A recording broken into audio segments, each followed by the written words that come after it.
Welcome to Moonlit Publishing. Prologue. The metallic scent of the night air was wrong, sharp, cold, and heavy with the smell of ruin. I stood on my front porch, shifting back into a trembling human form, realizing with a jolt of ice in my veins that the hunt I'd just finished wasn't the only thing that had ended tonight. My front door hung wide open, exhaling a silence so heavy it felt like a physical weight. Whose shadows were those dancing amidst the wreckage of my home? The air inside was thick, a suffocating mist of dust and splintered wood that made my stomach churn. I moved like a ghost through the hallway, my bare feet stepping over shattered memories. My wolf was a whimpering mess inside me, a frantic heartbeat against my ribs, sensing the predator before I ever saw him. Then I hit the living room, and the world stopped. A man stood there, a mountain of shadow with eyes that glowed a predatory, rhythmic red. He wasn't looking at the destruction. He was looking down at my mother, who lay unnaturally still amidst the chaos. A sob tore from my throat, a jagged thing that broke the stillness, and my knees hit the floor. The red-eyed monster turned, a slow, deliberate movement, and fixed that hellish gaze on me. "Oh, what do we have here?" he purred, his voice a sinister vibration. "A female alpha? This will be interesting." I didn't think. I let the rage take the wheel. My bones snapped and reformed, for erupting from my skin as Sylvanus took control. I launched myself, a blur of teeth and vengeance, only to be swatted aside with effortless, terrifying strength. The impact stole the breath from my lungs, and before I could even snarl, he had me pinned. He hadn't even shifted, yet his power was an absolute, crushing reality. "Stop playing with the girl, Caden," a new voice snapped. A second man stepped from the gloom, his aura so suffocatingly powerful my wolf actually cowered. This was a true alpha. "Shift," he commanded. The authority in his voice was a physical hook, forcing me back into my human skin against my will. I lay there, shaken and defeated, as they dragged my father into the room. He was exhausted, his spirit flagging at the sight of my mother, but he found the strength to look at me. "Be strong, Graciela," he whispered. "Remember who you are." Then, the ultimate betrayal stepped out of the dark. My uncle. He didn't look horrified. He looked satisfied. "You've betrayed your own blood," my father cried, his voice thick with the pain of the ultimate deception. "No, brother," my uncle replied, his eyes cold and full of a lifetime of resentment. "I've simply claimed the position I deserve. You think I'd let a girl lead this pack? I'd be a laughingstock." He gave a sharp nod to the red-eyed alpha. "It's over for him." "Close your eyes, Graciela," my father commanded, his alpha voice forcing my lid shut. I felt the moment the world shifted, a sudden, agonizing silence where my father's presence used to be. The light of the pack bond flickered and went out, leaving a cold, hollow ache in my chest that told me everything I didn't want to know. He was gone. The world went cold, a devastating emptiness swallowing everything I had ever known. "You can take her," my uncle said, his voice casual, as if he were gifting a discarded trinket. "Just make sure she never returns to these lands." The red-eyed alpha laughed, his grip tightening on my arm like iron bands. "Scared of her, Albin? Don't worry. A female alpha is a rare prize. She'll serve a much better purpose in my pack than yours." I stared at the man I had loved like a second father, searching for a spark of the uncle who used to hold me. There was nothing but ice. In that moment, the grief in my chest curdled, turning into a dark, searing heat that burned hotter than any fever. "You'll pay for this," I whispered, the words steady and sharp as a blade. I leaned into the darkness, letting it wrap around my core. "I will come for you. I will take everything you've stolen. And then, I will finish this." I saw it then, a flicker of genuine unease in his eyes. The darkness finally claimed me, dragging me into unconsciousness as we left the ruins of my life behind. But as the world faded, one thought remained, etched into my soul: I am an alpha, and I am coming back. Chapter 1. I ran through the woods as quietly as I could, using the shadows of the trees to cloak myself. My hand was pressed firmly against my side, trying to steady my breathing despite the sharp, burning heat radiating from the Sylvanus wound between my ribs. I hadn't expected news of my escape to travel so quickly, but I should have known. Werewolves are a talkative bunch. My uncle was making it clear there was no level too low for him to stoop to. He wanted me gone and had thought giving me over to Kellen would ensure it.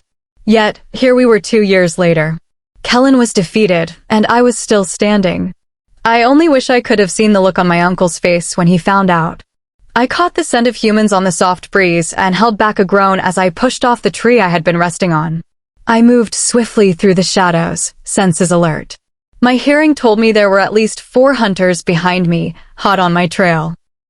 I scanned the area for cover, my teeth clenched against the pain.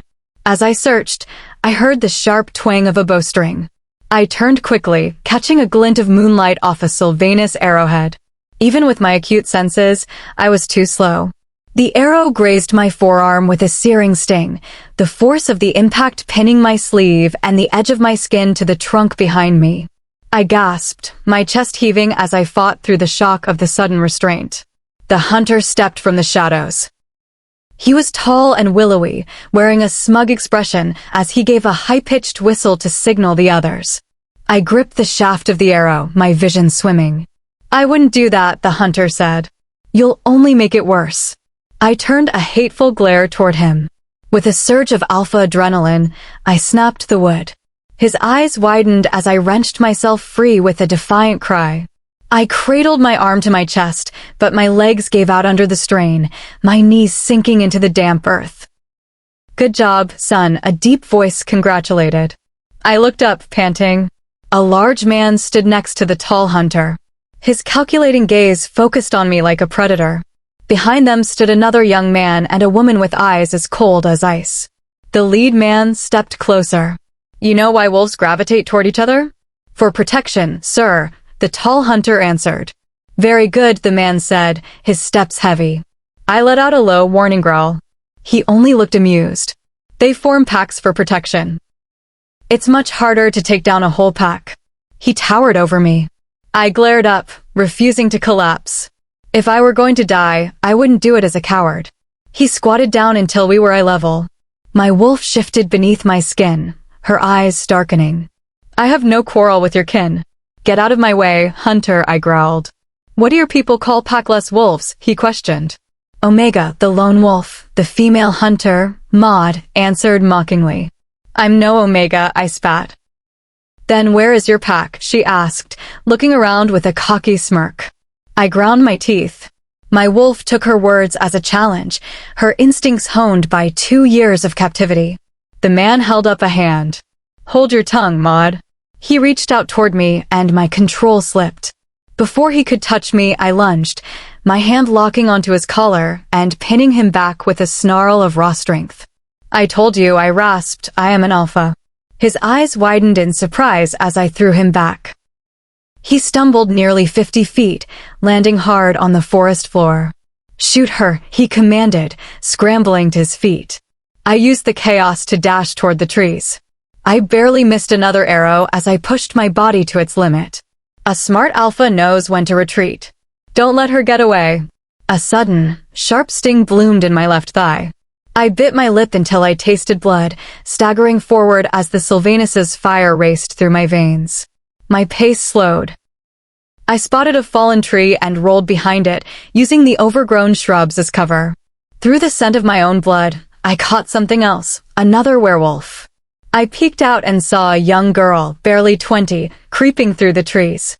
She looked frail and completely unaware of the hunters crashing through the brush behind her. "Target sighted," the lead hunter called, spotting her. The world slowed. Maud leveled her weapon. I didn't hesitate. I wrenched the arrow from my leg, the agony nearly blacking me out, and charged. I tackled the girl to the ground just as a shot rang out, the bullet grazing the air where she had been standing. I shielded her with my body and let out a fierce, territorial roar that echoed through the woods. I knocked one hunter aside with a harsh blow and snapped a second arrow midair, snarling. But as I turned, Maud stepped forward and blew a cloud of purple powder into my face. Wolfsbane. I began to choke as the particles hit my lungs, instantly draining my strength. She caught me with a heavy blow to the side of my face, and I hit the ground hard. My vision began to flicker.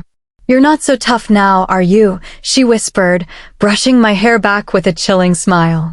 "I'll finish you," I coughed. She smiled wider. "I doubt that. Think of the use we'll find for an alpha." Suddenly, a chorus of howls broke through the night, close and menacing. The hunters froze. "Fall back," the leader shouted. "What about the alpha?" Maud hissed. "Leave her. We aren't equipped for a full-pack response." "That's an order." They retreated into the darkness, leaving me in the dirt. I felt small, trembling hands on my shoulder. "Bunny, what are you doing?" A masculine voice barked nearby. "She's hurt. She saved me," the girl whispered, sounding close to tears. "Marshall, we can't just leave her," a second male voice added. "Fine," the one called Marsh sighed. "Leo, get her. Let's move before those hunters double back. Val isn't going to like this. Sylvanus is going to like it even less," Leonidas muttered as he lifted me from the ground. I finally let the darkness take me. Chapter 2. My throat felt drier than it had ever felt in my life, as if I had been wandering a desert for days. I could hear the faint buzz of a fluorescent light overhead, but otherwise the room was heavy with silence. It felt like a fog had settled over my brain. My senses were hyper-alert, but my mind was too sluggish to piece the information together. I swallowed hard, trying to soothe my parched throat as I forced my heavy lids to open. "I think she's waking up. Someone hurry." A familiar voice whispered urgently into the quiet. I frowned, my vision swimming. "Where am I?" My voice sounded like sandpaper. I blinked rapidly, trying to focus. A woman with a pink pixie cut stood beside my bed, adjusting some medical equipment. She offered a strained, nervous smile. "Hello. I'm Libra, the pack doctor." Her anxiety was palpable, radiating off her in waves. I gritted my teeth against the discomfort. "Libra? Relax. I'm not going to hurt you. Even if I wanted to, I'm stuck here for the moment." I gestured weakly toward my bandaged frame. Her brown eyes softened, and she let out a small, relieved laugh. "Of course. I knew that." I let my eyes scan the clinical room. What pack is this? Hopefully, it wasn't one in league with my uncle. My nerves surged at the thought, but I told myself that as long as they didn't know my history, I would be fine. "Oh, we're a new group." Too small to be on anyone's radar, really, Libertatis missed with another light laugh. My uncle would never ally himself with a small, unestablished pack. For now, I was safe.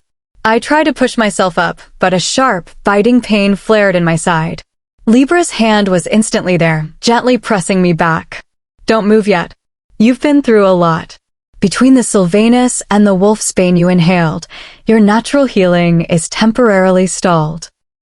Until your system clears, you're healing at a human pace." I grit my teeth. Hunters. I had been so close to getting back to my own territory. Now, my uncle would have more time to consolidate his power, time I didn't want to give him. The door flew open and the young girl from the clearing rushed in. Her eyes lit up when she saw me. "Oh, thank God you're okay," she sang out. She started toward me but was caught in a protective hold by a large male. "Bunny, you can't just go charging into rooms.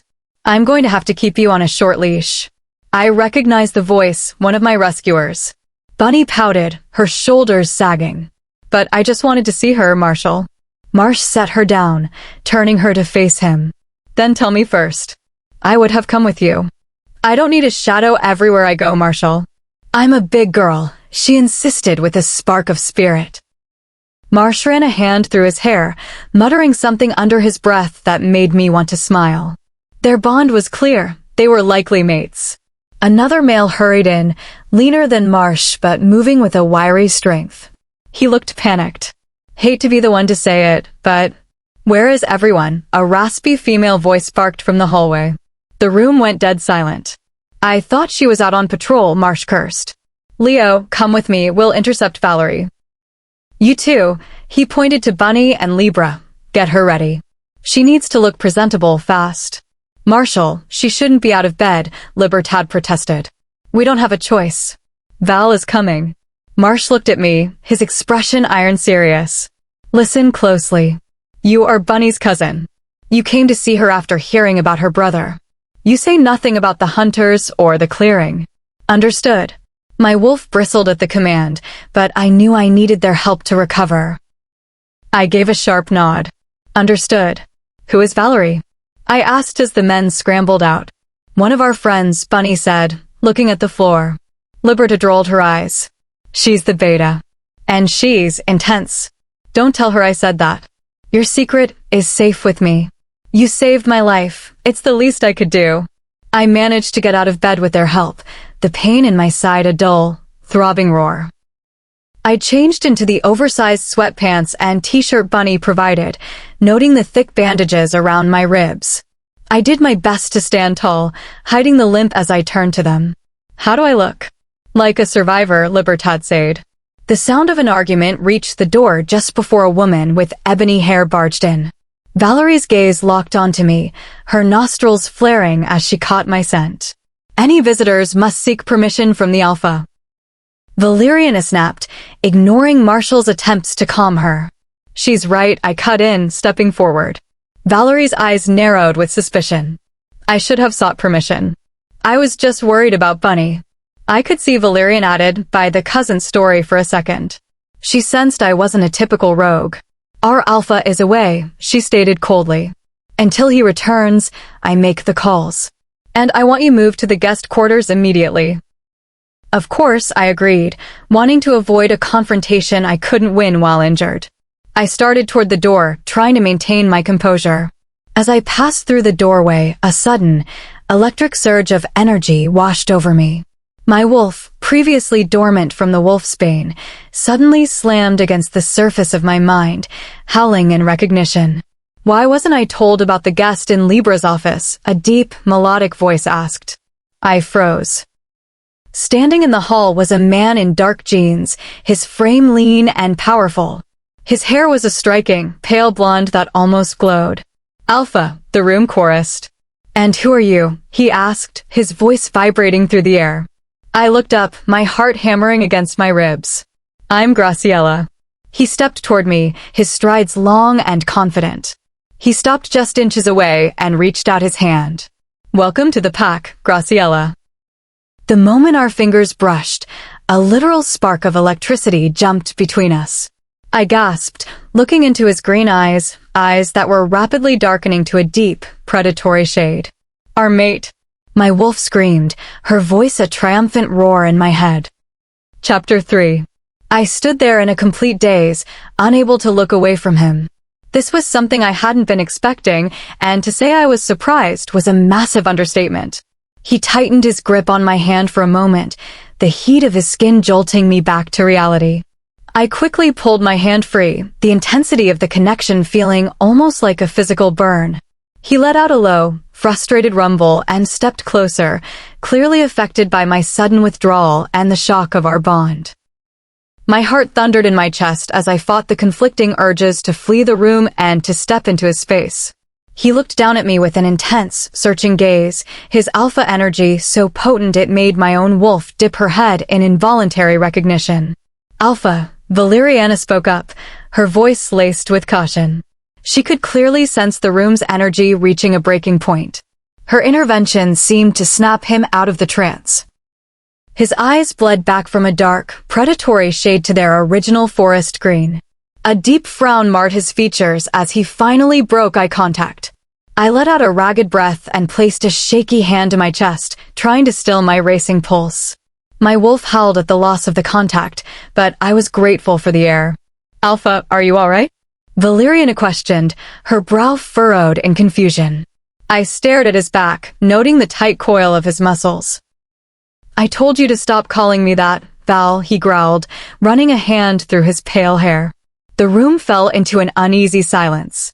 I couldn't wrap my head around why an alpha would be so repelled by his own title. This pack was becoming more unconventional by the second. Sylvanus, Marsh broke the silence, his voice heavy. Where have you been? Around, my mate responded shortly. I peered past him to see the frustrated faces of the others. Marsh clenched his fists. Around? You've been gone for a month. What if something had happened? Don't you care about the pack at all? Sylvanus's response was a low vibration that seemed to rattle the windows. I don't have to answer to you. I didn't ask to lead anyone, and I don't plan on starting now. I've told you all, you're welcome to stay or go. It's your choice. It doesn't concern me. A wave of shock hit me. His words were cold, leaving a strange ache in my chest that wasn't entirely mine. How could he be so dismissive of those who looked to him? Whether he wanted the mantle or not, they had chosen him. It was a sacred duty he was treating like a burden. Marsh stepped forward, the air thick with the scent of a brewing challenge. Valerian quickly moved between them. Stand down, Marshal, she commanded firmly. He glared for a beat longer before exhaling sharply and looking at the floor. Valeriana turned to Sylvanus, her expression softening. I felt a sharp spark of jealousy as they seemed to communicate silently.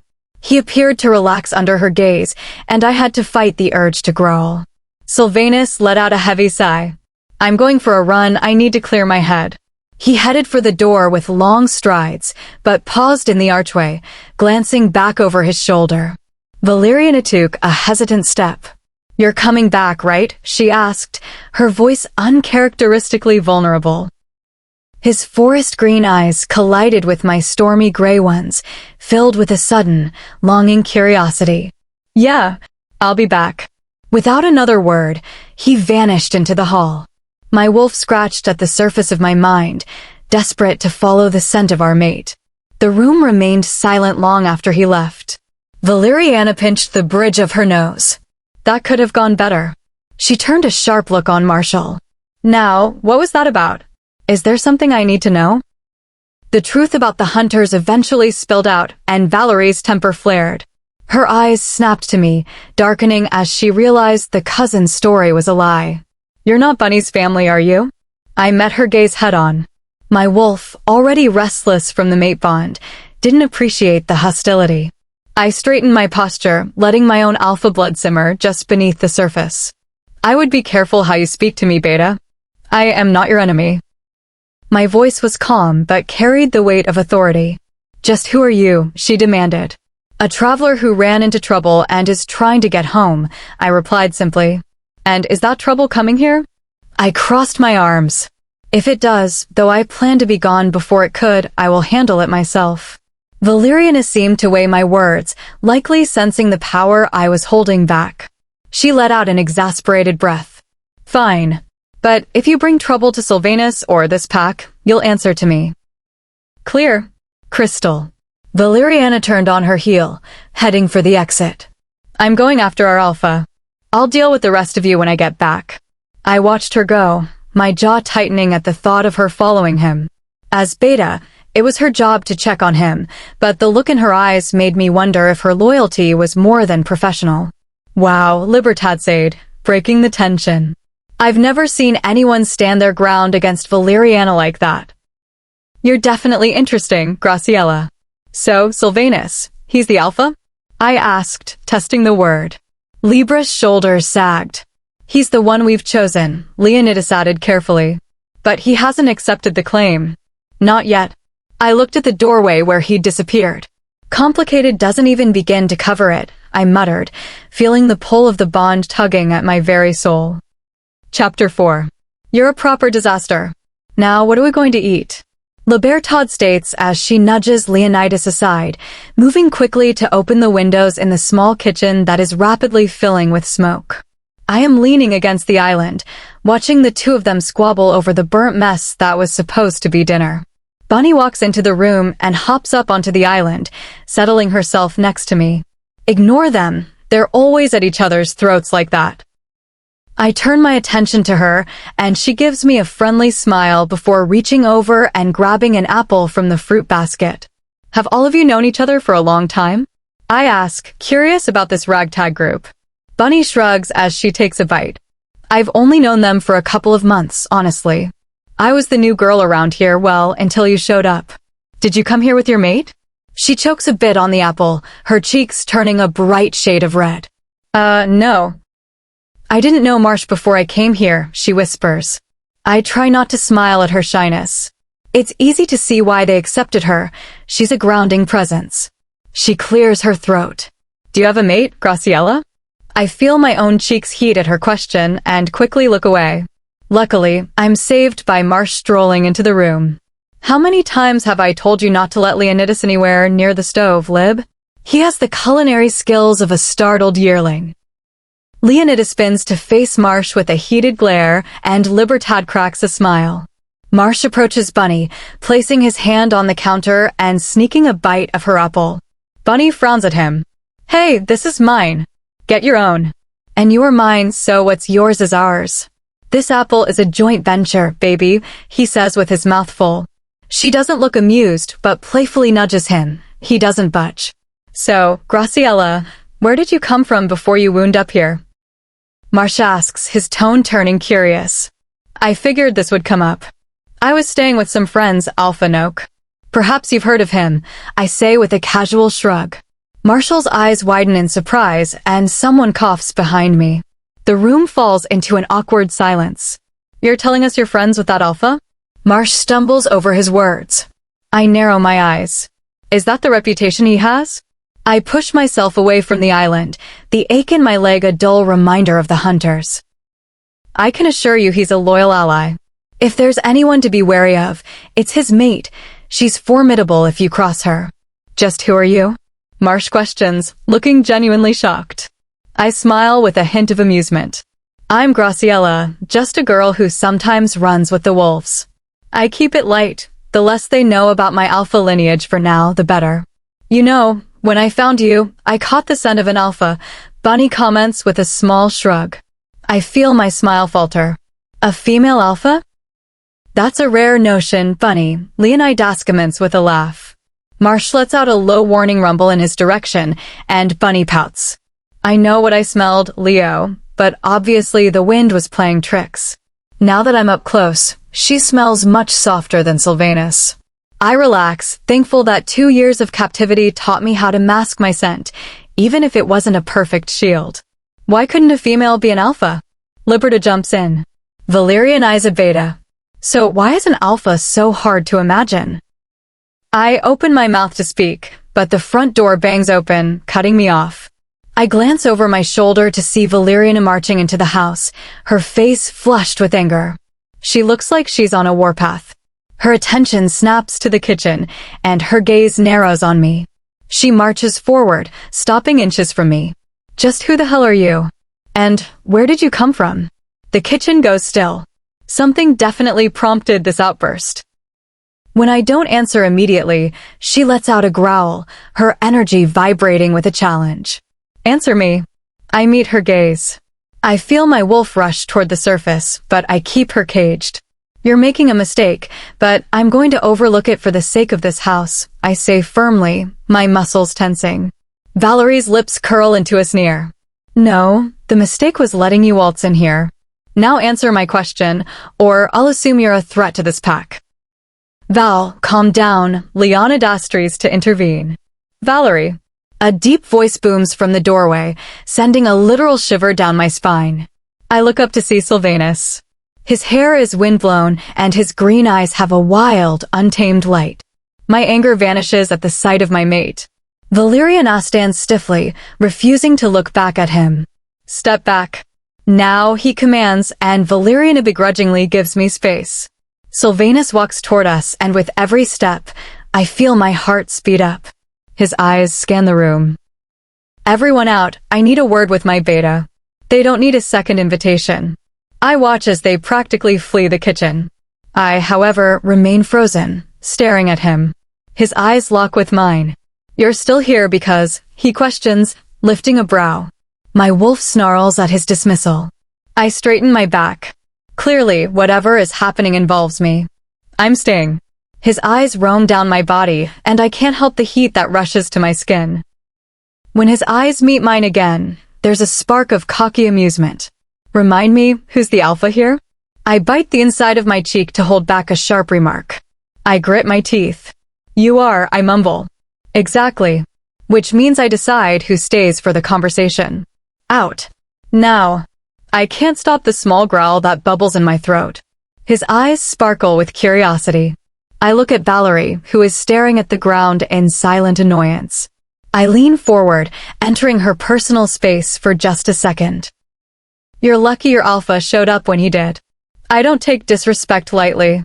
Remember that next time you feel like challenging me, Beta, I whisper, before catching Sylvanus's I won last time. The look in his gaze is intense, a mixture of irritation and undeniable attraction. I pull back and strut out of the room with my head held high. I don't get very far before Silvanus calls out, "Oh, Graciela." I freeze. What? Don't wander off. When I'm done here, we're going to have a talk. I can hear the amusement in his voice. I look back over my shoulder. He's standing with his arms crossed, looking every bit the leader his pack wants him to be. My wolf is practically dancing at how strong he appears, but my human side is growing angrier by the second. Don't worry, Alpha, I'll be waiting when you're done playing with your subordinates. His amusement vanishes, and I see his eyes darken with a new intensity. I turn away, searching for the others. We're going to find out who the true Alpha is soon enough. Chapter 5. I was angry, and I could feel my wolf clawing just beneath the surface. I'd pushed my body to its limit this past week, and my control was fraying. I'd only been an alpha for 2 years, and I'd had to learn the hard way how to master the beast. It didn't help that those 2 years were spent in the shadows of a cell, subjected to the whims of a man like Kellen. I shoved those memories back into the dark. They only served to feed the wolf's hunger for a challenge. I moved through the house, my legs carrying me toward the sound of rising voices. The tension in the air was like electricity, and my wolf was humming with it. You're going to keep your mouth shut, or so help me. Marshall's voice was a low rumble. Or what? You think you can force me to agree? Leonidas countered. Stop it. Both of you. Libra's sigh was pure exhaustion. I stepped into the archway of an old sitting room. Marcia and Leonidas were locked in a tense standoff, with Bunny standing between them, looking like she was seconds away from breaking. What's got everyone's fur standing on end? I asked, my tone light and teasing to break the heavy atmosphere. Neither looked away. This idiot wants to tell Sylvanus about the hunters, Marsh snapped. He's the alpha. He needs to know, Leonidas argued. He doesn't want the job. Stop trying to force a role on him he's rejected, Marsh growled. I rolled my eyes. Part of me wanted to walk away, but Bunny's pleading look kept me anchored. You shouldn't talk about him like that, I said, stepping closer. Regardless of his choices, he carries the mantle. You owe that position respect. Then let him earn it. Marsh turned his frustration on me. My wolf bristled. Careful, Marshall, I warned, my voice dropping an octave. You don't want to see what happens when an alpha actually decides to lead. Marsh held my gaze, his chest heaving, but the anger in his eyes slowly dissolved into a flicker of regret. I knew he was just acting out of fear and exhaustion. I took a calming breath. I know you're stressed, but these are your packmates. They want what's best for the group, just like you do. Marshall's shoulders finally sagged. Bunny moved in to rub his arm, and he pulled her into a tight embrace. The sight sent a pang through my chest. I turned away, the frustration with my own mate boiling over. How could Sylvanus leave these people so adrift when they so clearly needed him? I sensed him before he spoke, that familiar, magnetic hum that made the hair on my neck stand up. Why is it that every time I walk in, you're all acting like a bunch of unruly pups? Sylvanus's voice was smooth and humored, but underlying it was a clear attempt to soothe the room. He moved into my space, and I instinctively took a step back. I didn't trust my body to stay composed if he got too close. What's the problem? He asked, crossing his arms. His presence filled the room. No one spoke. I finally shifted my gaze to him. They wanted to tell you about the hunters they encountered. Sylvanus's relaxed posture vanished instantly. His green eyes darted over his pack, checking for signs of injury. A small part of me softened. He cared, even if he tried to hide it behind a wall of indifference. What were you doing that far from the grounds? He asked, his voice strained. Bunny stepped forward, her voice small. It was my fault. I thought if I could find you and bring you back. I just wanted to help. She whimpered, and my wolf stirred with a protective urge. Sylvanus let out a heavy breath. Don't endanger yourselves for me. I'm sorry I was gone so long. He ran a hand through his hair, looking genuinely pained. I thought I was on your trail, Bunny continued, glancing at me with hero worship.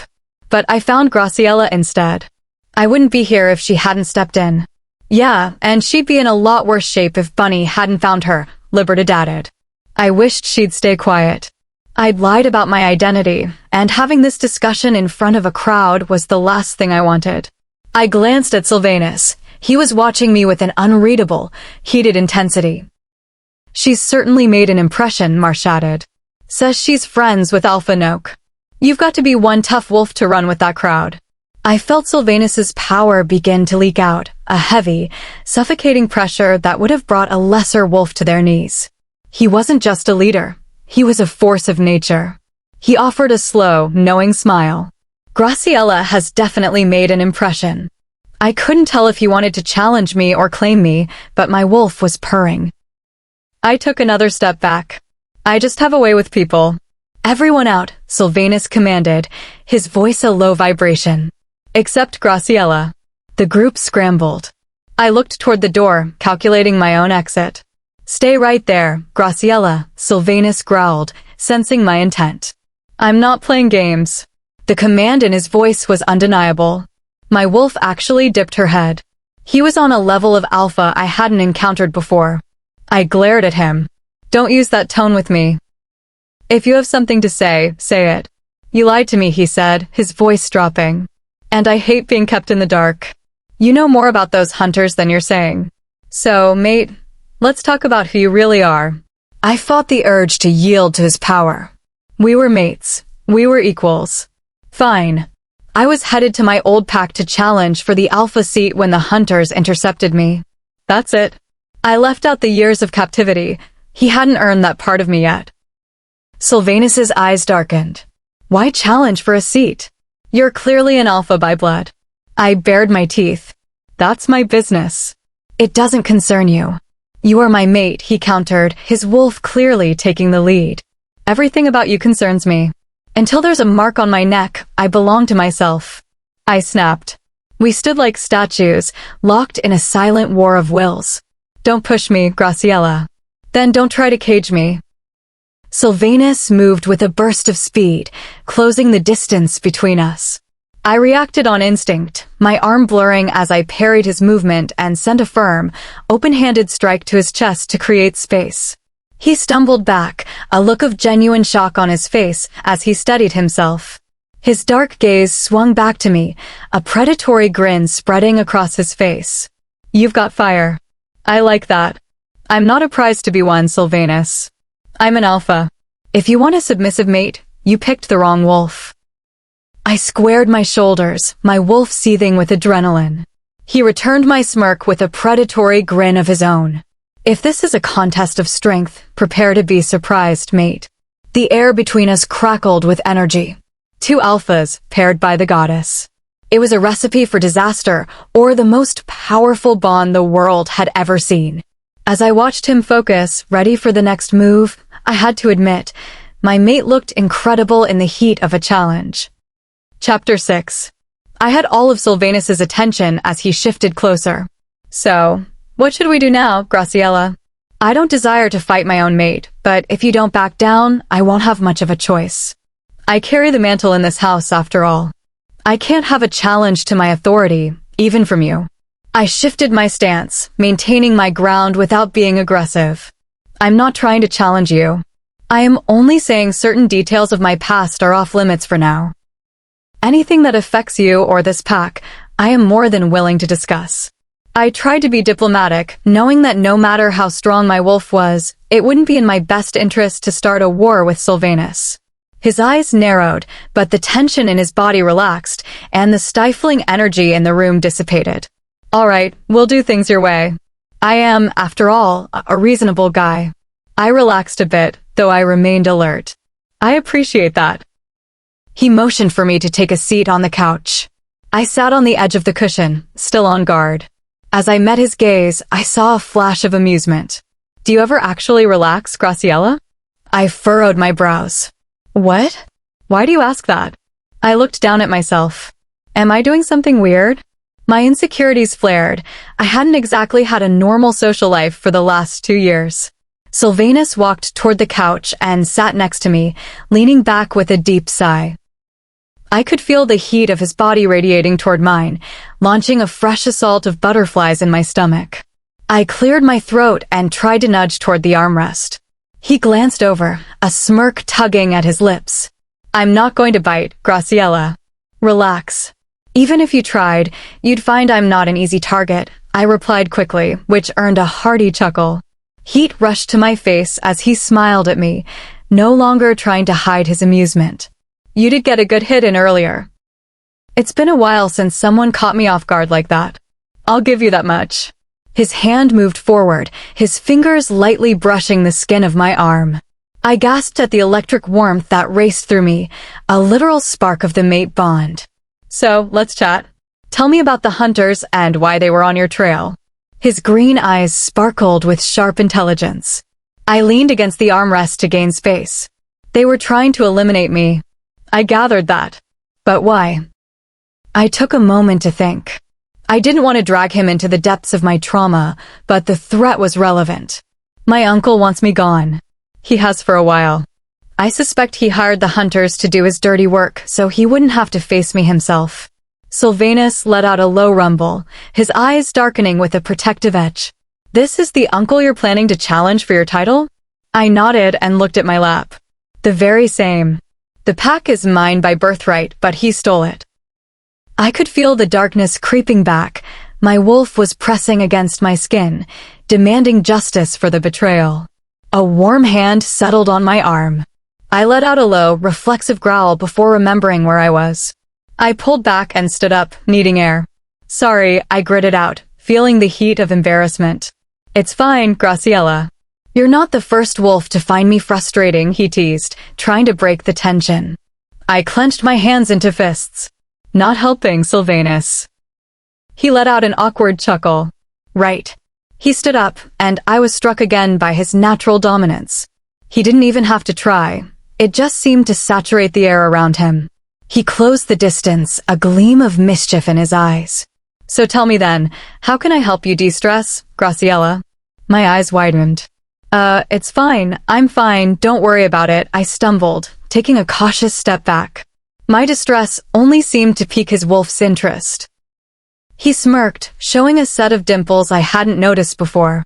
"Are you sure? You look like you're carrying the weight of the world, and what kind of mate would I be if I didn't offer to help?" I swallowed hard, my mouth suddenly dry. "Well, since we aren't officially anything, I'd say it's handled. I can take care of myself." His eyes darkened as they skimmed over my face. A low rumble left his chest as he met my gaze again, and I knew the wolf was pushing to the surface. I cursed my own internal reaction as my wolf clawed for release. The urge to complete the bond was becoming a deafening roar. "Sylvanus, listen to me. We need to slow down." "I know exactly what I want," he murmured, his voice dropping to a gravelly tone. My wolf was practically a puddle at the display of confidence. I took another step back, but my body felt heavy. "We just met. I'm not ready to jump into a bond with someone I don't know or trust." I hoped my words would reach him because I was barely hanging on to my own resolve. The space between us vanished as he leaned in, his hand coming up to gently cup the side of my face, tilting my head back so our eyes locked. I was hyperventilating, the pull of the bond nearly overwhelming.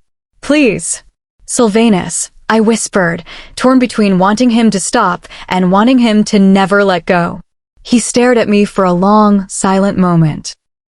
I watched as the dark, predatory look in his eyes began to fade back into a soft forest green. I leaned into his warmth, a sigh of relief escaping me. His hold softened, and he gently ran his fingers through my hair. "I'm sorry. The bond is stronger than I expected. I'll work on my control." I pulled back slightly to look up at him. Just as I moved, his lips caught mine. My eyes widened in shock, but my wolf surged with pure joy. The kiss was soft, warm, and brief, separated almost as soon as it began. I stared at him, breathless. He gave me a smug, satisfied smile. "I could get used to that look on you. You're full of surprises, my little mate." He stepped away, giving me room to breathe. I reached up and touched my lips, still reeling. That was my first kiss. He shook his head and chuckled softly. I hope that helped you relax a little. You should get some rest. You've had a long day. We'll talk more when you're recovered. He turned toward the door. Oh, and feel free to make yourself at home. Just don't forget whose territory this is. With that, he left. I sat back down, my head spinning.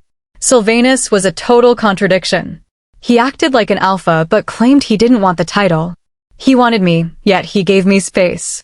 I wasn't sure if I was ready for a mate with this many layers, but the memory of his lips against mine wasn't going away anytime soon. Chapter 7. When I woke up the next day, I found out that Silvanus and Valeriana were both away for the next couple of days. I sat on the couch next to Libra, who was braiding Bunny's hair. Is this a regular thing? I asked, my wolf pacing restlessly at the realization that my mate had run off again. Libertad nodded. With a pack our size, everyone pulls double duty. They're on a scouting party to ensure the perimeter is secure. After those hunters showed up, they weren't taking any chances. I bit my lip. I'm sorry. I didn't mean to bring that kind of trouble to your doorstep. Bunny reached back and patted my leg. You aren't the trouble, Graciela. Believe me, we've all had our moments. She gave me a reassuring smile that I couldn't help but return. Yeah, Libertad snorted. I remember when Bunny arrived. Talk about a whirlwind. Bunny playfully nudged Libra's leg to shut her up. Don't tease her, Lib. Marshall's voice rumbled from the doorway. He entered with a focused scowl, his eyes immediately locking onto Bunny to ensure she was safe. Bunny sighed softly. Marshall, I'm fine. I'm not made of glass. And she's right, I wasn't exactly an easy guest at first. There. All done. Libertad patted Bunny's shoulders. Bunny turned around, showing off the intricate braid with a bright smile. Thanks, Lib. Marsh pulled Bunny to his side the moment she stood. He looked down at her, the hard lines of his face softening. You look beautiful, mate. He pressed a quick, affectionate kiss to the top of her head. Bunny turned bright red, trying to shy away, but Marsh just chuckled and held her closer. Watching them sent a sharp ache through my chest. I rubbed at it, wondering if the bond was ever this simple for everyone else. You two are far too cute, Libertad teased. I'm going to start seeing stars if you don't tone it down. I'll remind you of that when you find yours, Marsh shot back. I let out a small laugh. For a moment, it was easy to forget the shadow of my past while surrounded by this strange, loyal group. So, who's in charge while Silvanus and Valeriana are out? I asked. Marshall's humor evaporated. That would be me. Marsh used to be a beta in his old pack, Libertad added with a smirk. I studied Marshall. It made sense. He had a natural authority that the others lacked. If you were a beta, why did you leave? His expression darkened. It's not a story for today. He didn't leave by choice. He was banished, Bunny whispered. Marsh glanced down at her with a flicker of annoyance, but she just gave him a small, apologetic shrug. Banishment was a heavy sentence. For a wolf to survive without turning feral was a testament to their strength. Banishment, I said softly, my gaze softening. I'm sorry. No one deserves to be cast out like that. I earned it, he snapped, his voice tight. He stepped away from Bunny and marched out of the room without looking back. The silence that followed was heavy. I sighed, leaning my head back. I'm sorry. It seems like I keep hitting nerves around here. Graciela, you have to understand, Libertad said solemnly. We all have histories that aren't pretty. Most packs wouldn't take us in, but Sylvanus never judged us. He gave us a home. But the past, it doesn't stay buried just because you move. I understand that better than most. I know you do. I saw the marks on your skin when I treated you, Libertad said gently. I gritted my teeth, my defenses rising. All I'm saying is, if you're planning on moving on, don't expect everyone to open their hearts to you. She was setting a boundary to protect her people. I couldn't blame her. I don't plan on staying. I have a debt to settle, I stated. My wolf growled in protest. This is where our mate is. This is home, she insisted. Revenge is a trap, she snarled. I ignored her. My uncle had to pay for what he did to my parents. You're really going to leave? Bunny's voice was small and sad. I nodded slowly. I have to. I can't move forward until the past is settled. Bunny looked at me with deep pity. I hope you change your mind. Revenge is a poison, Graciela. It doesn't stop until it destroys everything you love. Her words felt like ice water in my veins. I had no answer for her. Come on, Bunny. Let's go find Leo, Libertad said. Bunny allowed herself to be led away, leaving me alone with my thoughts. The walls of the house suddenly felt like they were closing in. The memories of my cell, the cold, the Sylvanus, the isolation began to bleed into the present. I needed to move. I needed to run. I bolted for the front door. A firm hand caught my arm, stopping me mid-stride. I turned with a snarl, my fangs baring instinctively. Marsh stood his ground. Where are you going? Out! I snapped, trying to wrench my arm free.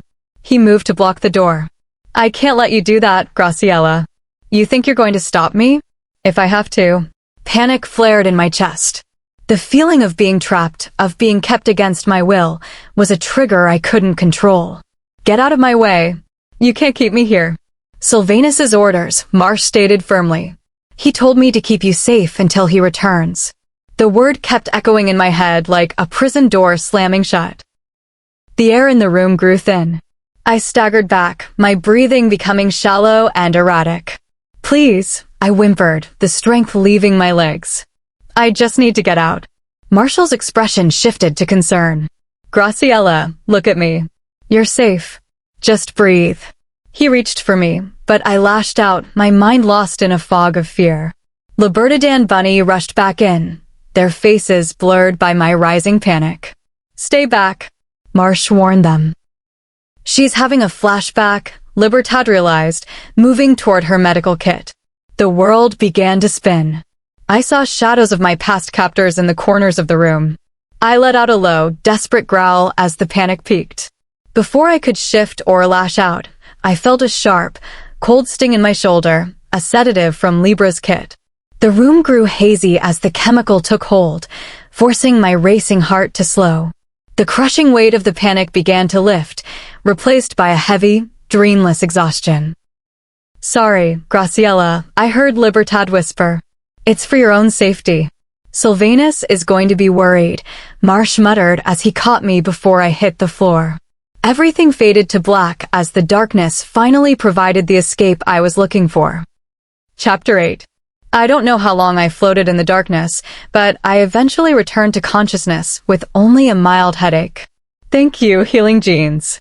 I found myself lying neatly on a bed, a kind gesture from the group, considering I nearly lost control of my wolf earlier. I rolled over to find Leonidas leaning against the wall, a large frying pan still gripped in his hand. I eyed the cookware before meeting his gaze, which was full of nervous suspicion. Really? Is the kitchenware necessary? Are you going to try and take my head off? He countered. I stared at him for a beat. Not unless you try to swing that at me again. Fair enough. He set the pan on the floor like a metal olive branch. I pushed myself into a sitting position with a groan as the room spun. Did you have to use that much force, Leo? I was more focused on stopping an alpha-level meltdown than I was on being gentle, he admitted. I rubbed my temple. It's been a while since a panic attack hit that hard. The stress of the last few days just caught up to me. You've had more than one? He asked. I gritted my teeth, realizing I'd shared more than I intended. Don't worry about it, I snapped, before quickly softening my tone. Sorry. I'm still a bit foggy from the treatment. He gave a small, wary smile. I did catch you pretty good. I'll say, I muttered. Where's everyone? Leonidas smirked. Marsh has the girls downstairs. He made me stay up here to make sure you were okay. He said if anyone deserved to face your temper, it was me. I snorted at that. I started to respond, but the sound of a violent crash and Bunny's scream echoed from downstairs. Leonidas bolted for the door, but I caught his arm. Wait, I hissed. That's my family. Let me go. He tried to wrench away, but I held firm. Calm down. I used my alpha command, its weight forcing him to go still. I listened, tracking the scents and the number of intruders. Damn it. I looked Leonidas in the eye. Listen. You're going out that window. Find Sylvanus and Valerian immediately. Tell them we're under attack. What about you? I'm going to hold the line until your alpha gets back to do his job. I shoved him toward the bed. Now go. Every second counts. I waited until he cleared the sill before I moved toward the chaos. The air downstairs was thick with a foreign, suffocating power. I took a deep breath, calling on my own wolf as I stepped into the living room. Who are you and why are you touching him? I asked. A large man had Marsh pinned against the wall by his collar. Bunny and Libertad were being held back by another male. A woman lunged at me from the side, and I ducked, spinning to deliver a firm, open-handed strike to her chest that sent her staggering back. I didn't give her a chance to recover. I stepped into her space, pinning her against the door frame with a warning glare. I looked at the two men. Let's try this again. Who are you and what are you doing here? The man holding Bunny and Libertad sneered. The other male, however, looked amused. He released Marshall, who slumped to the floor, gasping for air but keeping a defiant gaze on the intruders. I've been rude, I'm Leonard. He bowed his head slightly. This is Baron and that. He nodded toward the woman I was holding, is my sister, Elira. I released Elira, sensing she was more of a talker than a fighter for now. I'm Graciela. Now that we're acquainted, I suggest you leave the way you came. Leonard shoved his hands into his pockets. I'm afraid I can't do that. I'm here to deliver a message. You should watch your tone, Wolf. You're speaking to the bloodline of the monarch. Baron snarled, baring impressive fangs. The monarch? Who is that? I asked. Elira scoffed as she straightened her clothes. Classless simpletons. I see why Sylvanus finds this place so quaint. I straightened up. How do you know Sylvanus? Leonard smiled, though it didn't reach his eyes. Sylvanus is our younger brother, and the favorite of our father. We've come to bring him home to his rightful place. The revelation left me reeling. Was Sylvanus royalty? Marsh stood up, his gaze narrowing on Baron. Release them. Now. Leonard nodded, and Baron stepped away from Bunny and Libra. Bunny immediately flew into Marshall's arms. Libertad glared at Baron before turning to me. Where is Leo? He's bringing Sylvanus back. Leonard chuckled. Well, you've saved us the trouble of a search. I'm guessing if Sylvanus wanted to be with you, he would be, I said, rolling my shoulders to ease the tension. He seems like the type to make his own choices. He's always been rebellious, Leonard said. But the king's patience has run thin. You and your king, I said. Sylvanus is the alpha here. A title for a child, Elira snapped. Your bloodline is polluted, Graciela. Your parents disgraced our kind by bringing an abomination like a female alpha into the world. The insult to my parents was the spark. My wolf roared for blood. I'll show you an abomination. I lunged. Marsh and Libertad tried to hold me back, but I broke through, slamming into Baron. We tumbled to the floor in a blur of movement. I landed a solid strike before he rolled us, trying to use his weight to pin me. I didn't care. The adrenaline was a high I hadn't felt in years. Before another blow could land, a thunderous roar shook the house. The air pressure in the room shifted violently. Baron was ripped off me and sent flying into the furniture by a blur of white blonde hair and raw fury. You touch her again, and I'll end you. Sylvanus snarled, his eyes dark with a terrifying intensity. He reached down and pulled me to my feet, his gaze frantically checking my face before lingering on the darkening bruise on my cheek. Quite an entrance, brother, Leonard said, clapping mockingly. Sylvanus's jaw was set like stone. What are you doing here? I told you I wanted nothing to do with the monarch's court. Valeriana and Leonidas burst in behind him. Valeriana looked like she'd seen a ghost, her eyes darting between Leonard and Sylvanus. What is happening? The room was a powder keg of snarling wolves and ancient secrets. I stood at Sylvanus's side, realizing that the man I'd called mate was much more dangerous than I ever imagined. Chapter 9. Valeriana charged across the room toward Baron, who had just recovered from Sylvanus's intervention. Elira stepped in to halt her, but Valeriana shoved her aside with a burst of beta strength. Baron snarled, but Valerian was faster, landing a heavy strike right where I had bruised him. You should have thought twice before showing your face here again. She lunged, pinning him against the wall with a forearm to his chest, but Baron simply grinned at her struggle. Leonard moved with a speed that defied logic, appearing instantly to wrench Valeriana away. Foolish woman. You dare lay hands on the royal family and a Gamma Prime. Valerian glared at Leonard, her defiance absolute even as he forced her back. Leonard's eyes flashed with a dangerous light. You must have a death wish. He caught her by the collar, the sheer pressure of his alpha aura beginning to stifle her. She struggled against the weight of his power, her fingers clawing at the air as the air in the room seemed to vanish. I felt my own panic rise. Bunny shrieked from behind Marshall. Please stop. You're going to hurt her. That's the point, little wolf, Elira said with a cold, sadistic smirk. I gritted my teeth and stepped forward. Let her go. Now.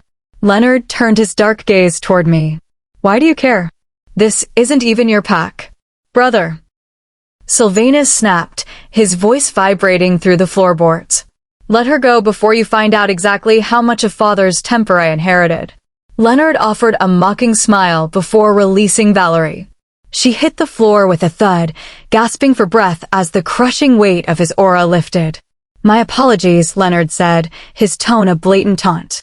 Valerian pulled herself up, her eyes burning with a hatred she was forced to swallow. She looked over her shoulder at Sylvanus. I'll take the others out. She turned back to Sylvanus's siblings and bowed her head in a gesture of submission that clearly tasted like ash. Forgive me. I'll take my leave. She marched away, her steps stiff with suppressed rage. Marshall, Bunny, and Libertad followed close behind, eager to escape the room's suffocating tension. I stood uncertain for a moment until Sylvanus stepped forward, his broad frame shielding me from the exit. Now, deliver your message and get out of my house. Leonard studied Sylvanus, with a wicked gleam in his eyes. His gaze shifted to me. You said you didn't know my brother, yet he's protecting you more fiercely than the wolves he's known since he was a pup. Interesting. The message, Sylvanus growled, shifting to block Leonard's view of me entirely. Leonard chuckled. I see. Father will be so disappointed. He doesn't like being made a fool of, Sylvanus. Though I suppose I understand the fascination with a female alpha. The room went deathly silent. My wolf stirred. Our maid is distressed, fix it. I fisted my hands, annoyed by the internal interference, but I reached out and placed a hand gently on Sylvanus's back. The contact was electric, and my cheeks burned, but I felt the tension in his muscles jump under my palm. The air in the room suddenly felt easier to breathe. Leave Graciela out of this, Silvanus said, his voice gritty and low. She has nothing to do with your court. Oh, she became part of this the moment she met you, baby brother. If you want to blame someone, blame your own lack of resolve. Leonard's words made my blood run cold. My wolf snarled at the mere implication of a threat to our bond. Rejection, the word echoed in my mind, sending my wolf into a frenzy. She wanted to destroy anyone who would suggest we didn't belong at Sylvanus's side. Mine, I growled, the word echoing with a power that surprised even me. My wolf pressed against the barrier of my mind. He's mine, not yours. I lifted my gaze to Leonard, whose eyes widened in genuine surprise. Baron shifted into a defensive stance, but I snapped my attention to him with a vicious snarl before turning back to Leonard. Try to take him from me and find out just how fascinating I can be. Sylvanus glanced back at me, his expression unreadable. I glared at him. You even think about entertaining their demands, and I'll make you regret it. You three cannot be serious, Elira chirped. You want us to believe this person is Sylvanus's mate? Don't make me laugh. I took a menacing step forward, but Sylvanus caught my wrist, his touch immediately grounding me. Enough. He let out a frustrated sigh. The message. Now. Father demands your return for Remy's coronation, Leonard said flatly. He says he's allowed you your freedom long enough, but he expects the family to be whole once the title passes. Tell the king I appreciate the invite, but my schedule is full. I don't care for the company of elites. Sylvanus shot his brother a mocking smirk. Leonard didn't blink. He expected that. So he told me to tell you it isn't a request, it's an order. If you aren't back within a fortnight, he'll send the berserkers. Make the smart choice, Sylvanus. Sylvanus's grip on my wrist tightened, though he didn't seem to realize it. Get out. Leonard's gaze moved to me one last time. If I were you, Graciela, I'd run while you still can. If my father and brothers find out what you really are. Sylvanus roared, shaking the glass in the windows. Don't you speak to her. Don't even look at her. He locked his arm around my side in a possessive grip. If any of you come near her, I'll tear this family apart limb from limb. Leonard smirked, holding up his hands in mock surrender. You win, baby brother. We're leaving. No need to kill the messenger. He nodded to Baron. Come on, princess, Baron said to Elira. It's time to go back to civilization. Thank the goddess for that, she quipped, leaning on Baron's arm as they exited. Leonard paused at the door. I'll see you in a fortnight, brother, willingly or not. He glanced at me, gave a sharp wink, and strode out. Chapter 10. Sylvanus has been gone for 3 days. After his family's visit, he had vanished like a ghost, leaving the house in an eerie, heavy silence. The visit from his royal siblings seemed to have cast a shadow over the entire pack, not just their reluctant leader. Personally, I wanted to forget the monarch ever existed, but being bound by fate to his youngest son made that wish hollow. I rubbed my temples, trying to soothe a growing headache. I had enough to deal with. My uncle's hunters, my own recovery, without adding Sylvanus's ancient family drama to the pile. If you're not careful, you'll burn a hole right through your head with all that thinking, Valerie's voice cut through the quiet. I looked up to see her leaning against the doorframe before she sauntered over. I thought that's what you were hoping for, I mumbled. You're right, please continue. I'm just here for the show, she snapped back, a spark of amusement in her eyes. She took a seat across from me, studying me with a calculated gaze. I leaned forward, resting my chin in my hands. Did you come in here to observe me like a specimen, or did you actually have something to say? Valerian smirked. I thought you might need the company. And out of everyone in this house, you thought you were the one I'd pick? I raised a brow, though I found her bluntness more refreshing than I had a few days ago. She shrugged and looked out the window at the twilight sky. I followed her gaze, watching the pink and orange clouds fade into gray. It's a lot to take in, she said quietly.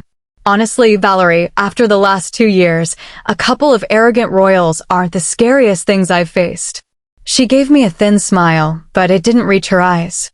You have no idea what they're capable of. Pray to the goddess they never find a reason to remember you exist. Enlighten me then. From where I'm sitting, this king of wolves sounds more like a bedtime story used to keep pups in line. I waved my fingers mockingly, though a cold prickle of apprehension stirred in my gut. Valeriana rolled her eyes. He's very real. And very dangerous. Then why the secrecy? If he's a king, shouldn't he be leading all of us? Valerian sighed, rubbing the bridge of her nose. This isn't my story to tell, and Sylvanus running off has left me doing his dirty work again. Typical. She leveled a serious look at me. Long ago, the packs lived in harmony. The monarch worked with the Council of Alphas to maintain balance. But over centuries, the bloodlines shifted. Power became the only currency. That's how the first rogues were born.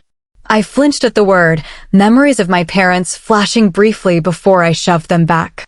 Those original rogues were different, stronger, more feral. The pure bloodlines had the strength to drive them back, but the damage was done. The king's wrath was ignited. He claimed the instability came from the mixing of bloodlines, that only those with polluted genes could turn rogue. I frowned. So he just decided we were the problem? He moved the remaining pure bloods to a secret location, leaving the rest of the world to fend for itself. To him, we're the forgotten branches of a dying tree. Because we're fodder in his eyes. I felt the rage bubbling up. While this king sat on a hidden throne, the rest of us were left to die at the hands of the monsters he helped create. It wasn't justice. Sylvanus doesn't see it that way, Valerian whispered. He thinks the council should be rebuilt. He thinks we can all live together, A world where bloodlines don't determine worth. I felt a sudden, strange warmth at the thought. My mate had a vision that was as beautiful as it was dangerous. What's with the look? Valeriana asked. Nothing. I didn't expect that from him. Valeriana exhaled sharply. Do you understand now why you're a liability? Sylvanus is the lastborn of the monarch. His father would never allow him to mate with someone outside the inner circle. Honestly, it's a mystery to me how the bond even formed between you two. Yeah, well, I've been called a lot of things. Mystery is one of the kinder ones. His father would have you eliminated the moment he found out, she said flatly. He'll have to get in line, I countered.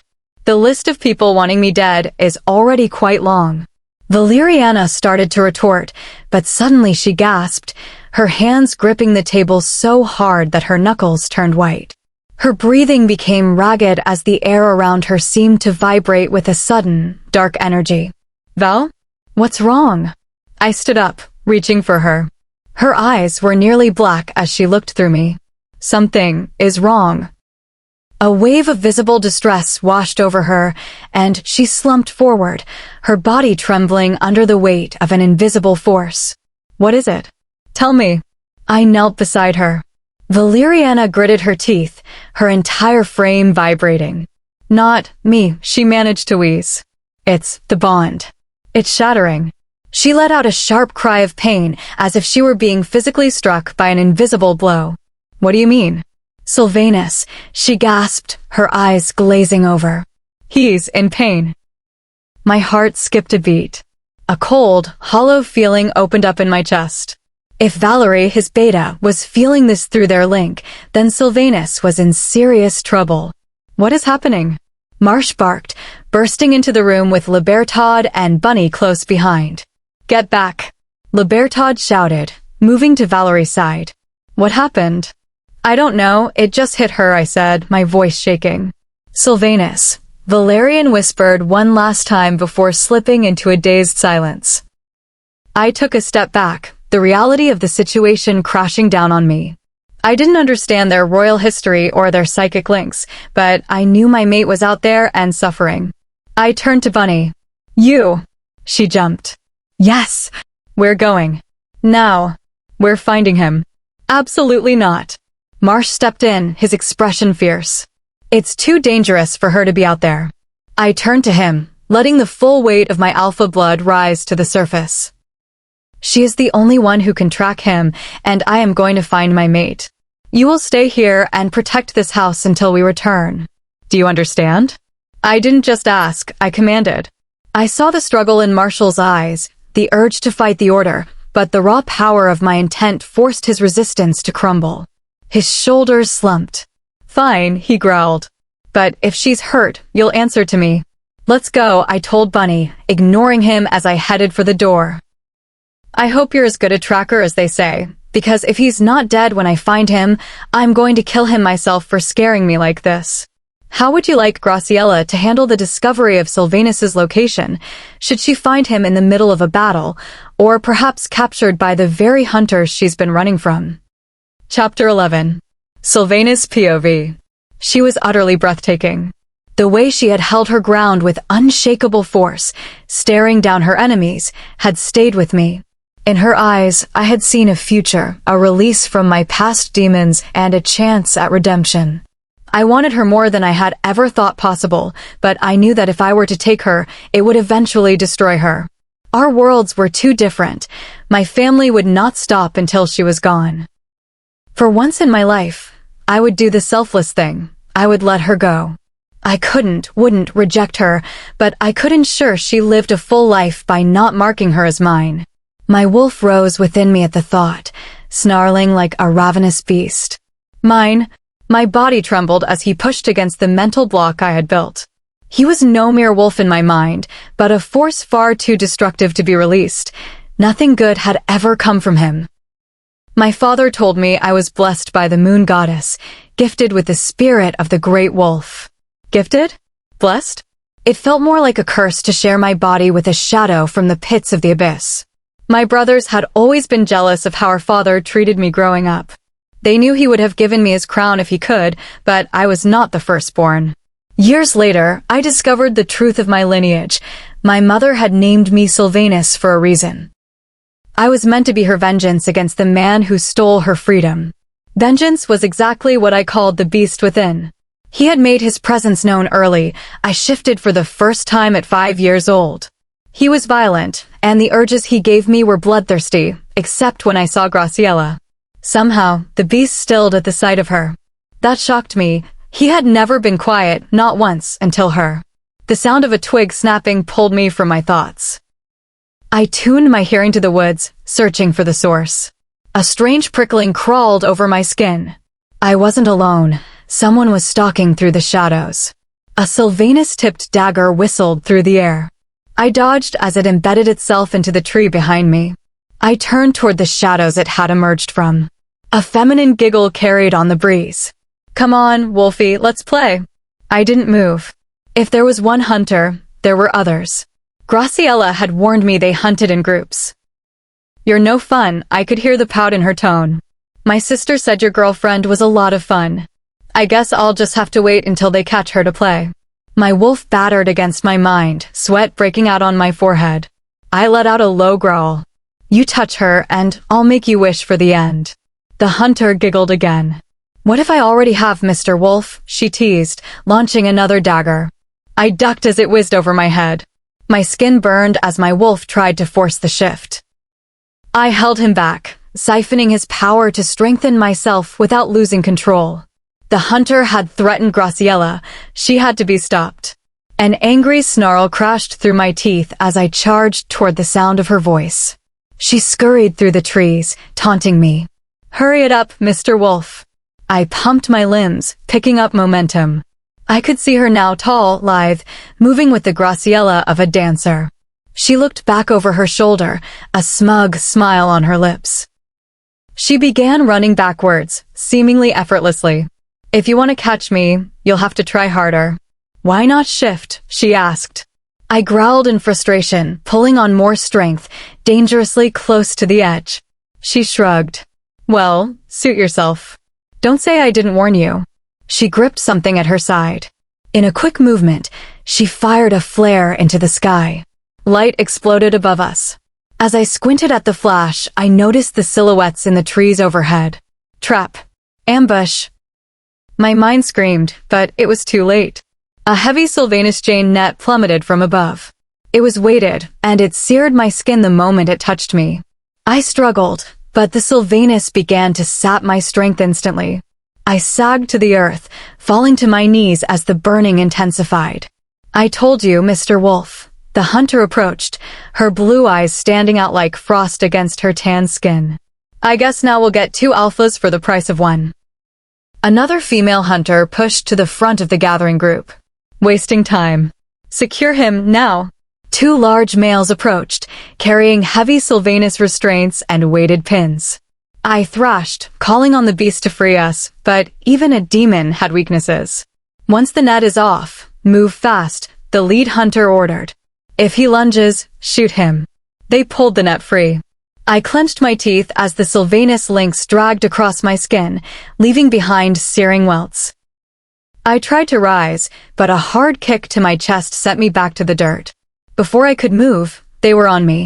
I snapped my teeth, but I was pinned.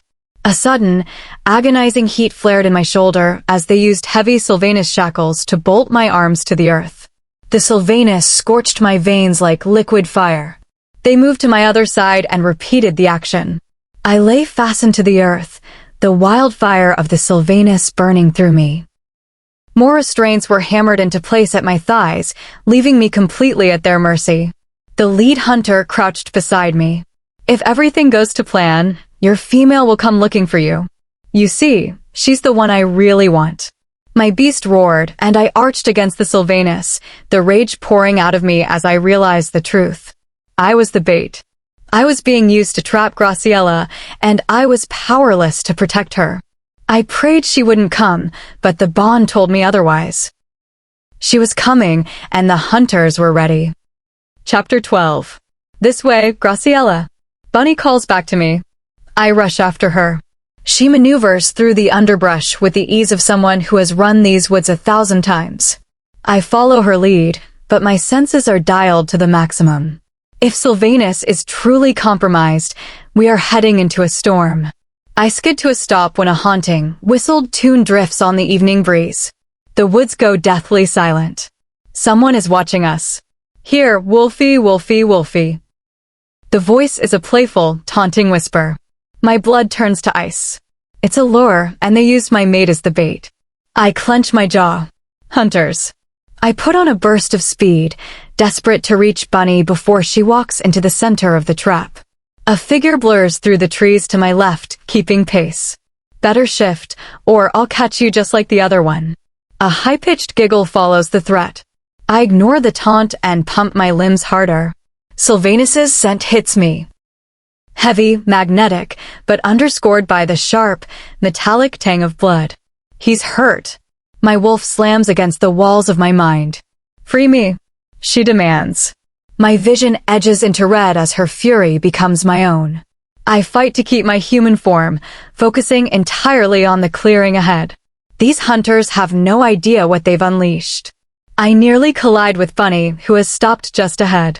She presses a finger to her lips, signaling for silence. I creep forward, my entire body vibrating with the need to reach my mate. In the small clearing ahead, 15 hunters are gathered. They think numbers will save them. They caught me off guard once. It will never happen again. The group shifts, and the sight nearly breaks my control. Sylvanus is pinned to the earth by heavy Silvanus restraints, thrashing in an agony that vibrates through our bond.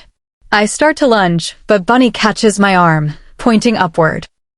More hunters are perched in the canopy, crossbows leveled at the center of the clearing. I ground my teeth, forcing back a snarl. Bunny's ears perk up as she hears approaching footsteps from behind. I'll handle the perimeter, she whispers. You get to Sylvanus. I catch her hand. Stay safe. I don't want to explain a scratch on you to Marshall. Bunny offers a fierce, small smile. Don't worry about me. Save our alpha. She vanishes into the shadows with startling speed. I turn my gaze back to the trees. I really hate hunters, I mutter. I scale a nearby oak, moving silently until I reach a high branch. I spot 3 marksmen in the canopy. 2 are easy. The third will be the challenge. Below, the lead hunter, the one who used the wolf's bane on me, strikes Sylvanus across the temple, forcing him into a daze. I lock onto the nearest marksman. I launch myself from the branch. I take the first hunter by surprise, yanking him from his perch with a sudden force. Before he can cry out, I use a precise, non-lethal strike to silence him and lower him to the forest floor. I pivot, snatching his crossbow and firing a bolt at the second marksman across the clearing. It hits its mark, and the threat from the trees drops. And then there was one I breathe, leaping from the branch. I shift midair, my wolf taking the impact as we hit the ground with a thud. The hunters spin in shock. I let out a low, territorial growl before shifting back to my human form. You wanted me? Here I am. I shout, standing defiantly in the center of their circle. The last marksman fires, but I move with alpha speed, catching the bolt midair and snapping it in 2. Is that all you've got? I tilt my head, a predatory smirk on my lips. The hunters hesitate, looking toward their leader for a command. She stands over Sylvanus, her eyes full of malice. I have something that belongs to you.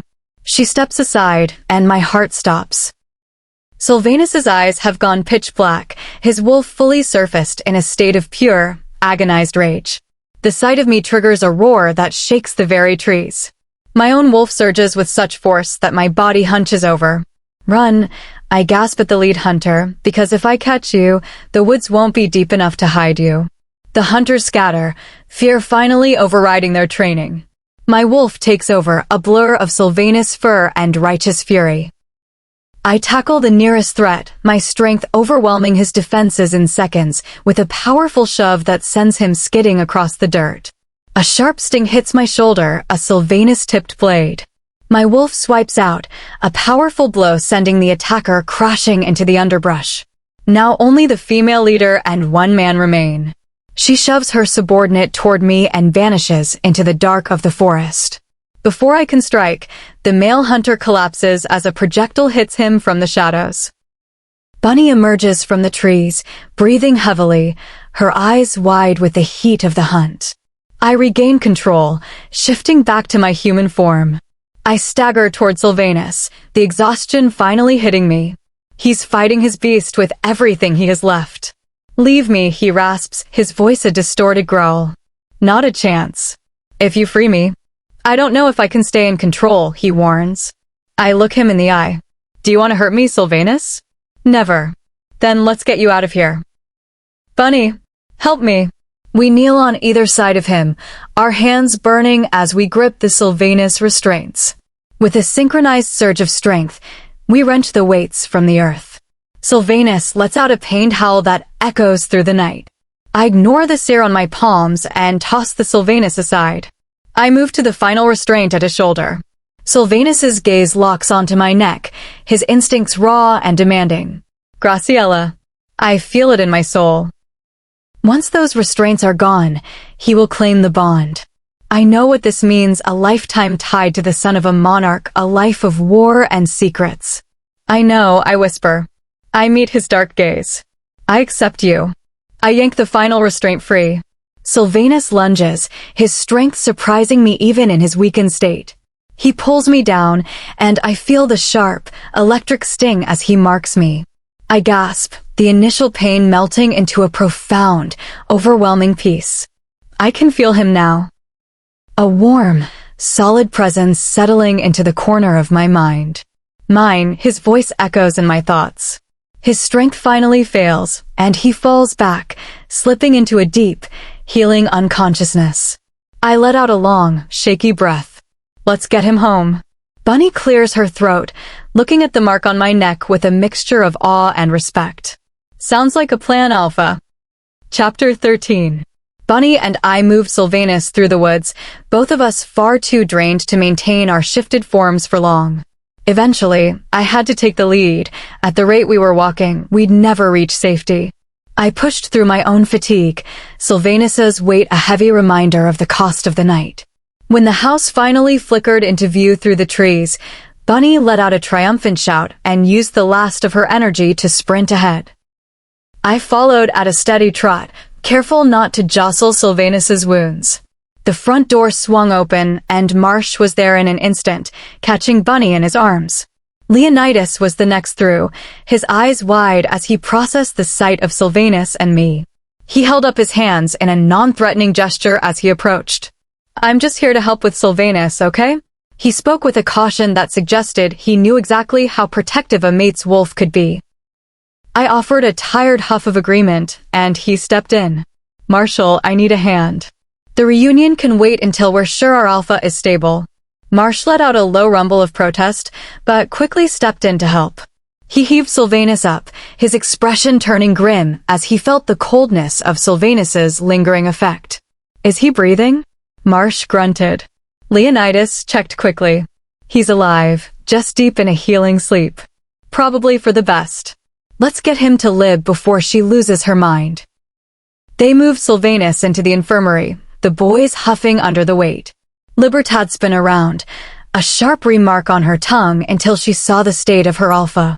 Her face went pale, and she immediately cleared a space. "Get him down." "Now." I followed Bunny into the room, my legs feeling like lead. Libertad worked with clinical efficiency, calling for supplies as she began to treat the Sylvanus burns. I looked toward the other bed and saw Valerie. She was pale, her breathing shallow, but stable. Knowing they were both in good hands finally allowed my adrenaline to bottom out. My knees hit the floor, the world tilting. Bunny was there in a second, hovering over me. "Graciela? Stay with me." "I'm okay." My own voice sounded like it was coming from underwater. I slumped forward, the cool floor a welcome relief. My time in the shadows of the rogue camps had taught me how to push through agony, but even an Alpha has a breaking point. I heard the blurred sound of Libra's voice and heavy footsteps as the darkness finally claimed me. The sensation of something cool against my forehead brought me back. I opened my eyes to find Valerian leaning over me, her expression a familiar mask of irritation as she adjusted a damp cloth. "You know, for someone who saved the Alpha, you're an awful lot of work," she muttered. I watched her wring out the cloth. "Then why stay here and help?" Valerian didn't meet my eyes. "Don't get used to it. I'm doing this because Sylvanus would have my head if I didn't. Because of the bond. I didn't need her to like me. I only needed to know her loyalty to him was absolute. If she were loyal to Sylvanus, she was an ally to me. How long was I out?" "A full day," she replied with a weary sigh. She looked exhausted, her hair messy and eyes shadowed. She'd clearly been pulling double shifts. "That's an improvement," I murmured. "An improvement? This happens often." I shrugged, pushing myself up onto my elbows despite the protest of my muscles. "I've had worse. Can I see him?" Valerie's eyes narrowed. "If you can make it there without collapsing, be my guest. But don't expect me to carry you." I offered her a tired smile, knowing she'd probably catch me if I tripped. I managed to get to my feet, my limbs feeling like water, but the rest had done its job. I straightened my posture and headed for the infirmary, Valerian trailing just a step behind. The room was full. Bunny and Marsh were leaning against each other by the supply cabinet, and Leonidas was staring out the window while Libertad organized her instruments. Every eye in the room snapped to me. "Hi everyone," I offered a small, awkward wave. Sylvanus's head snapped up. His green eyes searched mine, his gaze intense and lingering. I felt the heat rise to my face, the fresh mark on my neck tingling as if it were responding to his presence. A low vibration echoed in the room. A purr of recognition from his wolf. "Should we give them the room?" Leonidas asked, breaking the silence. "Not now, Leo," Marsh rumbled. Valeriana pushed past me, giving me a pointed shoulder bump as she went to Sylvanus's side. "How are you holding up, Alpha?" I could still feel Sylvanus's gaze on me. When I finally met his eyes, a faint flush touched his cheeks before he looked away. I felt a small, secret smile pull at my lips. "I'm all right," Sylvanus said, his voice deep and comforting. "Better than I should be, considering." "That's on me," I said, my voice steady. "The hunters were tracking me. I brought them to your door." "They were going to find us eventually," Graciela, Sylvanus countered. "I'm glad you were here when they did." "They're still out there," I said, my expression hardening. I took a breath. "My uncle sent them. He thought he'd finish me when he handed me over to the rogues 2 years ago. I spent that time in their territory before I found a way out. I was headed back to settle the score when I met you." Sylvanus's growl was low and dangerous. "You aren't alone in this anymore, Graciela." "I know," I said softly. I had left out the darkest details of my time in captivity, but they understood enough. Libertad gave me a quiet, knowing nod. She had seen the physical evidence of my story. "But we can't stay here," I continued, standing taller. "The hunters know this location. It's a matter of time before they regroup." "And where do we go?" Sylvanus can barely stand, Valeriana challenged, crossing her arms. "I'm fine," Sylvanus muttered, though his pale face told a different story. "No, you're not," Valeriana and I said at the same time. We shared a brief, startled look. Sylvanus frowned. "Great. Now I'm being managed by a committee." I ignored the jab. "I know a place. It's close and the hunters won't dare set foot there. Have you heard of the Rogue Alpha?" Sylvanus's eyes widened. "Absolutely not. We aren't seeking help from that pack." Valerie, however, looked thoughtful. She nodded slowly. "Sylvanus, since you aren't exactly in a position to lead a march, I'm siding with Graciela. We need a fortress. We go to the Rogue Alpha." The tension in the room spiked. Valeriana stepped toward me, her voice a low whisper for my ears only. "If this goes south, if anyone gets hurt because of this plan, I'm holding you to it." Then she turned and walked out. I was left facing an unhappy mate and a room full of wolves who were looking to me for the next move. How should the journey to the Rogue Alpha's territory be handled? Should the pack face a moral dilemma upon arriving at the gates, or should they be intercepted by a patrol that tests Graciela's newfound authority as Sylvanus's mate? Chapter 14. My wolf was pacing restlessly as the SUV rolled down the gravel road. I gripped the seat cushion, fighting the urge to climb into the back just to be near Sylvanus. He was resting next to Valerie, and while I knew logically that their relationship was strictly professional, my wolf wasn't interested in logic. To her, any unmated female near our mate was a variable we didn't need. "We need to claim him," she growled, pushing against my mental defenses. The pressure in my temples was mounting. If she didn't settle down soon, I'd have a migraine before we even parked. I rolled my neck, trying to dissipate the tension. Marsh glanced at me, his hands steady on the wheel. "You holding up okay?" I gritted my teeth. "Fine. Just watch the road. There's a turn-off coming up soon." He nodded, leaning forward to scan the tree line. "So, what's this rogue alpha actually like?" Leonidas asked, popping his head between the front seats with a curious grin. He seemed to be the only one actually enjoying the field trip. I shrugged. "He's an alpha. That's all you need to know. And a word of advice, don't call him Rogue Alpha to his face unless you want to find out how fast Daniel, his beta, can move." I heard a rumor he took down his entire bloodline, Leonidas pushed. I turned to him, my expression flat. "I don't know the whole story, but I know he didn't do it alone." I looked back at the road as we hit the turn. I met one of his brothers once. It didn't end well for him. I made sure he'd never threaten anyone again. Leo's eyes widened, and he slowly retreated into his seat, the curiosity finally satisfied by the edge in my voice. Marsh let out a soft chuckle. "Well, that's one way to keep him quiet." I offered a small grin, finally feeling a bit of the weight lifted. The rest of the drive was silent until the massive pack house loomed through the trees. It was a fortress. Solid, imposing, and clearly well defended. Marsh let out a low whistle. "Now that is a stronghold."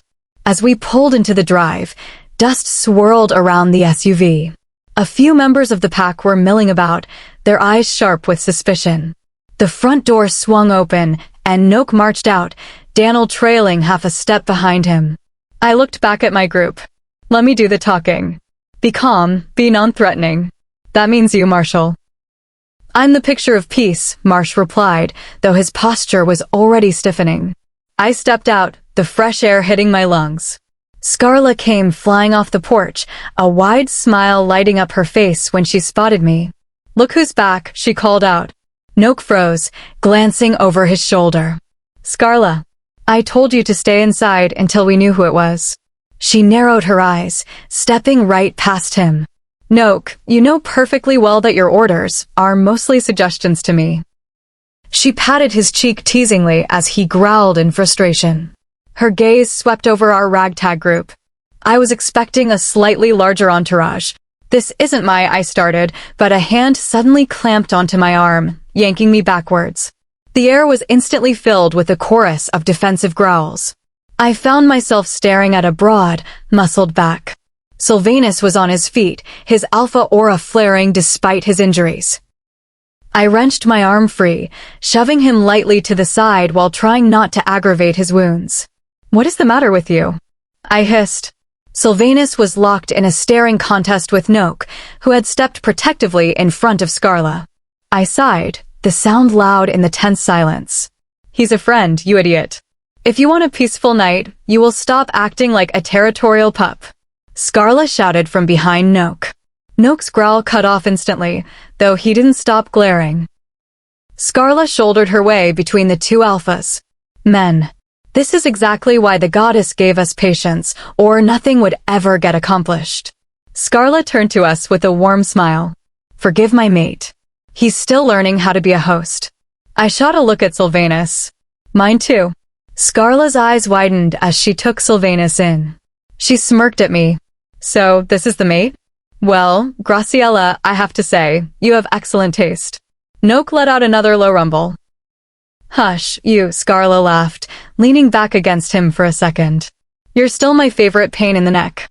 Daniel chuckled, turning it into a cough when Noak looked his way. Scarla stepped forward. "Why don't we go inside? It's much easier to talk over tea and a proper meal." "We'd appreciate that," I said, feeling the tension finally begin to break. "Wonderful. Follow me." Scarla had taken to her role as Luna with natural grace. She gave Noke a quick peck on the cheek before linking arms with Daniel and leading the way. The others waited for Sylvanus's lead. He looked annoyed, but he gave a sharp nod. Go on. Don't be rude. Marsh led Bunny toward the house, with Libertad and Leonidas following close behind. Valeriana paused next to me, let out a dramatic sigh, and whispered, I'll leave you two to settle your domestic dispute, before strutting after them. Noke gave Sylvanus one last measuring look before following. I turned on Sylvanus immediately. Don't you ever manhandle me like that again, especially not in front of people I respect. His jaw tightened. You're my mate. What was I supposed to do? Stand there while a stranger approached you? I pinched the bridge of my nose, counting to 10. Noke isn't a stranger. He's an ally. I need you to trust my judgment, Sylvanus. I'm yours and you're mine. Do you really think I'd lead us into a trap? The anger in his green eyes slowly ebbed away. He looked toward the house with a heavy sigh. I'm sorry, Graciela. It's just, this is all new. My wolf is possessive? Overbearing? A bit of a menace, I suggested. He cracked a small smile. I was going for difficult, but your work too. I laughed, the sound breaking the last of the friction between us. I took a step closer. It's new for me too. But I need you to trust me, okay? I'm not weak. He tilted his head, his gaze softening as it searched mine. I know you don't need a protector, Graciela. But I want to be one. There's a difference. He reached out, taking my hand and giving it a gentle squeeze. But I'll wait for the signal next time. If that helps. My face warmed. It would. He started walking toward the house, still holding my hand. I tried to ignore the way the contact made my skin hum. He glanced back with a smug grin. I frowned. Don't get cocky, Sylvanus. I can still take you. He threw his head back and laughed, a genuine, hearty sound. I pulled my hand free and gave him a playful shove, caught him off balance, and he stumbled. He looked up with a mock frown, and I just smiled. Next time, stay out of my head unless you're invited. I turned toward the house, leaving him to catch up. Oh, so it's like that? Leaving your wounded mate in the dust, he called out. I looked back to see him grinning. Better move fast, Graciela. I can smell the kitchen from here. I laughed, finally feeling like we were home, at least for now. Chapter 15. After a brief tour, Scarla left the others in the kitchen with Daniel. Sylvanus and I were led through a maze of hallways to Noke's office, where he waited for an explanation. Sylvanus and Noke stared each other down from opposite sides of the room. The tension was thick enough to cut with a knife. My uncle must have enlisted the hunters once he found out I was still alive, I explained, trying to ignore the heavy atmosphere. He won't stop until the threat to his power is removed, and now I've compromised Sylvanus's pack. I was hoping you would give them refuge until they could find another way. I felt a gnawing guilt. My presence had put them all in the line of fire. Scarla sat on the edge of Noke's desk. What do you say, Noke? We can't let them wander around with hunters on their heels. Noke shifted his gaze from Sylvanus to his mate. After a silent exchange, he looked back at Sylvanus. You are not a normal alpha, you're one of those purebloods. I can tell. His words shocked me. I had only learned purebloods existed a few days ago, yet Noke, who had lived as a rogue, recognized the aura instantly. Pure blood? Scarla asked, looking as lost as I felt. I'll explain it later, Noke quipped. Mostly, I want to know what a pureblood is doing out of hiding and leading a pack like an average wolf. If you're staying on my lands, I want to make sure I'm not walking into a war I didn't start. Let's just say there were some irreconcilable differences, Sylvanus replied with a shrug. Noke's eyes narrowed. I find that difficult to believe. Your kind likes to stick together, not wanting to muddy those precious bloodlines. He spat the last words with venom. I instinctively pressed my hand to the healing mark on my neck. Sylvanus emitted a low growl. Listen, Noke. Scarla slid off the desk with her own growl. Don't talk to my mate like that. He's an alpha, the same as you. She gave Sylvanus a hard look before relaxing back against the desk. I had to restrain my own wolf. She wanted to protect Sylvanus, but I reminded her he wasn't in real danger. Sylvanus clenched his jaw. I apologize, Luna. It's been a long couple of days, and my family history is a sore subject. He gave a small, stiff bow. Scarla's gaze softened. You're forgiven. Your pack is welcome to stay for the time being. Noak sighed, looking at me. Fine. They can stay. But I will be keeping extra eyes on your mate. You may trust him, Graciela, but I do not. Understood, I said softly. And thank you. He waved a hand dismissively. Now get out of my office. I rose and grabbed Sylvanus's hand, tugging him into the hallway. I pulled him into an empty room and shut the door. What was all that about in there? I demanded. Silvanus ran his fingers through his hair. I could ask you the same thing. What did he do for you after your escape? Why the secrecy? Why does it matter? It has nothing to do with what is happening now. I think you're holding back, he interrupted, taking a step toward me. I think you keep omitting the things that haunt you. Start being honest with me, because these secrets are endangering the people I have a duty to protect. Panic flared. Don't make me laugh. When have you ever cared about staying, Sylvanus? All you do is run away. You even tried to run away from me.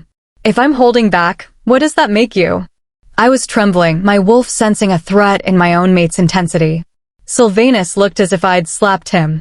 I immediately felt the weight of my words and wished I could take them back. He was right. I was leaving out the darkness of my past because I didn't want it to touch him. I didn't want him to look at me and only see a victim. You're right. I ran away. But not because I didn't want you, he said gently. I did it because I thought I was protecting you. My family will never let me go. I don't want anyone else's blood on my hands, especially yours. He began to pace the small room. I told you to leave me in the woods. I told you. I took a step toward him. Sylvanus. You should have left me, he yelled, his chest heaving. Now I've marked you, I've tied your life to a target.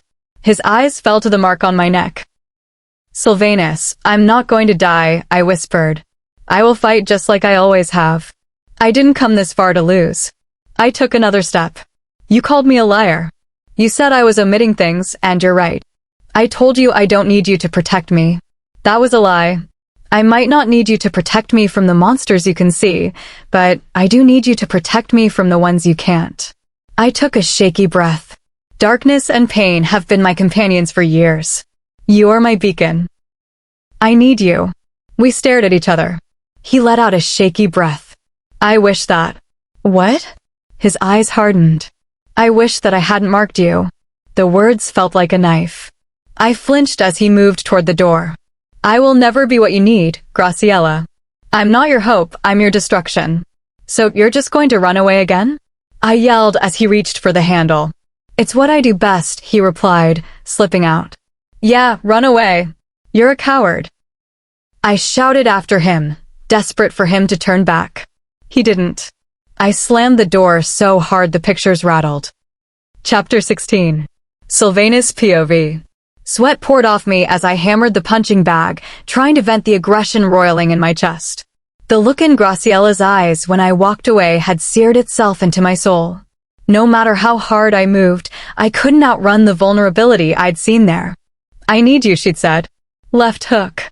Smack. Right cross. Smack. Double jab. I wish that I hadn't marked you. The memory of her flinching at those words felt like a physical blow to my own ribs.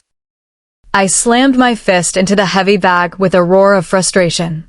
Damn it. I figured I'd find you in here. Valerie's voice echoed through the gym. I caught the swinging bag, steadying it before glancing back. She was scanning the room, her expression guarded. I let out a jagged breath. If you're here to lecture me, Valerie, don't. I'm not in the mood.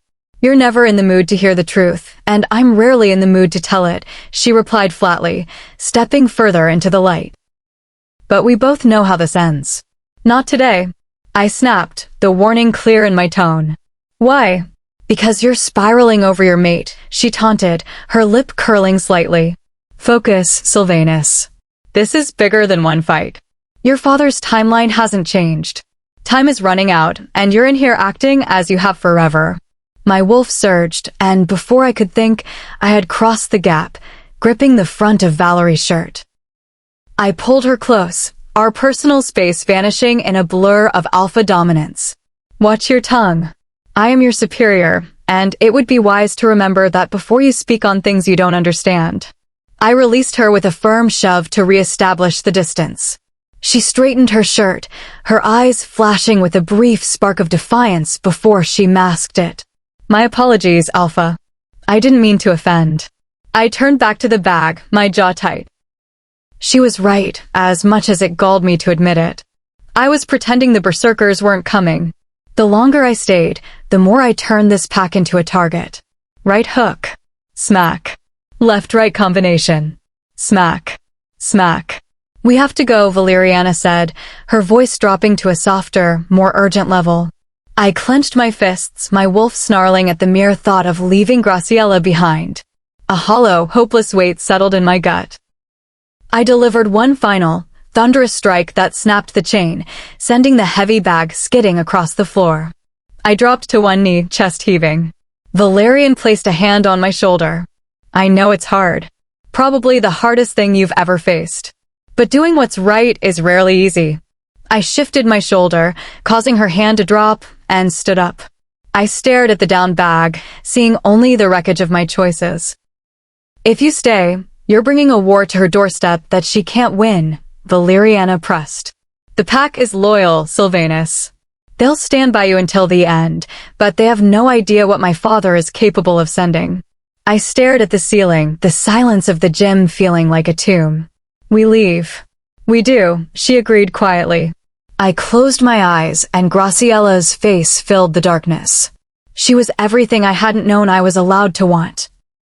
Fearless, resilient, and far more compassionate than the world had ever been to her. She would be an incredible alpha. She deserved a leader who didn't carry a death sentence in his blood. Meet me out front in an hour. Don't let the others see you, I said, my voice devoid of emotion. I walked out, my limbs feeling like they were made of lead. I had to see her one last time. I didn't care if she hated me for the argument earlier.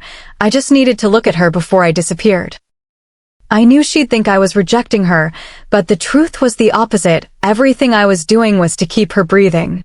She deserved a life, even if it wasn't with me. I found her room easily enough, but I hesitated at the door, my hand hovering over the knob. I finally turned it, the soft click sounding like a gunshot in the quiet hall. I slipped inside, letting my eyes adjust to the shadows. Graciela was a small, dark shape huddled on the bed. I moved closer, lulled by the rhythm of her breathing. I found myself smiling despite the ache in my chest. Her hair was a wild fan across the pillow, and for a second, I wanted nothing more than to reach out and touch it. I balled my hands into fists to stop myself. Her brow was furrowed, a small skull deepening even in sleep. I leaned down, my face inches from hers, remembering the spark of our first kiss. Perfect, I whispered into the dark. I started to pull away, ready to vanish, when a pained whimper escaped her. I froze. She began to toss and turn, her fingers tangling in the sheets. Another whimper followed, sharper this time. I needed to go. I needed to move before my resolve shattered. I took a step toward the door, but her whimper escalated into a cry of genuine anguish. My instinct overrode my logic. Before I knew it, I was back at her side. I sat on the edge of the mattress, leaning over her. Graciela. Tears were tracing paths down her cheeks, her head thrashing as she fought whatever demon was haunting her sleep. It felt like my own heart was being dismantled piece by piece. Graciela, wake up. It's just a dream, baby. I placed a firm, grounding hand on her shoulder. Graciela, wake up. Chapter 17. I opened my eyes to the cold, hard floor. My body surged upward as I scanned the room with a frantic, animal instinct. I was back in the cage. Back in the dark. No. No. No. I pulled at my hair, spinning in a desperate search for an exit. I threw myself against the transparent barrier, my fists thundering against the surface. Let me out. Break. I screamed, the walls vibrating under my weight but refusing to give. You're never leaving this place, Graciela. A voice like grinding glass echoed behind me. I spun to see Kellen leaning against the shadows, wearing a familiar, jagged sneer. The phantom mark of his end was visible on him, a dark shadow where life had left him. I scrambled back, horror rising in my throat. "You're gone. I ended this." "Did you?" he whispered, his form beginning to dissolve into a cold, gray mist. My heart hammered against my ribs like a trapped bird. "Look at them." His voice boomed, shattering the cell. Suddenly, I was standing in my childhood home, staring down at the wreckage of my life, the silent, still forms of my parents. I let out a broken sob, my legs giving out. Strong hands caught my shoulders from behind, anchoring me in place. I thrashed, trying to break the hold, but the grip was absolute. "Don't look away, Graciela." I shook my head, squeezing my eyes shut as the grief threatened to drown me. Fingers pressed into my skin. "Witness your failure," the voice hissed. I cringed, but the nightmare forced my eyes open, my body trembling like a leaf in a gale. "They're gone, and you're the one left behind," Kellen whispered into my ear. "No." "Yes, Graciela. You couldn't save them, and you barely saved yourself." I felt the weight of his words crushing my spirit. "Because you're fragile." A pathetic excuse for an alpha. "But don't worry, I'll remodel you. When I'm finished, the world will fear the shadow I've made you into." I felt a shiver of pure revulsion. I wanted to fight, to tear the vision apart, but I was paralyzed. "No!" I shouted, finally breaking the tether. I stumbled forward, hitting the ground as a phantom pain raced through my veins. I rolled onto my back, staring up into a sea of red eyes and predatory smiles. Shadowy hands reached out, pinning me, pulling at my very essence. I fought with everything I had, but the darkness was a tide I couldn't swim against. Numbness began to seep into my limbs. I couldn't feel the ground anymore, only the cold tugging of the void. "Graciela," Kellen called from the abyss. "Fragile, broken Graciela." "Go to hell," I managed to wheeze. Suddenly, his face was inches from mine, his eyes wild and hollow. "This is it, Graciela," he roared. He reached into the center of my being, and an earth-shattering scream tore from my throat as the world fractured. I woke up screaming, my limbs thrashing against the mattress, some unseen force holding me steady. I needed to get free. I needed to run. "Graciela," a deep, commanding voice broke through the fog. "Graciela, look at me. It's just a dream." I collapsed back against the pillows, gasping for air and blinking away the stinging tears. It took a moment for my mind to realize that the hands holding me were warm, grounding. Sylvanus was hovering over me, his face etched with a sharp, raw concern. I fought the urge to break down completely as my pulse began to slow. Sensing my shift, he pulled me upward, tucking me into his chest.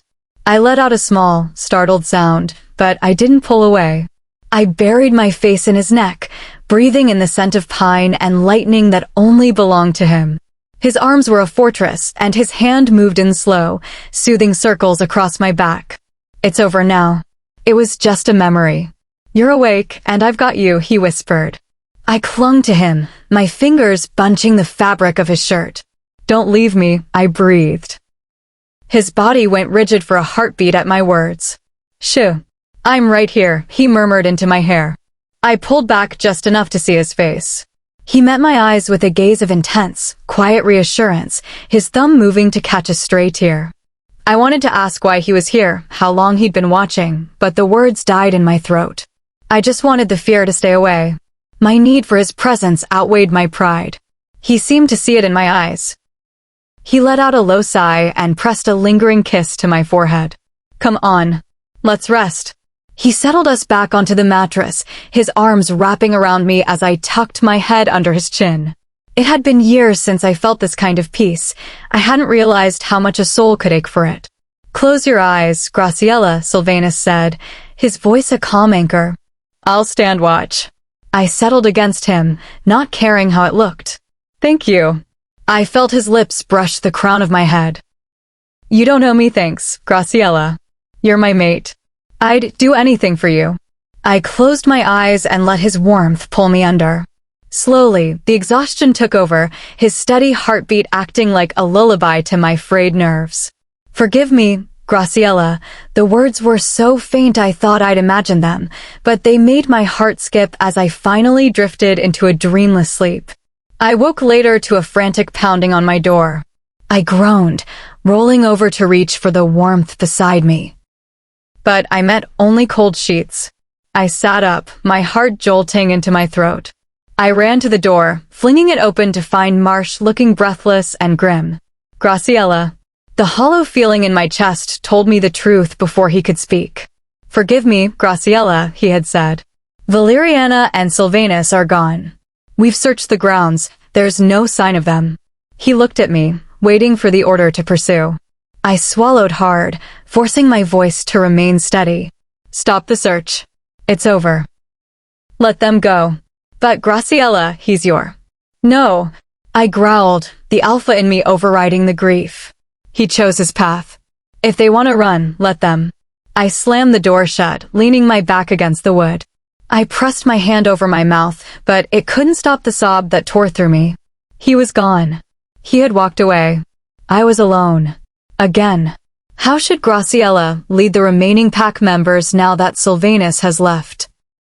Should she embrace her role as their new alpha and prepare them for the hunters, or will her focus shift to tracking Sylvanus down to demand answers? Chapter 18. People don't explain what it truly means to be marked. The moment Sylvanus claimed the bond, my entire world shifted on its axis. The sky became the ground beneath my feet, and I was in a constant state of falling. It wasn't until he left that I realized Sylvanus had become the anchor holding me firmly rooted. Now that he was gone, I felt adrift, tossed about in the raging chaos of a reality I didn't recognize.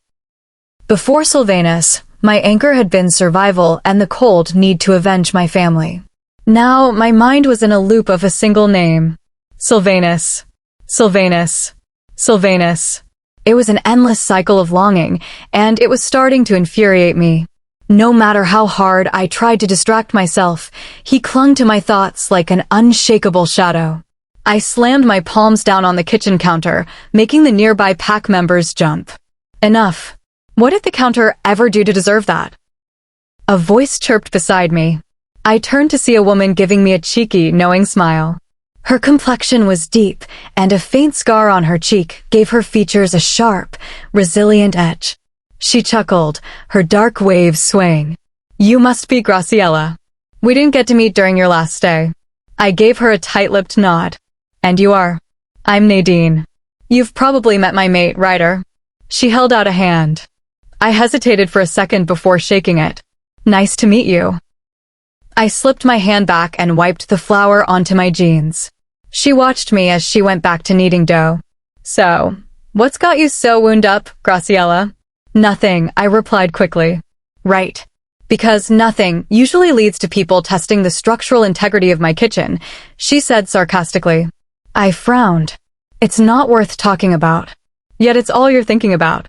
She was fast with her retorts, making me bite my cheek to keep from snapping. Before I could tell her to mind her business, the kitchen door swung open. Rydell marched toward us, his gaze intense and focused. Nadine wiped her hands on her apron as Rydell stopped in front of her, his jaw tight. Nadine, is there a reason you are in here and not resting as the healer ordered? Ryder, I am perfectly fine. The girls are looking out for me. You're worrying over a shadow. She gave him a small, reassuring smile. You need to be resting. I'm not having this discussion again, he rumbled. The warmth in Nadine's eyes vanished, replaced by a fierce, protective fire. You listen to me, Ryder. If you try to force me back to that room, I will make you very, very sorry. Am I clear? The kitchen went dead silent. I reached out slowly, took my utility knife off the counter, and handed it silently to another woman nearby to de-escalate the tension. Rydell let out a long, weary sigh before glancing at me. I gave him a non-committal shrug. Fine. You always do what you want anyway, he grumbled, his pride clearly wounded. I didn't come here for an argument. Noak wants to see you in his office, Graciela. With that, he marched out. Nadine went back to the dough with a sudden, frantic energy before her eyes welled up. I stood frozen, unsure of how to react. I wasn't built for emotional comfort. I backed away as the other women rushed to her side. I felt much better once I escaped that heavy atmosphere. I'd never been the nurturing type. Perhaps my alpha blood had refined those traits into something harder. I'd never thought about motherhood, but a sudden image of a life with Sylvanus flashed through my mind, warming me for a heartbeat before I crushed it. He had left. My anger flared again, and I stomped toward Noak's office to drown out the hurt. I knocked. "Come in." Noak's voice called out. I found him behind his desk. He gestured for me to sit. "How are you holding up?" "I'm fine. How have you been managing your wolf? Any complications since the rescue?" I chewed my lip, thinking of the night I freed Silvanus from the hunters. Noak saw the hesitation instantly. "I'll take that as a yes." I let out a heavy breath. I was in control, and then suddenly, I wasn't. Sylvanus, somehow, he influenced my shift. My wolf didn't listen to me. It felt like her, but she was acting on his will, not mine. "It's called transference," Noak said after a moment. "What is that?" Noak stood up, pacing the small space. "Rogues grow up studying purebloods. To survive them, we had to understand their mechanics. Transference is a rare phenomenon where a dominant alpha's aura can override the instincts of those around them. It's like a hive mind. The stronger wolf siphons their will into the others to create a unified force. Usually, another alpha is too strong-willed to be affected, but because he's your mate, you were open to him. So I was just a pawn? I asked, appalled. "A receiver," Noak corrected. "A strong bloodline doesn't always do it intentionally, but it makes the bond more dangerous. He's your anchor, which means his emotional state can bleed into yours." My anger returned. "Well, it's a good thing he's gone then," I snapped. Noak leaned over the desk, his eyes softening. "Graciela, you've been marked. Neither of you can just walk away. Your souls are tethered now." I tightened my fists. Sylvanus made me feel weak. "He left me like I didn't matter," I whispered. Noak reached out, placing a hand over mine. "Trust me. Whatever reason he had for leaving, it wasn't a lack of desire for you." "How can you know that?" "Because it wasn't long ago that I was trying to push my own mate away to keep her safe." He gave my hand a firm squeeze. "The question is, what is your response, Graciela? How does an alpha react to this?" I didn't have a full plan, but my instincts were screaming at me to follow him. "Looks like I'm taking a detour before I head home to my uncle," I said, a small, dangerous smirk appearing. Noak grinned. "Just remember the lesson. Control the anger, or you'll lose yourself to the transference again. And one more thing, when you find them, give those purebloods a little taste of the hell we've lived through." Chapter 19. Sylvanus POV. Every step that took me further from Graciela felt like a vice tightening around my heart. I feared that soon it would stop beating altogether, an act of mercy compared to the weight of what I had done by leaving her. Valeriana remained silent beside me the entire way, her presence a steady, cautious anchor. She knew better than to tempt the beast snarling just beneath my surface. My head throbbed with the effort of holding him back. All he wanted was to tear through the world until we were back at her side. I had avoided everyone since our return to the estate, sequestered in my old quarters.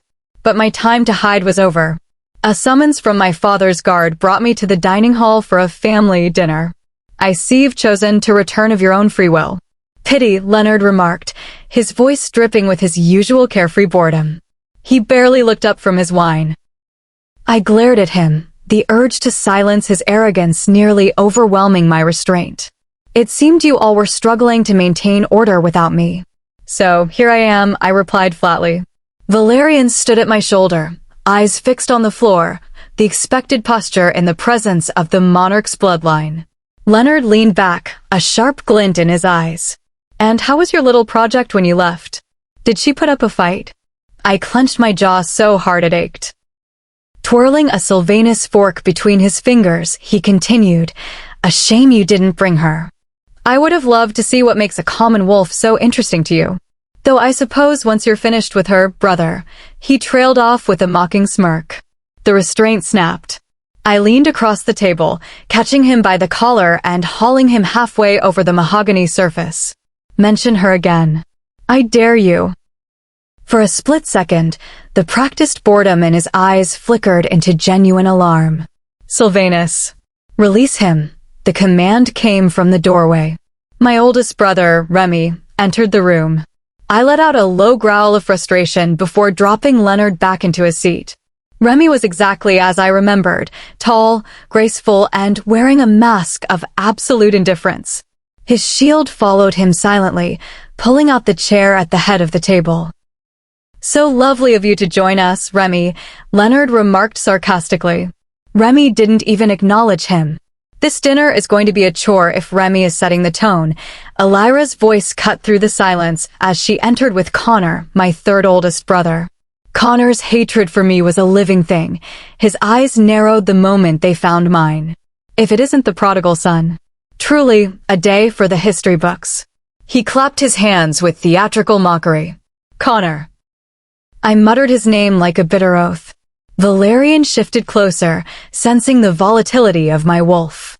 I forced myself to take my seat. Elira slid into the chair beside me. "I'm glad you're back, Sylvanus. Connor is dreadfully dull." "What she means is, the guard hasn't had to stop a riot in weeks since you left," Connor commented.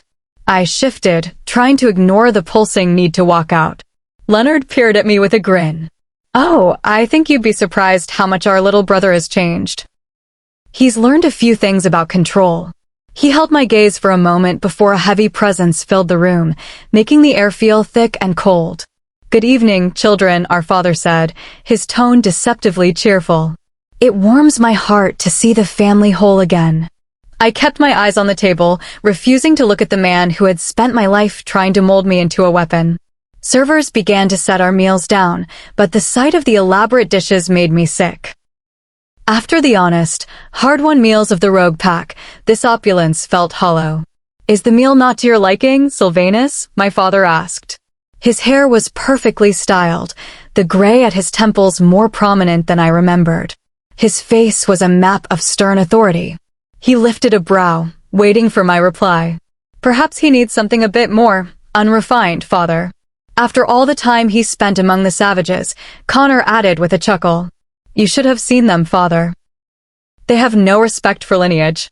Especially that female," Elira hissed, her voice full of disdain. "I don't know," Leonard mused, swirling his drink. "I found her spirit rather compelling."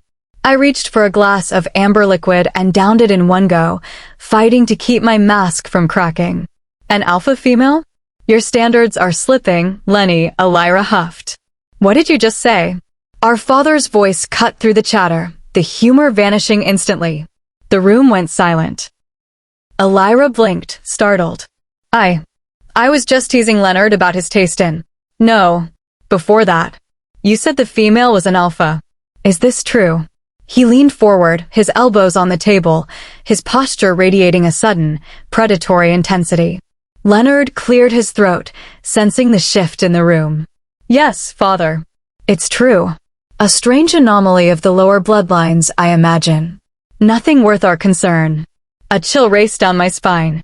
My father's reaction wasn't one of disgust. It was something else entirely. As his sharp green eyes met mine, I saw a flicker of something I never expected to see in the monarch. Fear. He forced a strained smile and dabbed at his mouth with a silk napkin. "Of course. I've just remembered a pressing matter of state. Forgive my early departure." He stood abruptly, the chair scraping harshly against the floor. The suspicion in my gut grew until it tasted like copper. I watched him leave, the heavy oak doors slamming shut behind him. "Well, that was interesting," Leonard muttered, watching the door. His eyes met mine, mirroring my own confusion and wariness. My father knew something about Graciela, something that unsettled him. The only comfort I had was the belief that Graciela was far away, safe from the reach of this house. Or so I hoped. Chapter 20. 20 years before. Orion POV. Declanda, thank you for coming on such short notice. I greeted my old friend at the door of the study. His hazel eyes scanned my face with sharp intuition before he stepped inside. "I only hope this is as urgent as your message implied, or Mara will have me relegated to the barracks for a month." "Tell me, Declanda, did mating also involve a total loss of your nerve?" Trosel spoke up from the small love seat where he sat next to his twin, Kalel. Kal-El shot his brother a warning glare, elbowing him in the ribs. Trosel and Declanda had a relationship fueled by mutual irritation, but they were both formidable alphas in their own right. I closed the heavy oak door, shutting out the rest of the world. I know this seems out of character, but I have proof that the council has been compromised. The room went deathly silent. My friends exchanged weighted looks. Kal-El was the first to speak, his gaze fixed on the floor. By bringing us here, I assume you believe we're the only ones left who haven't turned? He looked up, his eyes shadowed. Trosel tensed, his posture shifting into a defensive stance. I nodded. Yes. Well, that's just perfect, Declanda sighed, running a hand through his wavy auburn hair. He moved toward the cabinet, grabbing a bottle of scotch and pulling the cork. He took a long, grounding drink. I truly despise politics, he muttered before turning back to us. We should have seen it coming, Kal-El growled, pacing the rug. The monarch's son has been whispering in ears behind his father's back for months, trying to gather support for a coup. Brax won't stop until he has total control. He took the bottle from Declanda, taking a drink of his own. I shared their frustration. I had watched Brax lingering around the edges of our authority for too long, looking for a weakness to exploit. So, what's the move, Orion? Kal-El asked, folding his arms. I rubbed the stubble on my jaw. I don't have a full strategy yet. I only knew I had to warn you. We're in danger the moment Brax realizes we aren't among his loyalists. Shouldn't we take this to the monarch? Kal-El asked. In a perfect world, yes. But it's our word against his son and the majority of the council. That's a losing hand, brother, Trosel replied. We can't just stand by. I won't watch our people be handed over to a man like Brax. He'll drag us into a new dark age, Kal-El insisted, his voice rising with conviction. I held up a hand. I didn't say we're doing nothing, but we have to be calculated. Kal-El stared at me for a long moment before sitting back down. I felt the crushing weight of responsibility for these men. We had grown up together, inheriting our titles and fighting rogues side by side, only to find a snake in our own garden. As head alpha, I felt the heavy burden of the corruption that had already taken root. My friends, my brothers, I looked at each of them, my voice strained. I don't know if this is a war we can win from the inside. We are surrounded. I won't lead you into a slaughter. I balled my hands into fists. What I'm about to suggest is going to sound like madness. But listen. I cleared his throat. We leave. Now. We slip away while the path is still open, and we seek out the banished. Declanda nearly choked on his drink, sputtering as Trosel gave him a heavy-handed pat on the back. You're right, that is madness. Declanda barked, waving Trosel off. You think the banished want anything to do with us? They'll think we're just more of the same. No, I think Orion is onto something, Kal-El said, his eyes narrowing in thought. I offered him a grateful nod. He looked at Declanda. Have you never heard the phrase, the enemy of my enemy is my friend? So you think they'll ally with us just because we share a common threat? Declanda asked, skeptical. That is the hope, I said. Declanda's expression shifted as he looked between Kal-El and me. He let out a long, defeated groan. He took one last drink and set the bottle onto the desk. Fine. Count me in, you lunatics. Glad to see you found your courage, Trosel commented, earning himself a sharp elbow to the gut from Declanda. Trosel doubled over, muttering under his breath. And you, Trosel? You in? Trosel straightened up with an eye roll. When have I ever backed down from a fight? It's the only thing I'm actually good at. Then it's settled. We leave at the first opportunity. And when we do, we are no different from the banished. We need their trust if this cause is to survive. The monarch will fall, Brax has too much momentum, but we will be the ones waiting when the dust settles. We need to build a future based on peace, not just power. I could feel the conviction vibrating through me. These were hard truths. I respected the monarch deeply, but I knew he would prefer us alive and fighting for the future than lost in his halls. Mara is going to be furious, Declanda sighed.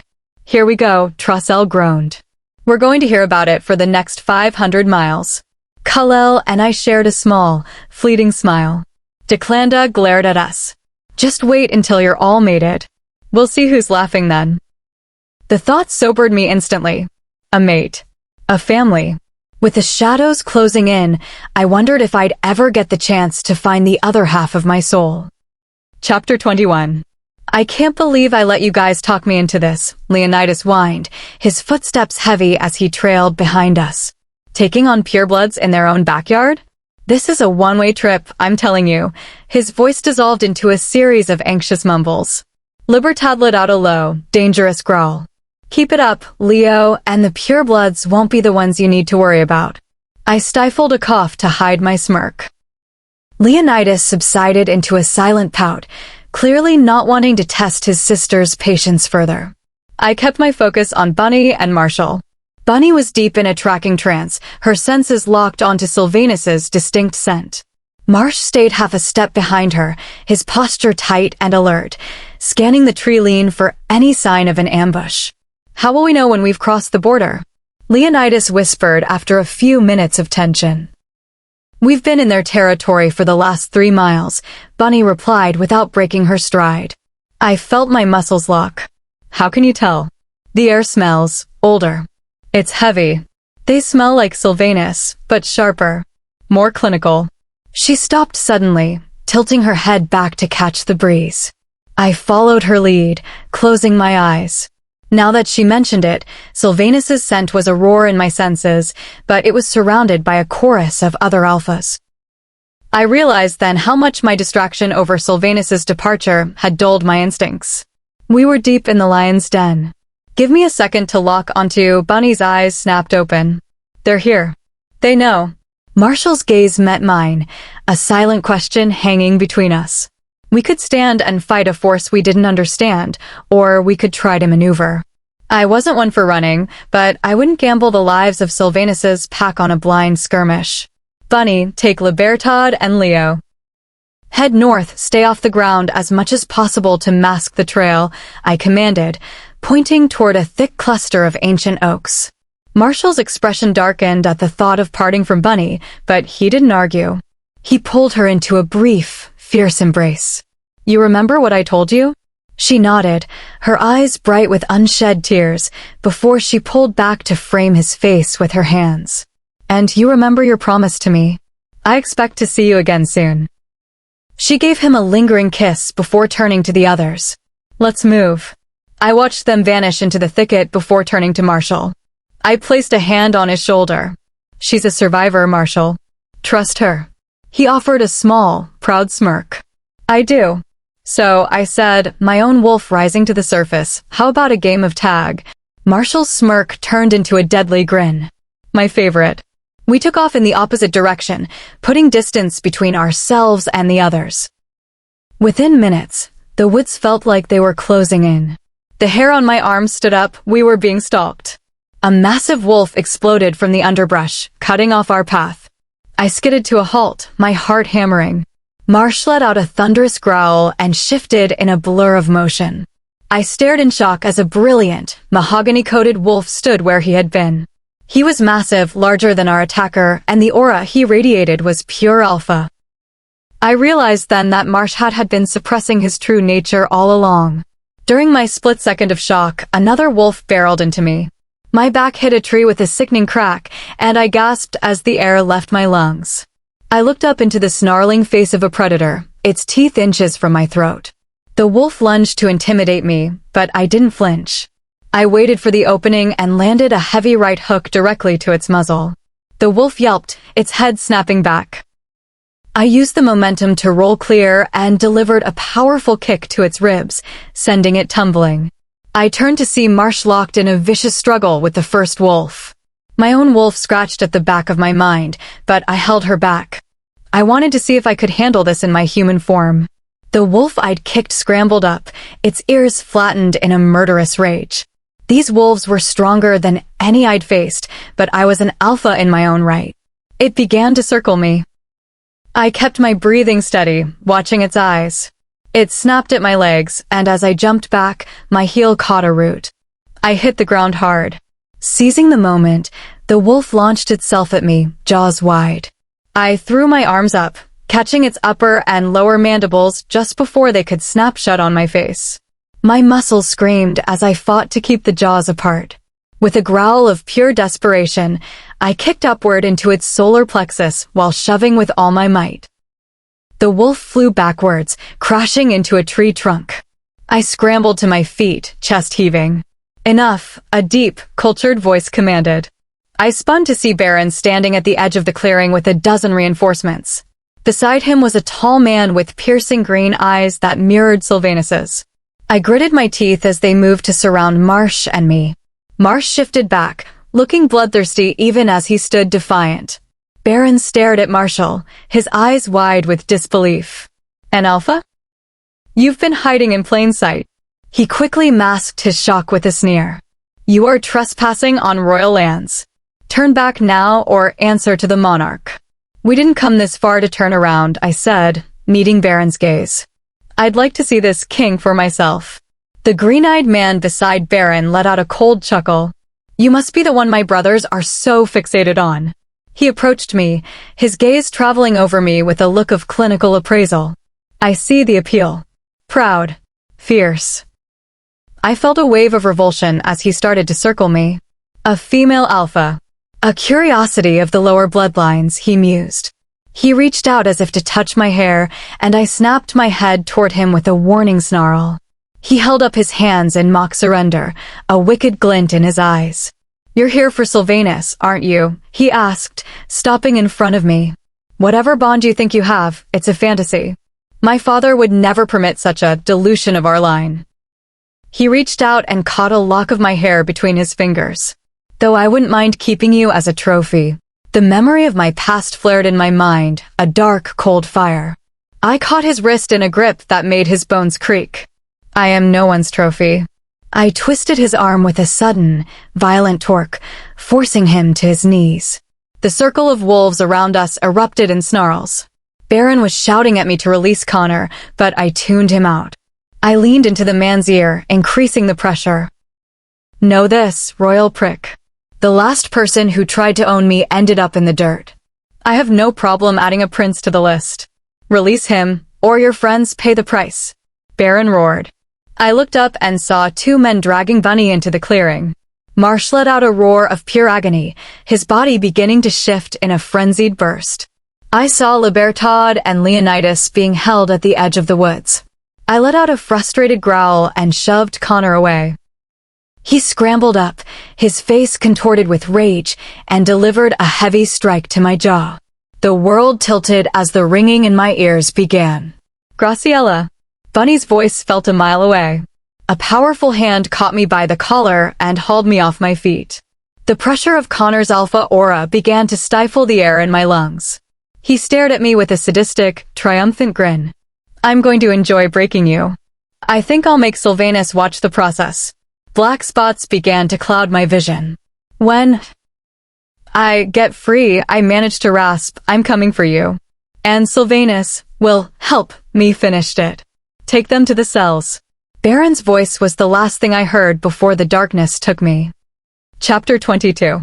"Graciela," Kellen's voice whispered, a cold draft against my ear. The darkness around me shifted, but my eyelids felt like lead. I could feel the biting cold of metal restraints against my wrists and ankles. I wanted to scream, but the pressure in my chest was a physical weight, stifling my voice. Fingers brushed the hair away from my face, and I recoiled, my skin crawling. A deep, hollow chuckle vibrated through the still air. "Oh, Graciela. Aren't you tired of this game yet?" Kellen's voice was full of a dark, twisted amusement. I felt a sharp sting of phantom pain, but I refused to give him the satisfaction of a sound. He thrived on the noise of my defiance. "You have greatness in your blood, Graciela. It's in your genes. All you have to do is stop fighting me." His voice was a low hum against my ear, his presence a suffocating shadow. My wolf was scratching at the back of my mind, a desperate, muted thing. The wolf's bane in my system had severed our connection, leaving me adrift. He loved it when I was silenced. I could feel the ghost of his touch over my ribs, centering on the dull ache where the rogues had tried to break my spirit weeks before.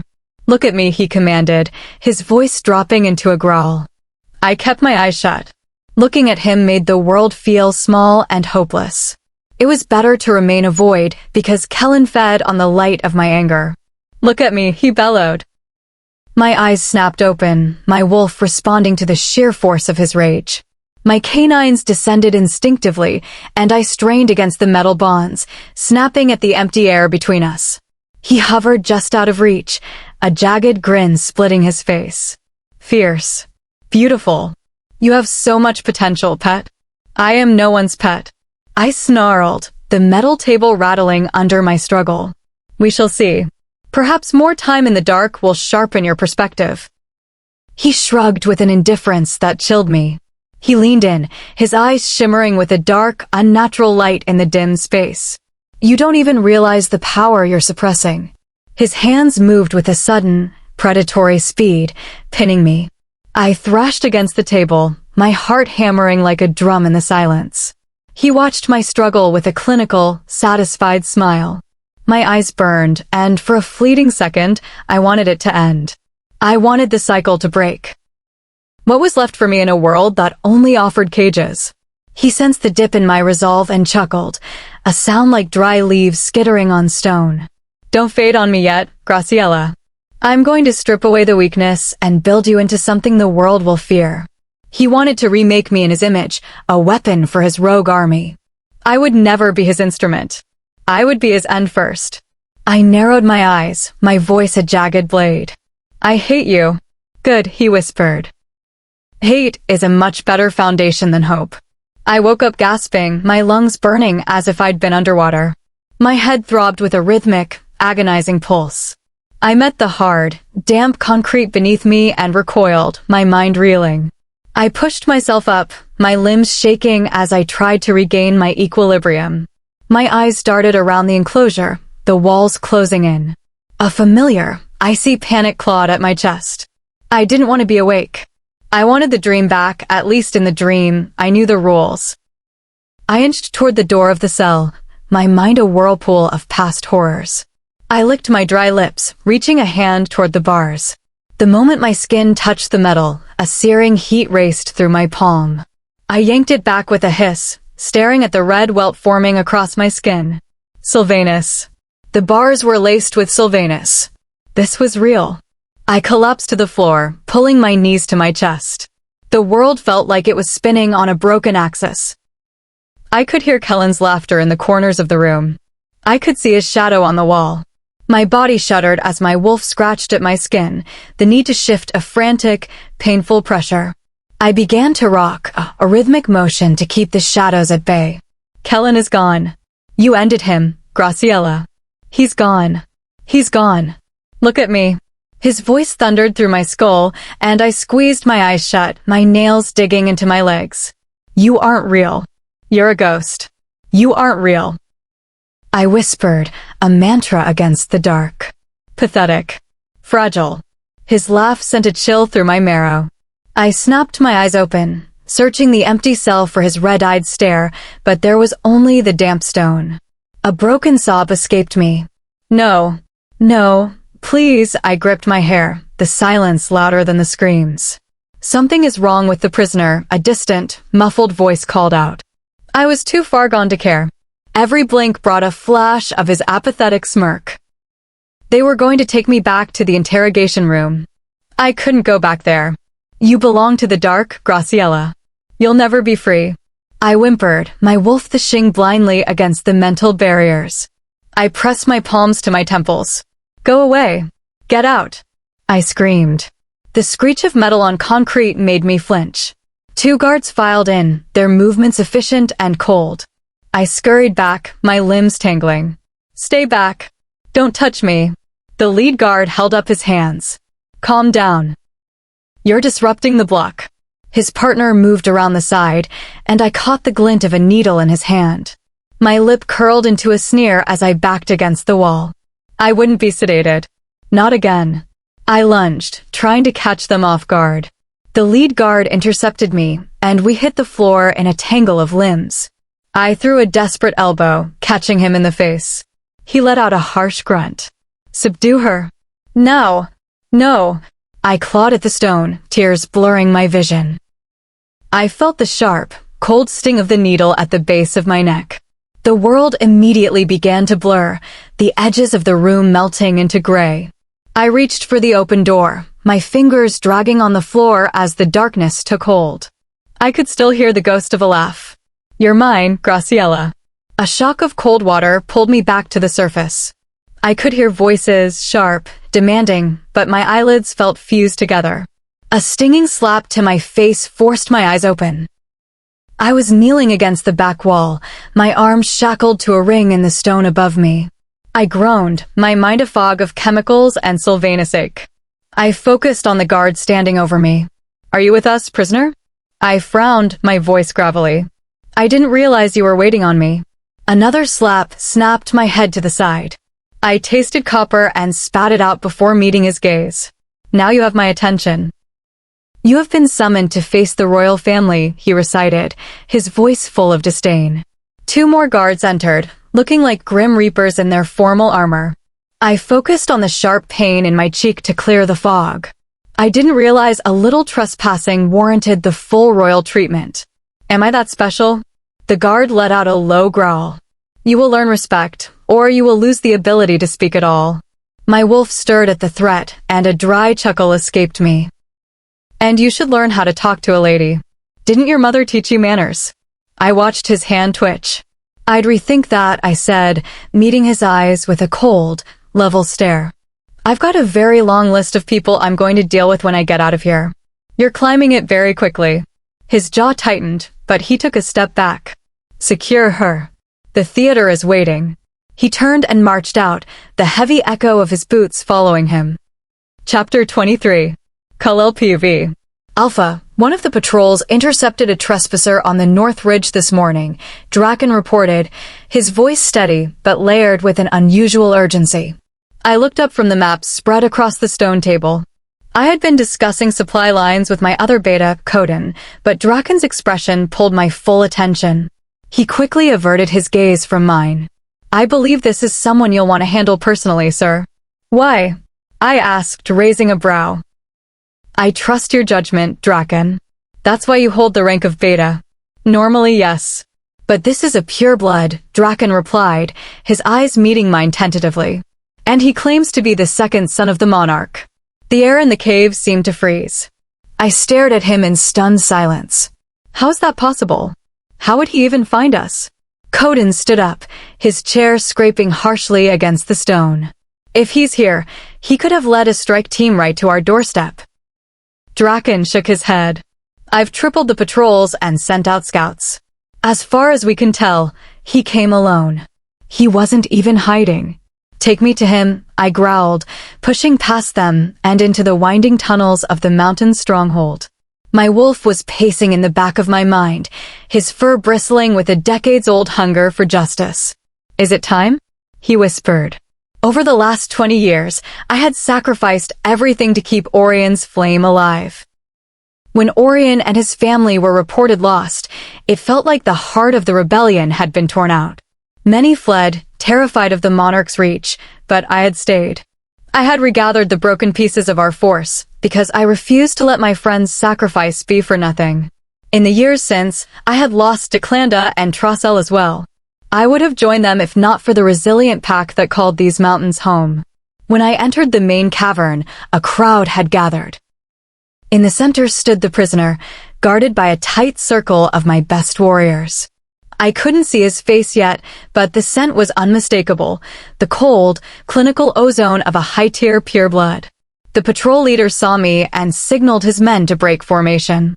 The trespasser stood with his arms crossed, his posture entirely too relaxed for someone in a renegade camp. He scanned the cave with a look of mild amusement until his gaze landed on mine. The recognition hit me like a physical blow. He had Brax's eyes. The same arrogant, calculating green. I felt a snarl building in my chest. Sensing the shift in the air, he smirked. "You've done well for yourself, Khalil. The last of the old guard. Or should I say, the alpha of the mountain." I closed the distance in 3 long strides, my aura flared to its limit. "You were a fool to walk into this den alone." He shrugged. "I've always preferred the direct approach." I let out a low, warning rumble. He held up his hands in mock surrender. Besides, I know you aren't going to end me, Alpha Kal-El. If I were worried, I wouldn't be here. I narrowed my eyes, my voice a jagged blade. Don't be so certain. Your father has taken enough from me to justify whatever I decide to do to you. You walked in here like a gift, and I'm not one to turn down an opportunity for retribution. I watched for a crack in his mask and found a flicker of genuine apprehension in his eyes, but he held his ground. He hasn't taken everything yet, Leonard said, his teasing tone vanishing. I moved with alpha speed, grabbing him by the front of his shirt and hauling him forward until we were inches apart. I don't play games, boy. If you have something to say it now, or I'll have you removed from my mountain in pieces. The fear in his eyes was clear now, a small victory for my wolf. Orion Black's legacy, it survived, he said quickly. Liar. Orion and his family are gone. Your father made sure the world knew it. I growled, the pain of the memory making my grip tighten. I swear to you, the girl is alive. She's currently being held in the lower cells after a failed incursion. My father, he's only just realized she survived the original purge. I don't know how long she has left now that he knows the truth. I stared into his eyes that belonged to the traitor Brax, but I saw the truth of his words reflected there. I released him abruptly, taking a step back as the world seemed to tilt. It was the hope I had prayed for but never dared to believe in. Why tell me this? What's your angle? Call it an insurance policy. I'll be your eyes and ears inside the estate. I'll feed you the intel you've been missing for 20 years. In exchange, when your rebellion finally moves, you ensure I'm not caught in the crossfire. He shoved his hands into his pockets, trying to reclaim his nonchalance. Uncertainty gnawed at me. This had all the markings of a trap designed to draw the resistance out into the open. We were so close to being ready. A mistake now would be fatal. But if he was telling the truth, I couldn't leave Orion's daughter to the monarch's mercy. Here is the reality. I don't trust you. Being his son is reason enough. I crossed my arms, my gaze level. But I will give you one chance to prove your worth. He tilted his head. And what does that look like? I offered him a cold, predatory smirk. You bring me Orion's daughter. If she is alive and well, you will deliver her to me. Her safety will be the price of your life. A life for a life. His eyes widened. That's impossible. If I'm caught aiding her escape, it's my head. Is it? You found my hidden stronghold easily enough. You've already committed treason by standing here. Why stop now? I probed, testing his resolve. Unless, of course, this was all a fabrication. He let out a long, ragged sigh, running a hand through his hair. It's more complicated than that. She won't leave without her companions. And my brother, Sylvanus, he won't let anyone near her. That sounds like a personal problem, Leonard. You want your life? Then you do as I've asked. I turned to my betas. Draken, see our guest to the border. With pleasure, Alpha, Draken replied, stepping forward with the patrol. Leonard snorted, allowing them to take his arms. As they passed, I signaled them to halt. I'll give you 1 week. If you don't return with her, our deal is void.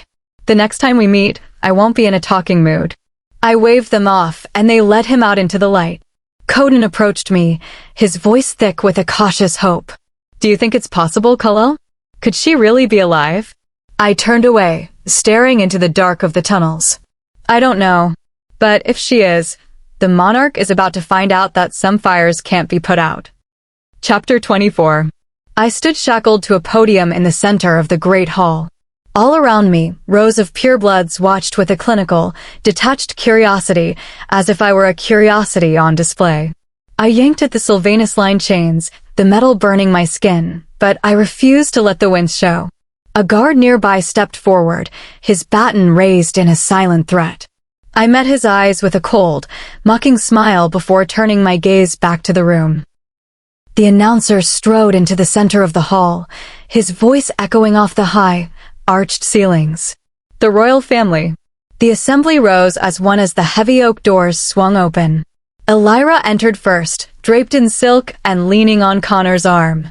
I felt my wolf surge, a snarl vibrating in my chest at the sight of them. I tested my bonds again, the rattling metal catching Connor's attention. He offered me a slow, predatory grin. I bit my tongue to keep the growl from escaping. Leonard followed with his usual effortless stride. When our eyes met, his mask of boredom slipped for a fraction of a second. There was an urgency in his gaze, a silent communication I couldn't yet decode. He quickly masked it, winking at a group of noble women who sighed as he passed. "Just end this now," I muttered to the empty air. Then, the air in the room seemed to shift. Sylvanus walked through the doors, his presence a physical weight that silenced the murmurs.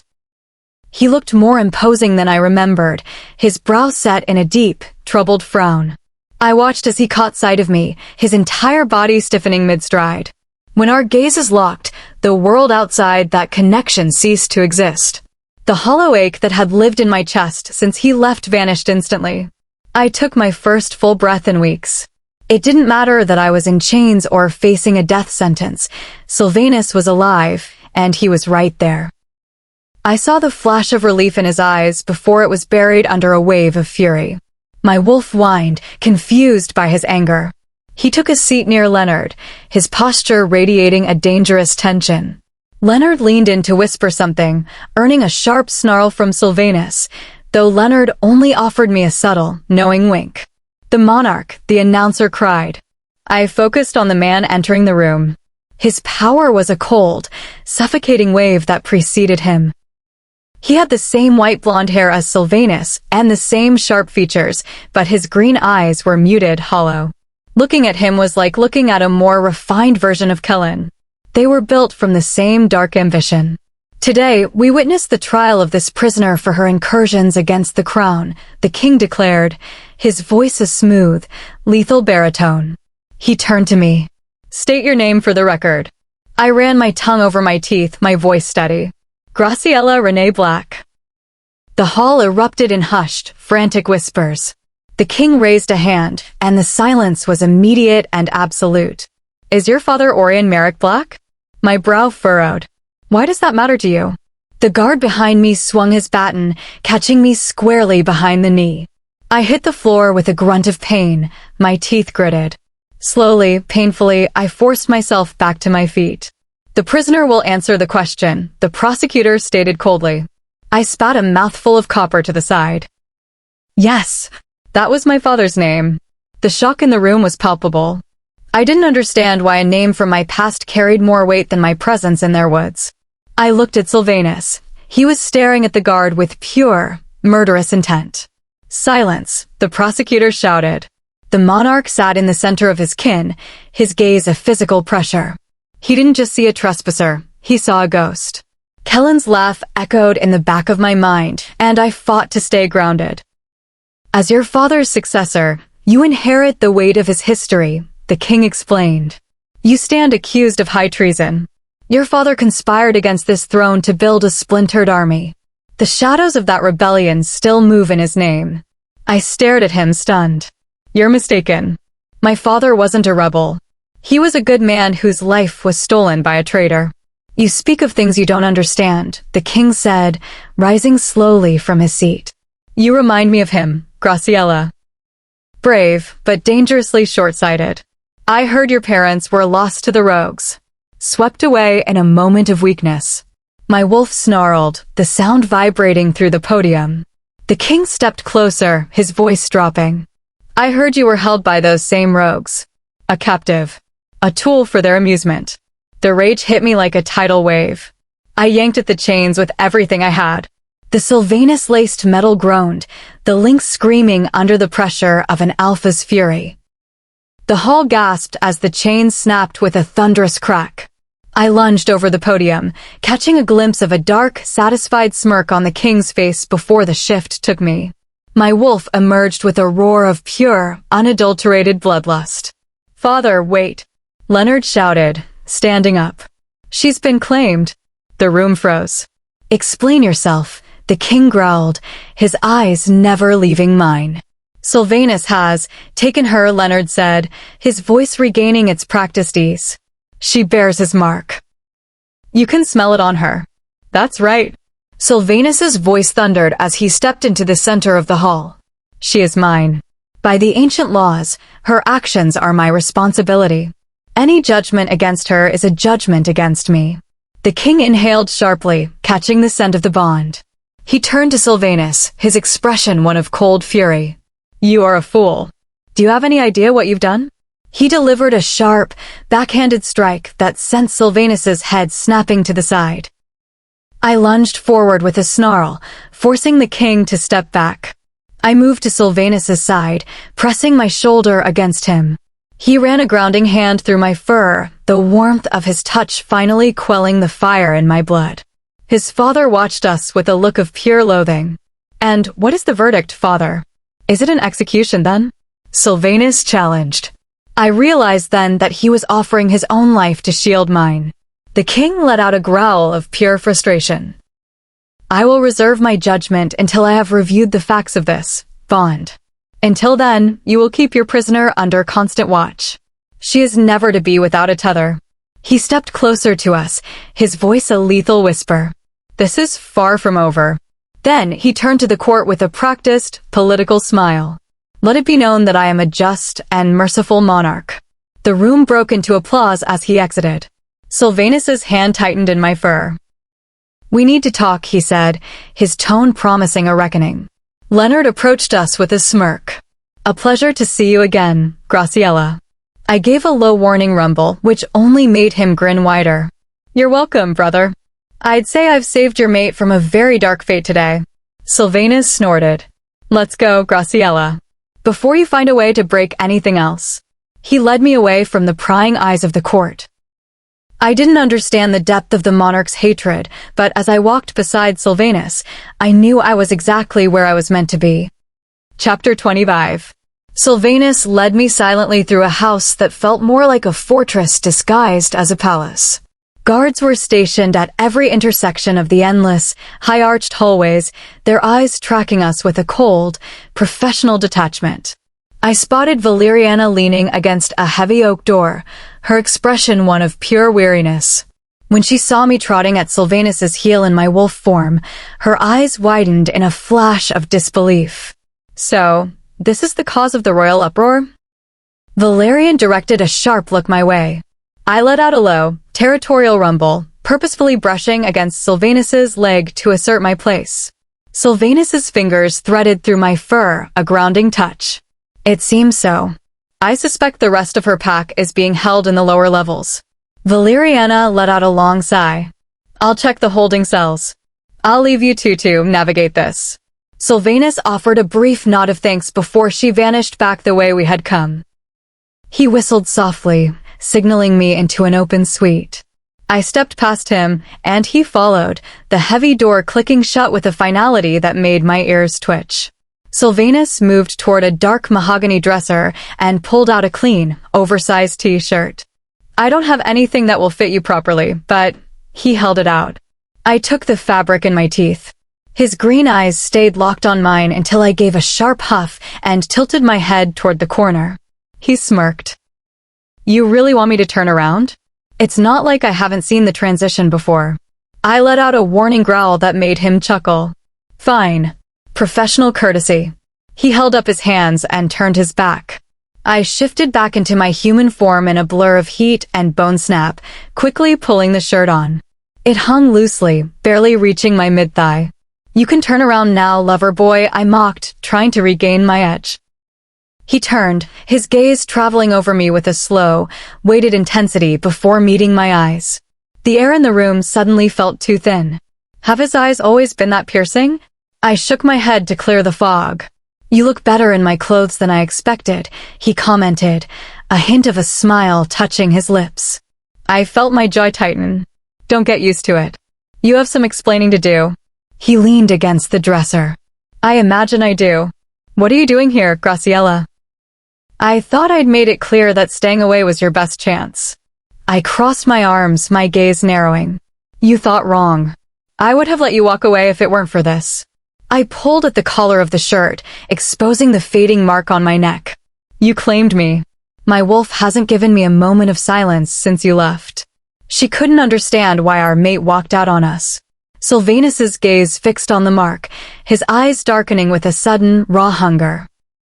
I didn't leave because I didn't want you, Graciela. Wanting you has never been the problem. I let out a jagged, humorless laugh. Then what was it? My history? My time with the rogues?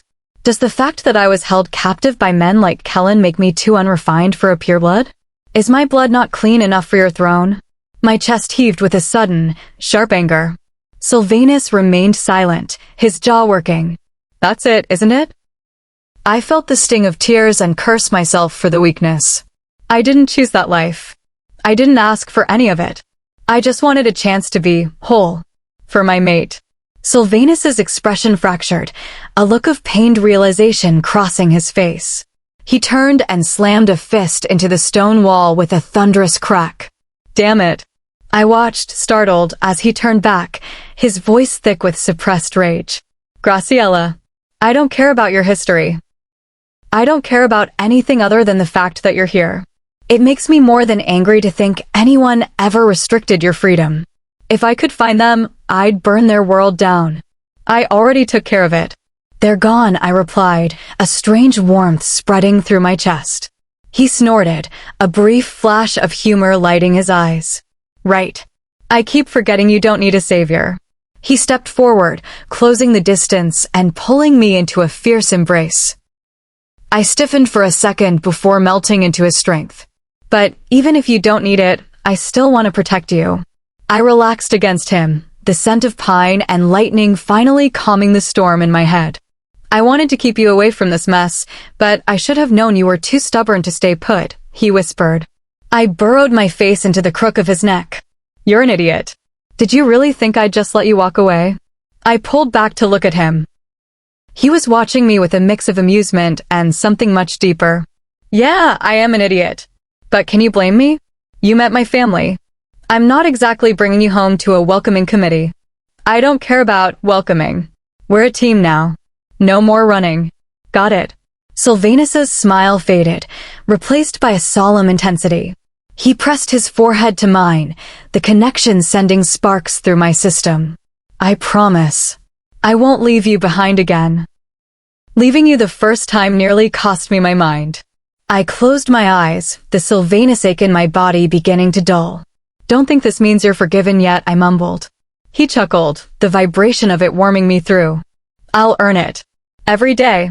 But first, we have to get you and your pack out of my father's reach. I frowned, looking up at him. He had a lot to say about my father.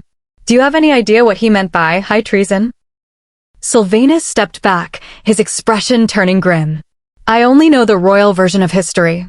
I had no idea Orient Black was your father until you said it in the hall. I winced. I can't believe he was a traitor. He was the kindest man I knew. I believe you, Graciela. If you're his legacy, then he must have been a man of honor. He reached toward the dresser again, picking up a heavy, polished metal band. My breath hitched. What is that? It's a tether, he said softly, his voice full of regret. I recoiled.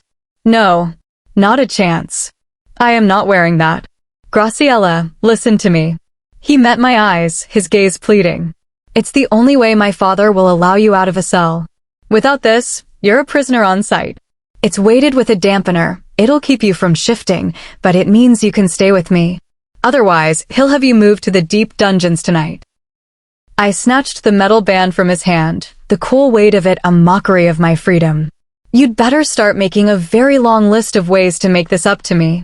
I snapped the band around my neck, the click sounding like a cell door. Make it a very long list, Sylvanus. Chapter 26. Sylvanus POV. After the tension of the Great Hall, I decided to take Graciela somewhere that might offer a moment of peace. She had been through a gauntlet since arriving at the estate, and I wanted to give her something, even a small fragment of the truth, to anchor her. I led her toward the abandoned wing of my father's house, moving through the shadows to ensure our path remained unobserved. This wing looks like it hasn't seen a duster in a century, Graciela commented, trailing her fingers over a layer of gray silt on a side table. She glanced back at me, a spark of her usual fire returning to her Sylvanus eyes. Don't tell me the royal budget doesn't cover maintenance? I felt a genuine pull in my chest at the teasing tilt of her lips. My father forbade anyone from entering this wing after he took the throne. It's been a dead zone for 20 years.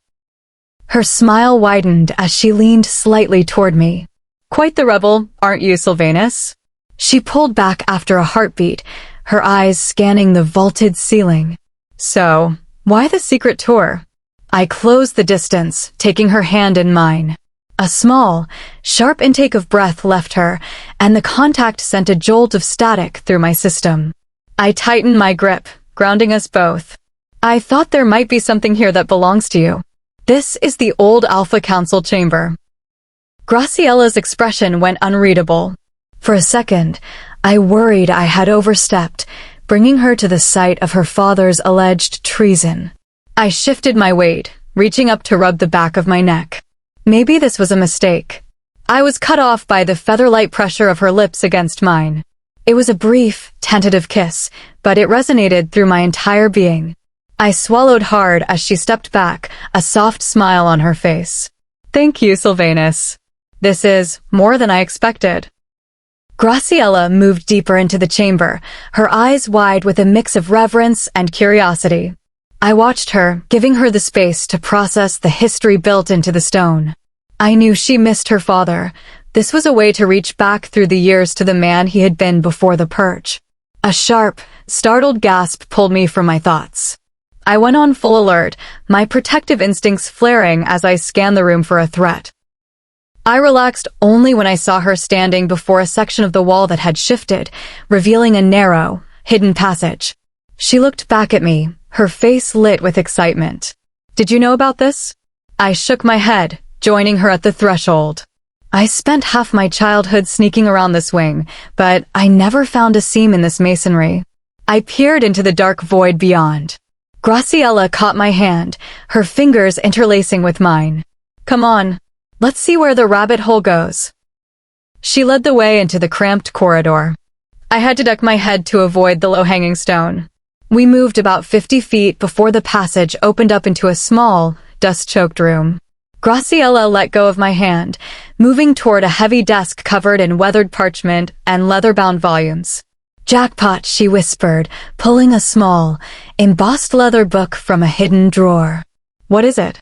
My father's personal record, she said, her voice thick with emotion. He always told me that a leader who doesn't keep his own history is bound to lose it. She flipped the cover, her excitement slowly cooling into a concentrated frown. I stood behind her, looking over her shoulder. The pages were filled with neat, cramped columns of names and dates. It looks like a manifest, I murmured. It's too extensive for just the council, Graciela noted. She stopped mid-turn, and I reached out to steady her hand, my finger landing on a specific entry. Wait. I know that name. I pointed to a line near the bottom. He was a high-ranking officer in the Royal Guard during my grandfather's reign. Retired years ago. I looked more closely and noticed a small geometric symbol inked next to the name. Scanning the page, I saw the same mark repeated beside dozens of others. What's the significance of the symbol? Graciela brought the book closer to the flickering light. She flipped through several pages at a rapid pace. I don't know yet, but it's everywhere. It's a code or a classification.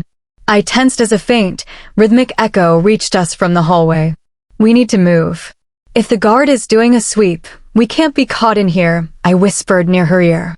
She gave a quick nod, clutching the ledger to her chest. I led us back through the passage and into the main chamber, the heavy stone sliding back into place with a muffled thud. I could feel the hum of Graciela's frustration. It felt like a low-frequency vibration against my own mind. When we reached the hallway, I reached for her hand again. I'm sorry if this brought up more questions than answers, I said softly. She squeezed my hand, her gaze lingering on the closed wall. I'm not sorry. I wish he hadn't felt the need to keep the world in the dark. Finding out he might have been part of a resistance is a lot to process. I reached out, tucking a stray lock of hair behind her ear, my thumb grazing her jaw. Graciela, whatever he was doing, it doesn't change who he was to you. He clearly loved you above everything else. He probably kept these secrets to ensure you never had to carry the weight of them. A single tear tracked through the dust on her cheek. I wiped it away gently. He wanted a different life for you. You've seen how jagged this world is. He likely wanted you to grow up in the light, away from the shadows of his work. Graciela let out a small, tired laugh and leaned into my touch. Come on, lover boy. Let's get back before we're missed. I think I've had enough history for one day. We moved back toward the inhabited part of the estate, Graciela holding that leather book as if it were the most precious thing in the world. Chapter 27. The moment we stepped into the sanctuary of Sylvanus's quarters, I unlatched the dampener and tossed it onto the dresser with a sharp clatter. I rubbed the faint, reddened line on my neck, my brow furrowed. I'm warning you, Sylvanus, if that thing goes back on, there's going to be a reckoning. Why do you even have royal tech like that in your personal reach? Sylvanus's expression guarded as he moved toward the center of the room. When I was younger, my wolf's aura was volatile. I hadn't learned to channel the pure blood strength, and I caused damage I couldn't undo. My father made me wear that until my control was absolute. It wasn't exactly a golden childhood. I felt a sharp pang of empathy as he stopped before a heavy door, quickly shifting the topic. He pushed it open, revealing a space of polished stone and Sylvanus fixtures. The washroom. I wanted to push him for more, to understand the scars his father had left, but I knew the value of a slow burn. I offered him a small, challenging smile and moved into his space, purposefully brushing past him to peer into the room. This is larger than my entire home back in the territory. You could fit a whole patrol in that basin. He followed me, his presence a warm weight at my back. I don't know about a patrol, but it's certainly built for more than one. I looked back at him, my gaze playful but searching. His green eyes were darkening, the vengeance beast within him surfacing in response to our proximity. I spun slowly until I was facing him fully. And who said I was looking for company, Alpha? His eyes raked over me, the intensity making my pulse quicken. I don't think I need a formal invitation. Did you forget where we are? Leaving you unattended would be a security risk. As your warden, I really shouldn't let you out of my sight. He took a slow step forward, and I squared my shoulders, baiting his protective instincts. His gaze narrowed. Do I need to remind you who the dominant alpha is in this room? You're welcome to try, I said, a cocky grin spreading across my face. He moved with sudden, predatory Graciela. I let out a startled laugh as I dodged his first reach, but he was faster. He caught my arm, pulling me firmly against his chest. He leaned down, his breath warm against my ear. I'm the alpha here, Graciela. You're alpha. He pressed a lingering kiss to the mark on my neck, sending a wave of heat through my entire system.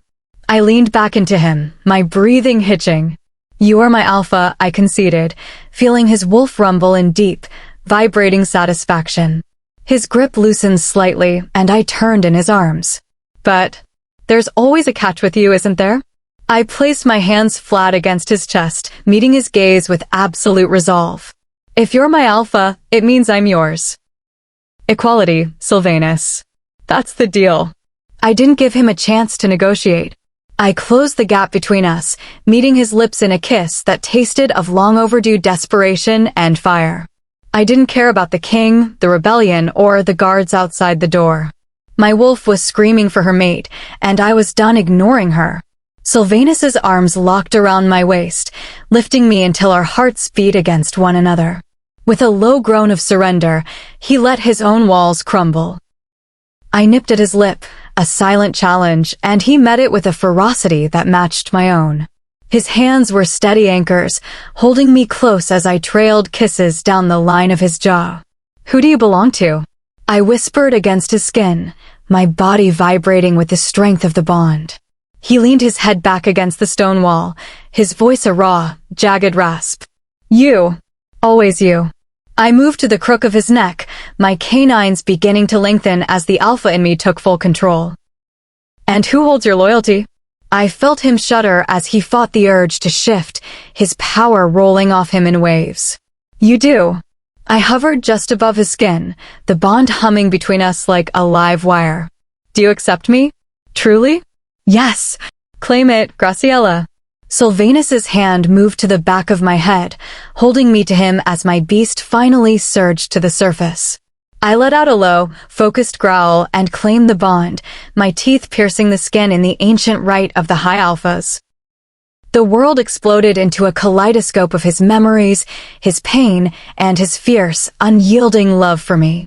Our souls tangled until I couldn't tell where my shadow ended and his light began. I pulled back, breathing hard, and smoothed the mark with my tongue as the bond settled into a steady, golden hum. Sylvanus leaned against the wall, his eyes slightly glazed as the connection solidified. That was overwhelming, I suggested, my voice trembling. I was going for perfect, he replied, a faint, breathless laugh escaping him. I rested my head against his chest, a profound sense of peace finally washing over me. After weeks of fighting the pull, the silence in my head was beautiful. He scooped me up into his arms. Come on. You need to rest. I looked up at him, exhausted but smiling. Going to keep me under lock and key then? He looked down with hooded, intense eyes. For now. But only because if we're going to find a way out of this palace, I need you at full strength. But I wanted that bath, I complained, though another yawn betrayed me. He shook his head, carrying me back into the bedroom. Sleep first. I know you haven't had a real night's rest since I walked away. I certainly haven't. I'm not that tired, I muttered, right as my eyes began to drift. Clearly. I pouted, but didn't resist as he lowered me onto the massive bed.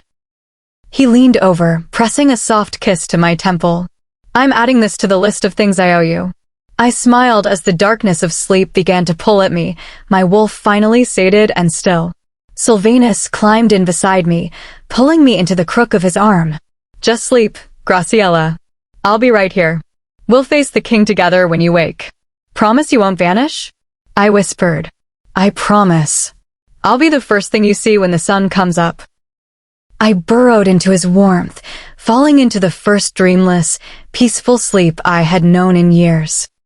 Chapter 28. I woke to the muffled vibration of a heated argument. I have no interest in discussing this further. Sylvanus's voice was a low, dangerous rumble. Leave before I ensure you have no choice in the matter. And when exactly do you plan to handle it?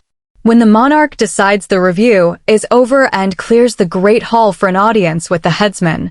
I recognize Leonard's voice, smooth, clinical, and entirely too calm for the subject matter. Sylvanus let out a sharp, territorial growl. No one touches her. I will dismantle this entire wing before I let anyone near her door. Then you'd better start planning for a total siege, brother. Because from what the whispers are saying, she's become the most high-profile target in the territory, Leonard replied, his tone suggesting he was more bored than concerned for his own safety. I let my eyes flutter open, keeping my breathing rhythmic as I spotted them at the foot of the massive bed. Sylvanus looked uncharacteristically disheveled, his blonde hair mussed as if he'd been startled from sleep beside me. If I recall, you were quite vocal about her status yesterday. Maybe I should start the dismantling with you, Sylvanus said, taking a predatory step toward his brother. Leonard offered a mocking, paper-thin smirk. Sylvanus, let's be rational. If I wanted her compromised, I wouldn't have spent the last 12 hours masking your bond from the Royal Guard censors. I'm here to offer a strategic exit, not a eulogy. I pushed myself up against the headboard, the movement drawing both their eyes. An exit to where? Sylvanus's expression softened instantly, though a deep frown remained. Leonard, however, looked entirely too pleased with himself. Do you want to handle the briefing, or shall I? Sylvanus moved to the edge of the mattress, his presence a protective wall. I'm sorry the noise woke you, Graciela. I looked past him, my gaze locking on Leonard. The noise isn't the issue. What are you two debating? How exactly is Leonard saving me, and what is the immediate threat? Is the king moving against us already? Leonard chuckled, a dry, humorless sound. Sylvanus does love his compartmentalization. Be quiet, Leonard. You aren't helping the situation. Sylvanus snapped, running a hand through his hair in a rare display of agitation. What situation? I need the truth, Sylvanus. Right now. I felt the familiar spark of alpha irritation. The warmth of the previous night was rapidly cooling under a wave of tactical uncertainty. Sylvanus eased himself onto the bed, his voice dropping to a cautious level. Valerian intercepted a transmission shortly after you fell asleep. My father has moved the timeline up. He intends to finalize the verdict and the sentence by dawn. A cold weight settled in my stomach. And the rest of my pack? Marshall? Bunny? I moved toward the edge of the bed, the urgency making my heart hammer. Graciela, stay calm. Silvanus reached for my hand, but I shifted away. Don't tell me to be calm. My friends are in those cells because of me. Do you even care what happens to them? Of course I care, but my priority is keeping you breathing. You were exhausted. You needed the recovery time, Silvanus shouted back, his frustration finally boiling over. I bit back a sharp retort, recognizing the protective surge of the mate bond at work. I stood up, the oversized shirt barely providing coverage. Leonard let out a short, appreciative whistle, which prompted Silvanus to immediately step between us, his alpha aura flaring in warning. Don't be too hard on the big guy, Graciela, Leonard commented, leaning against a pillar. He did send Valerian back down to the lower levels to coordinate a distraction. I peered around Sylvanus's broad shoulder. Why are you involved in this, Leonard? What's your price? I know you don't do charity for renegades. His eyes met mine, and for a second, the mask of the board prince slipped. I had hit the mark. I narrowed my eyes. That's it. You've made a deal. You wouldn't be risking the monarch's wrath for a brotherly favor. He held up his hands in a gesture of mock surrender. A sharp mind to match the spirit. You're right. I've secured my own interests in this exchange. The details don't concern you. What matters is that I have coordinates for a secure location, and I'm your only ticket out of this palace. Why should we trust a word you say? I challenged. We can't, Silvanus growled, his hand finding mine and squeezing. This has the scent of an elaborate trap. One of our brothers is likely waiting at the extraction point. And risk the fury of your wolf? Not even Connor is that suicidal, Leonard rolled his eyes. I don't expect trust. I expect self-preservation. Listen to the facts. I stepped out from behind Silvanus, crossing my arms. Make it quick. Your father wasn't just a council member. He was the primary strategist for the resistance. He defected because he had proof that the current lineage wasn't the intended succession. That's royal propaganda. There's no objective proof of a schism that deep, Silvanus countered, his voice full of concern that the history would open old wounds for me. I thought so too, until I saw our father's reaction at dinner, Leonard continued, his voice turning uncharacteristically serious. I did some digging into the private archives. Father's panic wasn't about a trespasser, it was about a legacy he thought he'd ended 20 years ago. Get to the point, Leonard, Silvanus commanded. My contacts within the inner circle intercepted a frantic comm to a man named Albin. Father was demanding to know why the black lineage was still standing after he'd paid for its removal. My wolf snarled, a low, vibrating sound of pure fury. Albin. That's my uncle. Are you saying the monarch and my uncle have been partners this entire time? That this royal house is the reason my parents were taken? I was trembling, a white-hot rage standardizing in my marrow.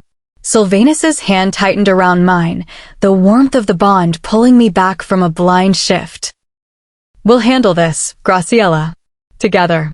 We'll ensure every debt is paid, he whispered, his eyes locked on mine. I took a jagged breath. I'm holding you to that. Leonard cleared his throat, breaking the moment. Right. So, I realized the rebel army wasn't a myth. I tracked the signal. There is a high-density collective of alphas hidden in the northern range. When I provided your name and lineage, their leader agreed to provide sanctuary. On the condition that I deliver the true alpha of the Black Line. You want us to believe you found the mountain stronghold?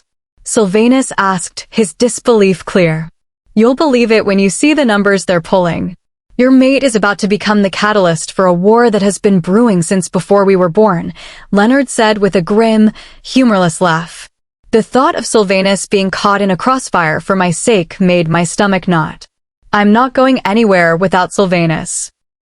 If these rebels have an issue with his bloodline, they'll have to go through me first. Leonard held up his hands. It's a high-stakes play, I'll admit. But staying here is a guaranteed end. As much as it galls me to agree with him, he's right. This is our only viable path, Sylvanus added, looking at me for confirmation.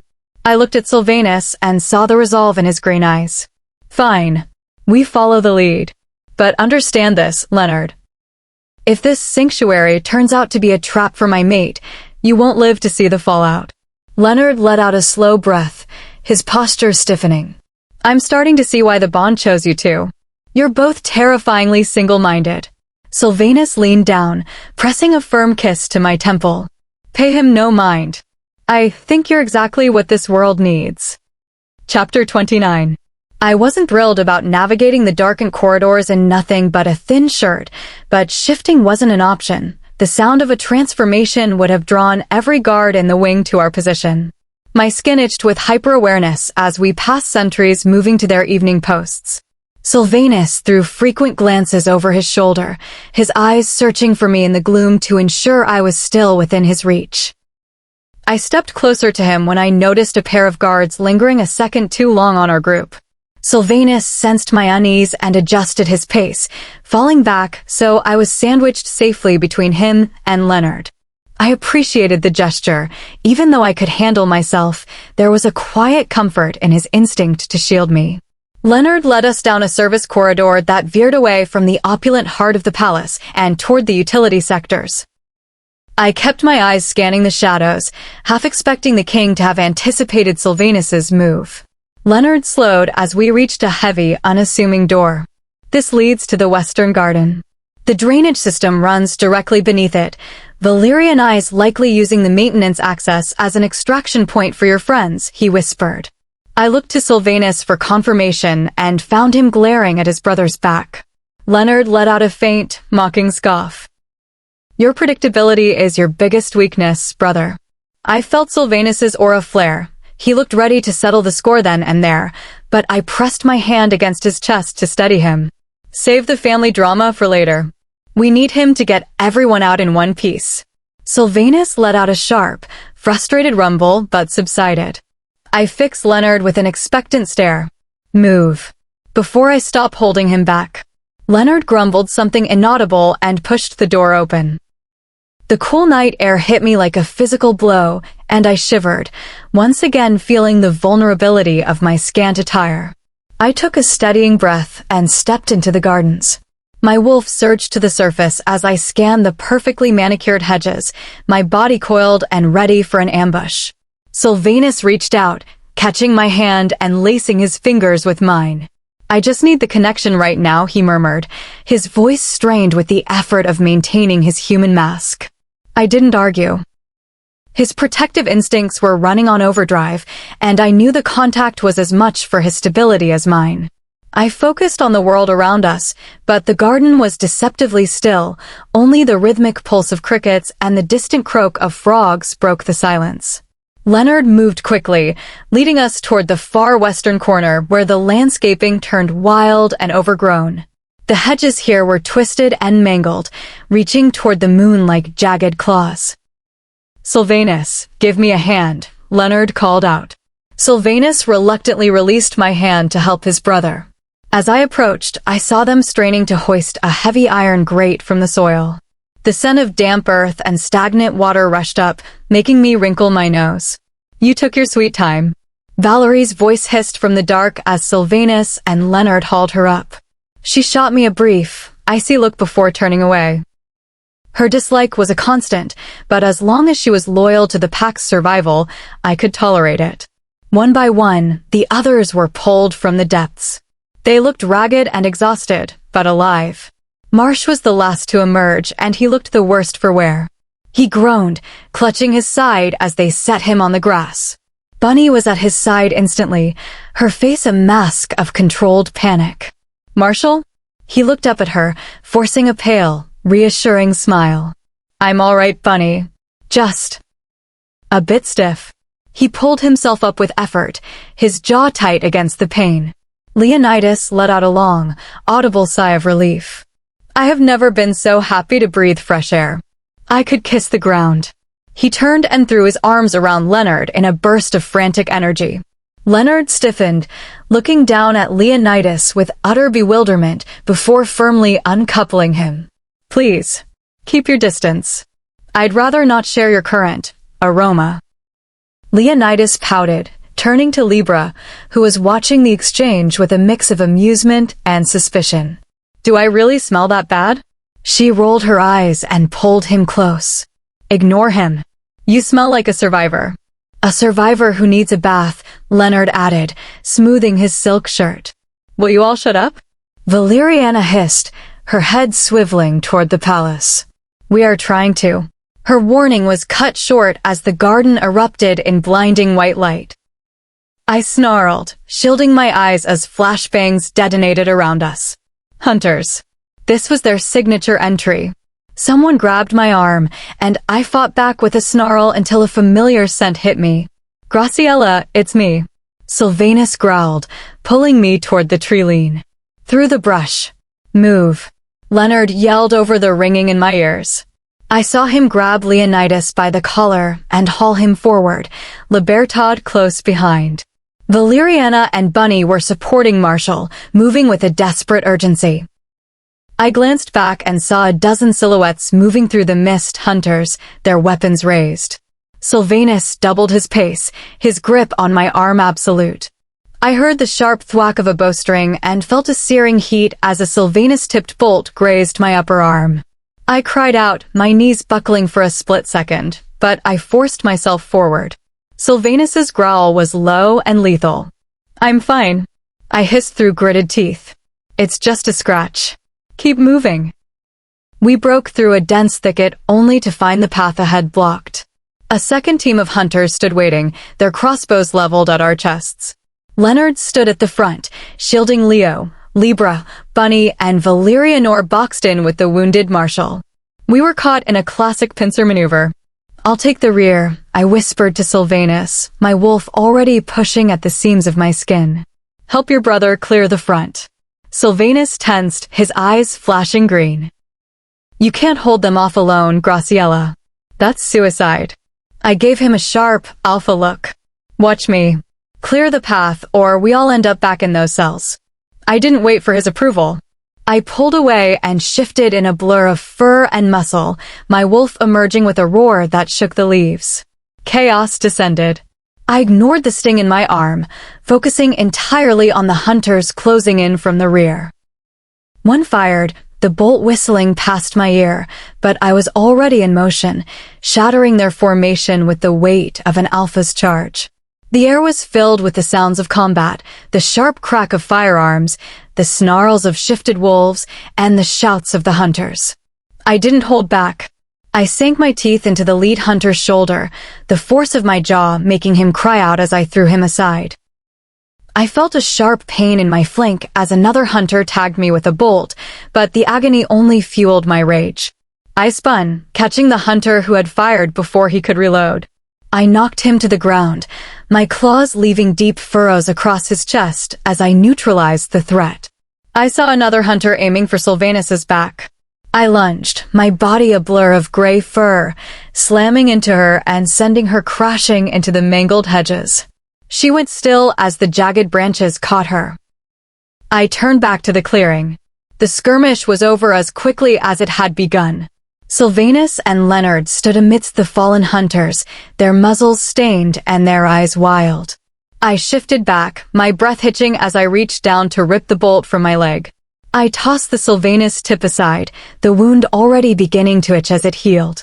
Sylvanus trotted over to me, his nose bumping my shoulder as he checked for deeper injuries. Leo, shirt. Now, Libertad commanded. Leonidas didn't argue this time, handing over his shirt as he shivered. Libertad passed it to me with a small, knowing nod. Sylvanus is going to lose his mind if you keep walking around like that. I took it, pulling the fabric over my head. It was a tight fit, but it did the job. Leonard huffed, shaking his head to clear the blood from his fur. He gestured toward the western ridge, indicating we needed to keep moving. I leaned into Sylvanus's side, the adrenaline beginning to fade and leaving a dull ache in its wake. I tangled my fingers in his thick fur as we began the long trek toward the mountains.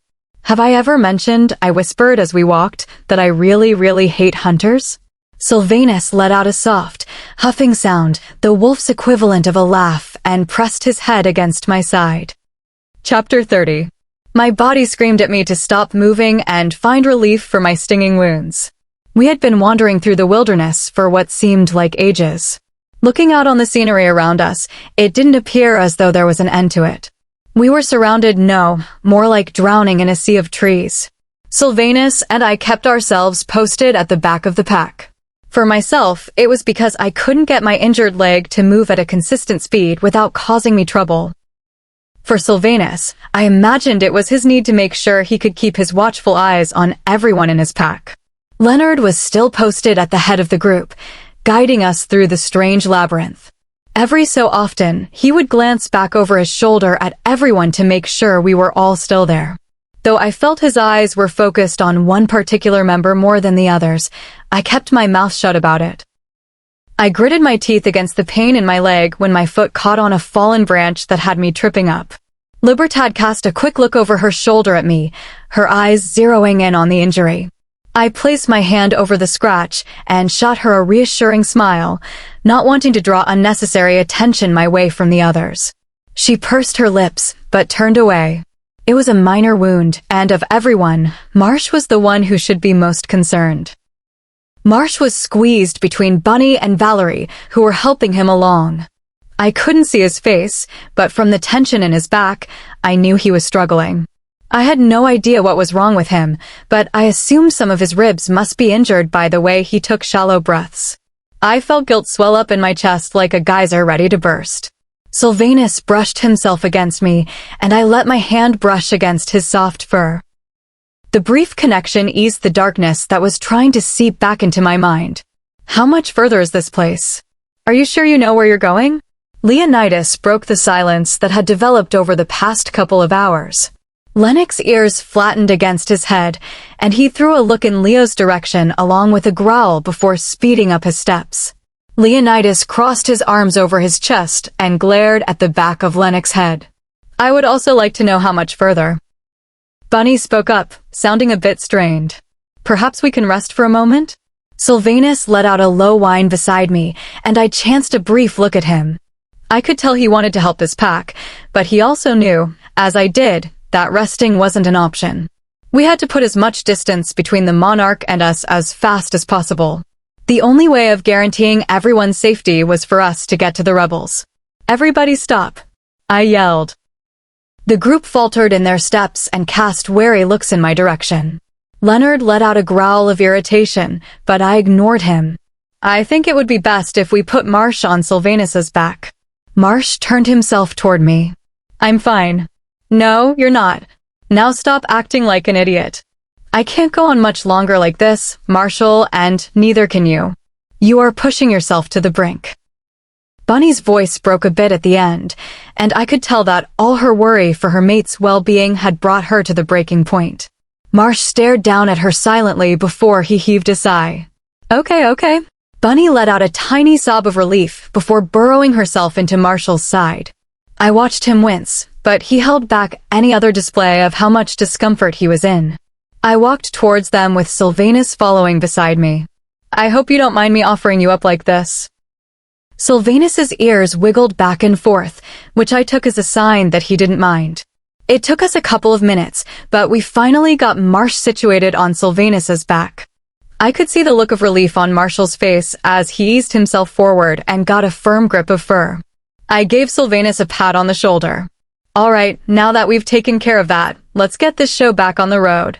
Leonard turned away from us, flicking his tail in annoyance before he started moving again.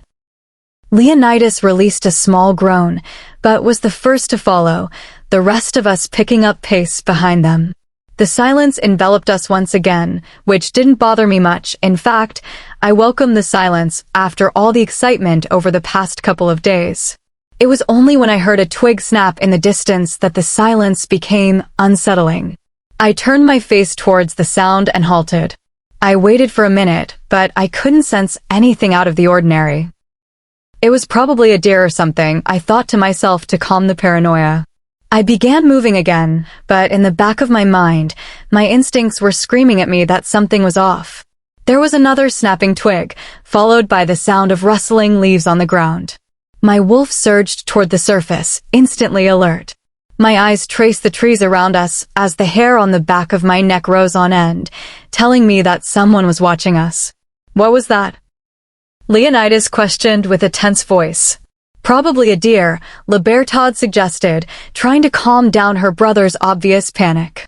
I noticed the way Sylvanus and Leonard's ears twitched as they tried to follow the sounds. I caught a rush of shadow out of the corner of my eye, and I turned my face quickly to find nothing but empty space.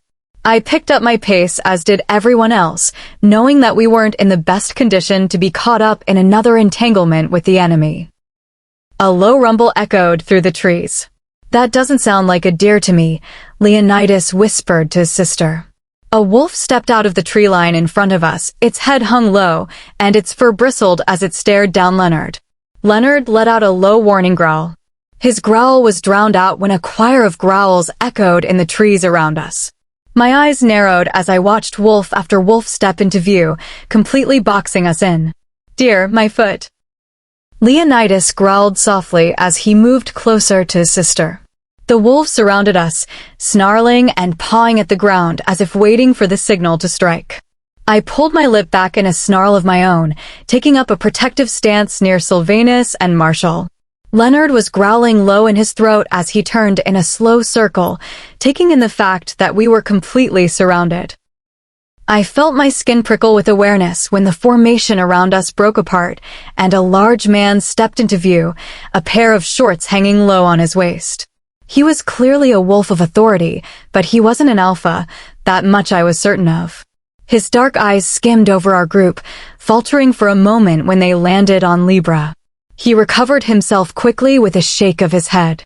"You are trespassing on rebel territory, highborns. I suggest you turn back the way you came. I'll even give you a head start before I let my men hunt you down." The tone of his voice was unyielding and dominant. The wolves behind him let out snarls filled with aggression. My body tensed beside Sylvanus, and I shot a glance in Lennox's direction, waiting for him to say or do something. Lennox's ears pressed back against his head before he shifted back into his human form.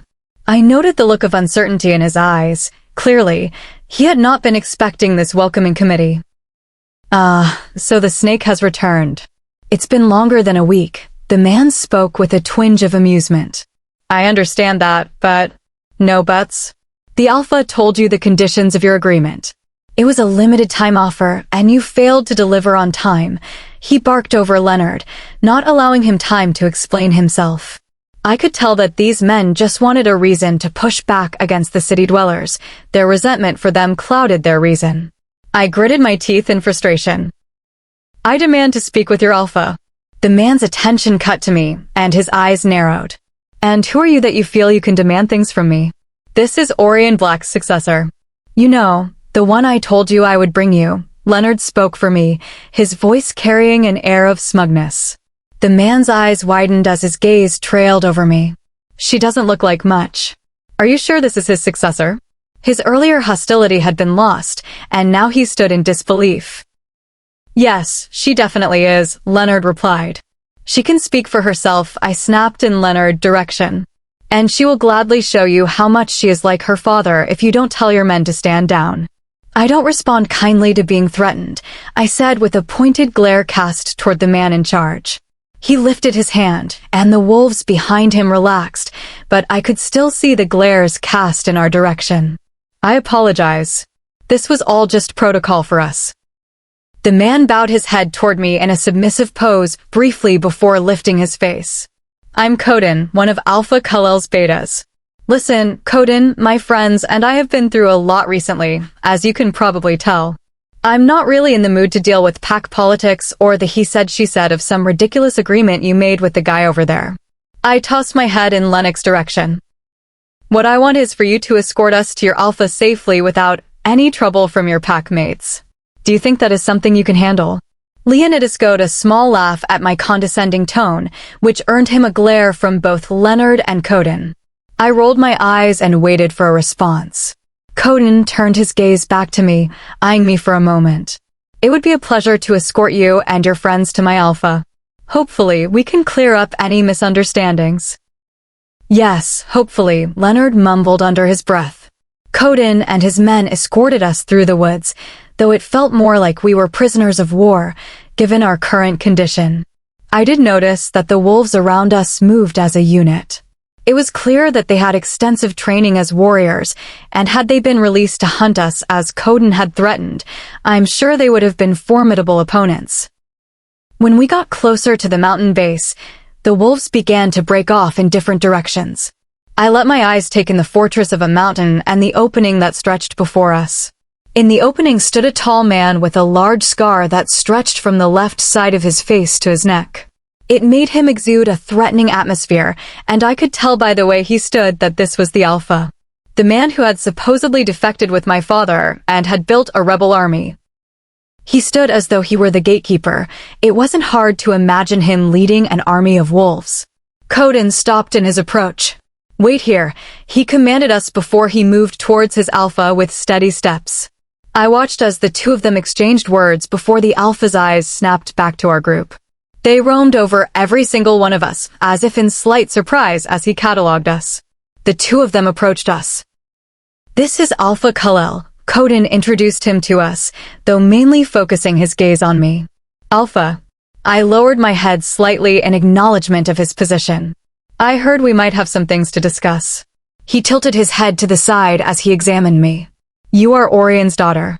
There's no way to deny that. You have his eyes." I felt my chest tighten at his assessment, but I kept my facial expressionless. He let his gaze wander from me to the rest of the group. Kal-El's lips pursed. "It looks like you all ran into some trouble." His eyes fell to Marshall, who was still lying on Sylvanus's back. Bunny took a small protective step towards Marshall, anxious over the Alpha's proximity to her already wounded mate. Kal-El's intense gaze snapped to her, and his eyes widened as if he was seeing a ghost. "Thalassa." Bunny's eyebrows furrowed in confusion. "Bunny," she corrected him. "Thalassa was my mother's name." "Did you know my mother?" she questioned softly. I looked between the two of them as if trying to connect the dots in my own mind. The more I looked at the two of them, the more I saw the similarities. Kal-El cleared his throat. Yes, I knew her." Closely. From the looks of it, Leonard mumbled under his breath, which earned him a fierce growl from Kal-El. Kal-El quickly schooled his outburst.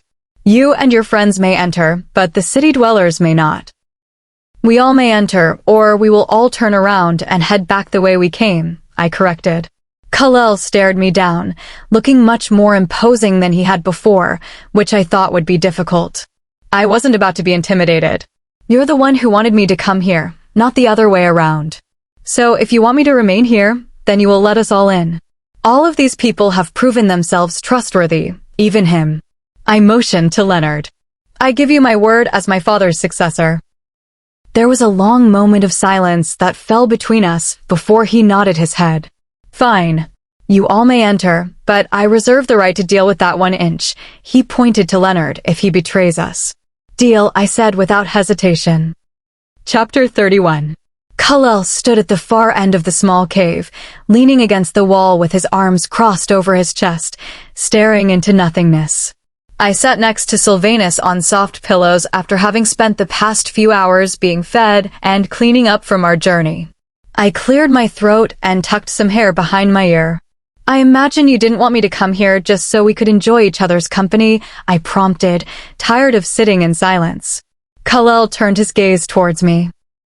The intensity of his stare was unlike anything I had felt before. I shifted on my pillow, trying to keep myself from being intimidated. Kal-El pushed off the wall. "I wager that your father would be proud of the way you've turned out. You never back down, even when you probably should." Kal-El lowered himself to the ground, taking a seat across from us. "When you spend years fighting for every single day, it becomes a habit not easily broken," I replied with a shrug. Kal-El inclined his head in acknowledgement of the truth in my words. His gaze drifted over to Sylvanus in a skeptical way, sizing him up. I noticed Sylvanus's posture stiffen out of the corner of my eye. He naturally felt the need to hold his ground. It was an instinctual habit for those born into leadership, especially considering his background among the highborns. It didn't make much of a difference to me, but I knew it meant something to others. Kal-El smirked as if amused by Silvanus's reaction. "You've got heart, kid, I'll give you that." "I like to think so," Sylvanus replied dryly, which made Kal-El snort. "Are you two done with your contest? Or should I leave?" I questioned with a lifted brow. Both of them were silent for a moment. Kal-El turned his attention back to me, ignoring my previous comment. "I'm sure you've probably got a lot of questions for me." "Sure, but I think the most important one is, what exactly do you expect from me, Alpha Kal-El?" Kal-El reached up and rubbed his chin in a thoughtful manner. "You get right to the point, don't you? I don't see a reason why we should waste each other's time. You clearly wanted something from me, or else you wouldn't have made an agreement with someone you clearly distrust, especially when you had no evidence that I was who he claimed me to be. I might have had a lot of questions about my father's unknown life, but that could wait until later. Right now, we're on the verge of a major conflict, and I need to deal with it. All right. This whole movement was your father's idea from the get-go. The rest of us followed his lead because we trusted his judgment. After he was gone, it wasn't long before we realized that his departure was planned and that they would be coming for the rest of us. I want you to lead this movement alongside me. To take your father's place. I knew firsthand about the betrayal my father had faced by someone he had trusted, but I wasn't about to race headlong into something I didn't understand. And what are the others? I'm the only one left, he said with a strained voice. Your father, my brother, and my best friend were all lost under the previous administration's orders. I would be gone too if it weren't for the small pack that had occupied this mountain. My eyes focused on the scar on his face, knowing it was likely a result of that time. I guess I should count myself lucky to be here as well. Kal-El gave a small smile. That you should, little Alpha, he teased slightly, and I smiled back, feeling myself relax. There was something about him that reminded me of my father. Sylvanus leaned his body towards me, brushing our shoulders together. I leaned into him, relishing the brief contact. How did things escalate to this point? He sounded genuinely interested in understanding what had happened. Is it so hard to believe? Have you not witnessed the manipulative ways of the current leadership? Kal-El questioned with a harsh tone. Sylvanus tensed up, and I felt his emotions rush through me before he settled into a silent resolve. I felt my own frustration swirling. What exactly were your reasons for leaving? Your father was the one who put two and two together. He warned us that Brax was going to seize total control. Brax had practically everyone in his pocket, and I'm almost certain he was responsible for his predecessor's downfall. Your father predicted everything so effortlessly. While they were securing their power, we retreated into the night. It wasn't a safe place for anyone who hadn't signed over their support to Brax. Kal-El explained with a tired look on his face. I recalled the notebook I found in my father's hidden office. It must have been a list of those who were faithful to the regime and those who weren't. So you all decided to leave to ensure your survival? I wanted to be angry, but it's not like I could blame them. I recalled the time I spent as a captive in Kellen's camp. I would have done anything for my own safety. It was more than that, he continued. We wanted to build a better world for generations to come. A place where all of us could live peacefully regardless of our lineage. That's what your father was trying to work towards while he headed the council. That was his sincere wish. I turned toward Silvanus, remembering that Valeriana had mentioned he had desired the same thing. He met my gaze, and I was struck for a moment by the strength of his character. Silvanus cared deeply about the people around him. That's what made him such a worthy leader in my eyes. Even if he didn't want to acknowledge that part of himself, I knew he would make an excellent head of state, given the opportunity. I sucked in a breath before turning back to Kal-El. So your plan was to build a force and challenge the regime. What about after that? What was the plan? Well, Orion believed there would be a rightful leader. Someone who would truly care and want to unite everyone. Someone who believed in a fair council. I think Sylvanus is your best option for that, I responded without hesitation. And it's the option that has my full support. What? Both of them echoed in stereo. My father would have wanted someone like Sylvanus to lead. He has the knowledge it takes to run things, having been raised in that life, but he also has the compassion needed to bring both worlds together. Plus, if it helps, I know he disagrees with his father's methods as much as any of you. Sylvanus pushed up off the floor, looking slightly overwhelmed by my suggestion. I can barely lead my own small group, Graciela.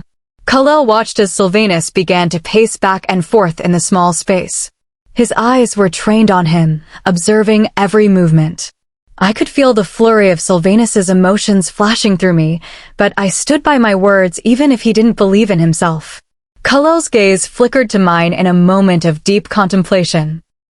You truly believe that he will become the man your father pictured? I believe it with my whole heart. In fact, I'm willing to stake my life on it. Sylvanus stopped pacing behind me, but my attention was focused on Alpha Kal-El. If you ensure that the leadership will be given to Sylvanus, then I will fight alongside you and your men. I give you my word as my father's successor. He gave me an intense look. I can't imagine the things you've lived through, but as Orion's heir, I respect your judgment. If you are willing to stand so firmly behind him, Kal-El cast a quick glance to Sylvanus, who was standing behind me, then I am willing to do the same. He looked back at me, uncrossing his arms and holding out a large hand in my direction. I believe we have an agreement? I placed my hand in his, taking it in a firm grip. We have an agreement, Alpha Kal-El. Chapter 32. My hands moved carefully over Marshall, checking the area sporting a deep purple bruise. He winced as I checked his ribs. I peeked up to see his face scrunched in discomfort, and I quickly pulled back. They're definitely fractured, Marshall. Tell me something I don't know, Lib, he managed, his breath hitching slightly. You're lucky it wasn't worse, I said dryly, lifting a brow at his stubbornness. He scowled, but then a small smirk cracked through, and I felt my own lips turn upward. I heard movement behind us and turned to see Bunny entering the room, her expression tight with worry. Coden followed close behind, looking slightly exasperated. I'm sorry, Coden said, his voice deep and steady. I know you wanted a moment to check on him, but his mate wouldn't stay put. I sighed, running a hand through my messy hair. Don't worry about it. I'm finished here anyway. And? Bunny prompted, her voice strained. I watched Marsh quickly pull his shirt down to hide the bruising. My prognosis is that he'll be back on his feet in no time, I said. Bunny released a heavy breath of relief. But he needs to rest. Keep the movement to a minimum for a day or two, and he'll be good as new. Thanks, Libra. Bunny beamed, pulling me into a quick, grateful hug. I chuckled, wrapping my arms around her. You don't have to thank me, I didn't do much. As we hugged, a scent caught my attention, something light and distinct mingled with Bunny's usual perfume. I took a soft breath, trying to place it. My eyes widened in surprise, and I pulled back to look her in the face. She looked back, confused. What is it? Marsh leaned over, his brow furrowed. Why are you looking at her like that? I focused on Bunny. How are you feeling, Bunny? Honestly? Better, now that I know Marsh is okay. No, I mean physically. Anything unusual? She hesitated, glancing at Marsh before looking back at me. Just tired, I guess. But with everything going on, I figured that was normal. Marsh stepped closer, his voice laced with protective concern. Is something wrong? I shook my head quickly to ease his panic. No, it's nothing like that, I said softly, lowering my voice so only they could hear. Bunny, I think you might be pregnant. The room went silent. Marsh seemed to freeze mid-breath as he processed the words. Bunny's eyes grew wide, and then a radiant smile broke across her face. She turned to Marshall. Did you hear that? Marsh looked suspended in time. Bunny peeked at me, whispering, Is he okay? Oh, he's fine, I suppressed a giggle. Just a bit of shock. Marsh cleared his throat, his voice regaining its strength. Are you saying? I'm going to be a father. I stepped back to give them space as Bunny placed a hand over her stomach in awe. I'm 90% certain, I told them. It's early, but the scent is there. You two are going to have a pup. Bunny looked at Marsh with a vulnerable, searching gaze. You're not upset, are you? I know we talked about waiting. That snapped Marsh out of his daze instantly. Upset? Baby, I love you. There is nothing in this world I want more than a family with you. He pulled her into a gentle embrace, mindful of his ribs, and pressed a kiss to her temple. I stepped further away, letting them have their moment. "So, you're the resident healer?" Coden's gruff, velvety voice startled me.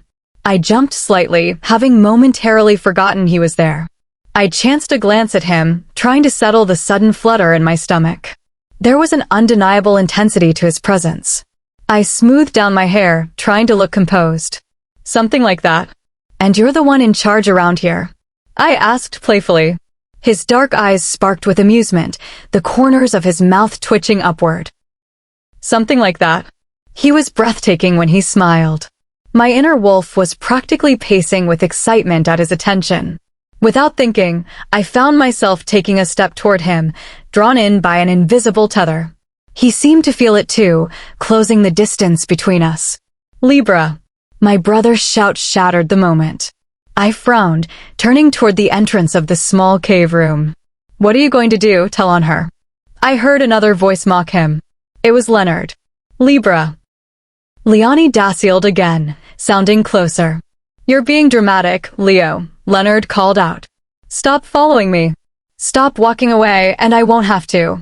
They burst into the room, and Coden straightened up, his expression turning guarded. Leonidas appeared in the doorway, spinning around to face Leonard, who was right on his heels. "You're unbelievable," Leonidas snapped. "It's a wonder you haven't been run out of the woods yet." Leonard just smirked, that familiar look of mischief in his eyes that usually drove my brother crazy. "Sticks and stones, Leo," Leonard winked. Leonidas shuffled and spun around to face me, but in his haste, he collided right into Coden. Coden stumbled back from the impact, his arm brushing against mine to steady himself. The moment we touched, a jolt of pure energy raced through me. I gasped in surprise. Leonidas instinctively grabbed my arm to make sure I didn't fall. "Are you okay?" he asked, looking guilty. "I didn't mean to steamroll you." A low, protective rumble sounded from Coden's chest. He looked between Leonidas and me, his eyes dark with an ancient intensity. My wolf surged to the surface. "Mate. He's the one." Coden took a firm step forward, his gaze locked on Leo's hand on my arm. "Step back," he said, his voice vibrating with authority. Leonidas let go immediately, holding his hands up. "Whoa, easy.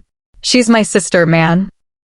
I watched Coden struggle to balance his protective instincts with the reality of the situation. He was clearly fighting the urge to be overprotective. "For heaven's sake, Leo," Leonard groaned, stepping into the room. "Can you go 5 minutes without causing a scene?" "I didn't cause this," Leonidas countered. He leaned toward me, whispering through gritted teeth, "Talk to your mate, Lib. He looks like he's about to lose it." His words snapped me out of my trance. "Coden." His name felt perfect as I said it. "It's okay. I'm safe. He really is just my brother, annoying as he is." Coden visibly relaxed, the tension leaving his shoulders. He looked around the room, a flush of embarrassment creeping up his neck. He rubbed the back of his head sheepishly. "Right. Sorry. I got a bit ahead of myself." "I understand," I said with a warm smile. He returned it, and my heart did a slow somersault. Someone cleared their throat behind me. "So, should I start the welcome to the family speech now, or?" Marsh teased, and I squeezed my eyes shut, blushing furiously. Chapter 33. Sylvanus had left the small cave room in silence after Kal-El, and I had struck up our agreement. I knew he was upset with me for offering him up in the arrangement, but I knew in my gut it was what was best for everyone. As alphas, we couldn't always think about our individual wants. We had to think about what the pack needed. The pack should come first. I wanted to build the best future for everyone, and the only way to do that was for Silvanus to take his rightful place. I had one more thing I wanted to accomplish to help Kal-El and the others with the struggle against the monarch. That's why I had tracked down the one person I knew would help me, because it would help Sylvanus. Valeriana stood in the small space with a tense expression as I explained what had been decided during our talk with Alpha Kal-El. "What use are we going to be to them? There are only 7 of us. 8 if you include Sylvanus's brother, and I definitely don't." Valerian crossed her arms over her chest defiantly. "The pure bloods will have them completely outnumbered. It won't matter how well trained they might be. I agree with you, which is why we need more people, I stated simply. Oh? And you happen to know people who want to risk everything in a rebellion that may or may not succeed. Most of these younger wolves don't even know that pure bloods exist. Excuse me if I find it hard to believe you'll gain the support we need in such a short time. I tried to keep my annoyance under control because I needed Valerian to be on the same page. I leveled her with my gaze. I know some people who would join us and might give us the edge we need, or at the very least, help even out the odds. She lifted a brow, questioning my words, before her expression shifted into one of realization. You want to bring in the rogue alpha? I smiled at her, pleased that she could follow my strategy without needing a long explanation. He wouldn't need much convincing, of that I'm certain. If we brought him here and showed him what we planned to do, I know he would jump on board. That would not only give us numbers, but also give us more seasoned warriors. I see your point, but what I don't understand is why you are talking to me about this. Shouldn't you be explaining this to the other alphas? I'm not an alpha, nor do I care to be here. The only reason I'm here is that, because of Sylvanus, I know I finished for her. That's why I want you to go and deliver this message to Noak for me, and hopefully escort him and his men back here. Valerian narrowed her eyes. You want me to be your messenger? She scoffed. I crossed my arms over my chest. I want you to do this, because it means Sylvanus's odds of surviving this will rise. I know you don't care much for me, but we both care about Sylvanus. I watched as she considered my request with a look of sharp frustration. I understood I was using her loyalty as leverage, but sometimes you did what you had to do to ensure everyone's survival. That was a hard lesson I had learned during my time as a prisoner of the rogues. You're right. I will do this because it will help Sylvanus. Valerian moved towards me with determined steps. I just have one question for you. Have you stopped to think, while you've been plotting this path, if this is something Sylvanus or the others even want to be a part of? Plotting? I asked, confused by her sudden shift in tone. Valerian pulled her lips together into a tight line. You're trying to tell me that you're doing this for something other than a personal score? I don't believe that for a second, Graciela. This whole time it's been, I need to get back to my pack and challenge my uncle, and now suddenly you find out the monarch is the actual reason why your family is gone, and magically you're a woman of the cause. My whole body went stiff from her accusations. I couldn't find the words to respond, which only made her eyes light up with intensity. Sylvanus actually cares about this. He knows firsthand what his family has done. The others will follow Sylvanus to the end, even if it means giving up everything. You, however, are you willing to risk everyone just for your own sense of justice? Her question sat like a heavy weight in my stomach. Is that what I had done? Had I been doing this all for myself? Doubt began to cloud my mind. All I'm trying to say is that maybe you should have asked Sylvanus what he thought before you made a decision for him. He's a man of his word, and you've given it, but that means if anyone falls, he will be the one to carry that weight. That's just the way he is. That is why Sylvanus is so reluctant to lead. He doesn't want to be the reason why anyone else gets hurt. Valerian was talking to me with a blunt honesty that cut through my defenses. In some ways, I was still learning the depth of Sylvanus's burden. He might be my mate, but Valeriana had known him longer. The guilt stung. I never wanted to hurt Sylvanus, but according to Valerie, my actions had boxed him in. She was right. I should have included him. I had been so focused on seeing the pure bloods held accountable that I hadn't paused to consider the emotional cost to the man I loved. You said when we first met that this was something Sylvanus talked about wanting for everyone. A better world, I said, trying to find a solid foundation for my motives. But you didn't give him a choice. She raised her voice, causing my inner wolf to stir. Valerian took a deep breath, visibly trying to calm herself. You're his mate, Graciela. He would walk through fire to save you. Your drive for vengeance becomes his drive to protect you. You're pushing him into a corner. I couldn't stop the low sound of frustration from pulling from my chest. You don't think I would do everything I could to protect him? Valeriana shook her head. I know you would physically do everything you could, Graciela. I'm trying to help you see, though, that your personal mission could end up costing him everything. If you're going to fight this battle, make sure it's for a cause that is worth the risk for everyone involved. I watched her expression soften as she met my gaze. Revenge is a hollow goal, but protecting the people you love, that's something else. Maybe doing everything you can so that no one else has to suffer as you have is what makes it a worthy cause. She let her words hang in the silence. She had made her point, and I had her agreement to be my messenger. Valerian turned away and moved towards the exit, stopping at the door. I don't hate you, Graciela. I just want to know that everything I've done for Sylvanus hasn't been in vain. I gave a brief nod as she disappeared from view. An internal war raged within me. I left the room to find the only person who could ground me. It was time for Sylvanus and me to truly talk. I had spent too much time running from the past, and I needed to be sure of exactly what we were fighting for. Chapter 34. Sylvanus sat near the small hot spring with his arms folded over his chest and his brows pulled together. The small crease that had formed between them made me ache to smooth it out. I took a quiet seat beside him, keeping my gaze focused on the steam rising from the water. It made the room appear hazy, as if we were trapped in some kind of dream. Sylvanus made no attempt to speak to me, but I could feel his emotions as they surged with my nearness to him. I'm sorry, Sylvanus. I decided to be the one to break the silence. He shifted beside me but didn't respond, which made me bite my lip nervously. I turned my face toward him. I told you I wanted us to work together, and I made decisions for both of us without asking you. I don't regret the goal, but I should have given you a choice in how we got there. You should have at least talked to me about what you were thinking, he mumbled. I tilted my head to the side and glanced away from him to the water. Our reflections danced across the glassy surface, and I found myself mesmerized by it for a moment. I'll talk to Kal-El and explain that I made a mistake offering your leadership up like that.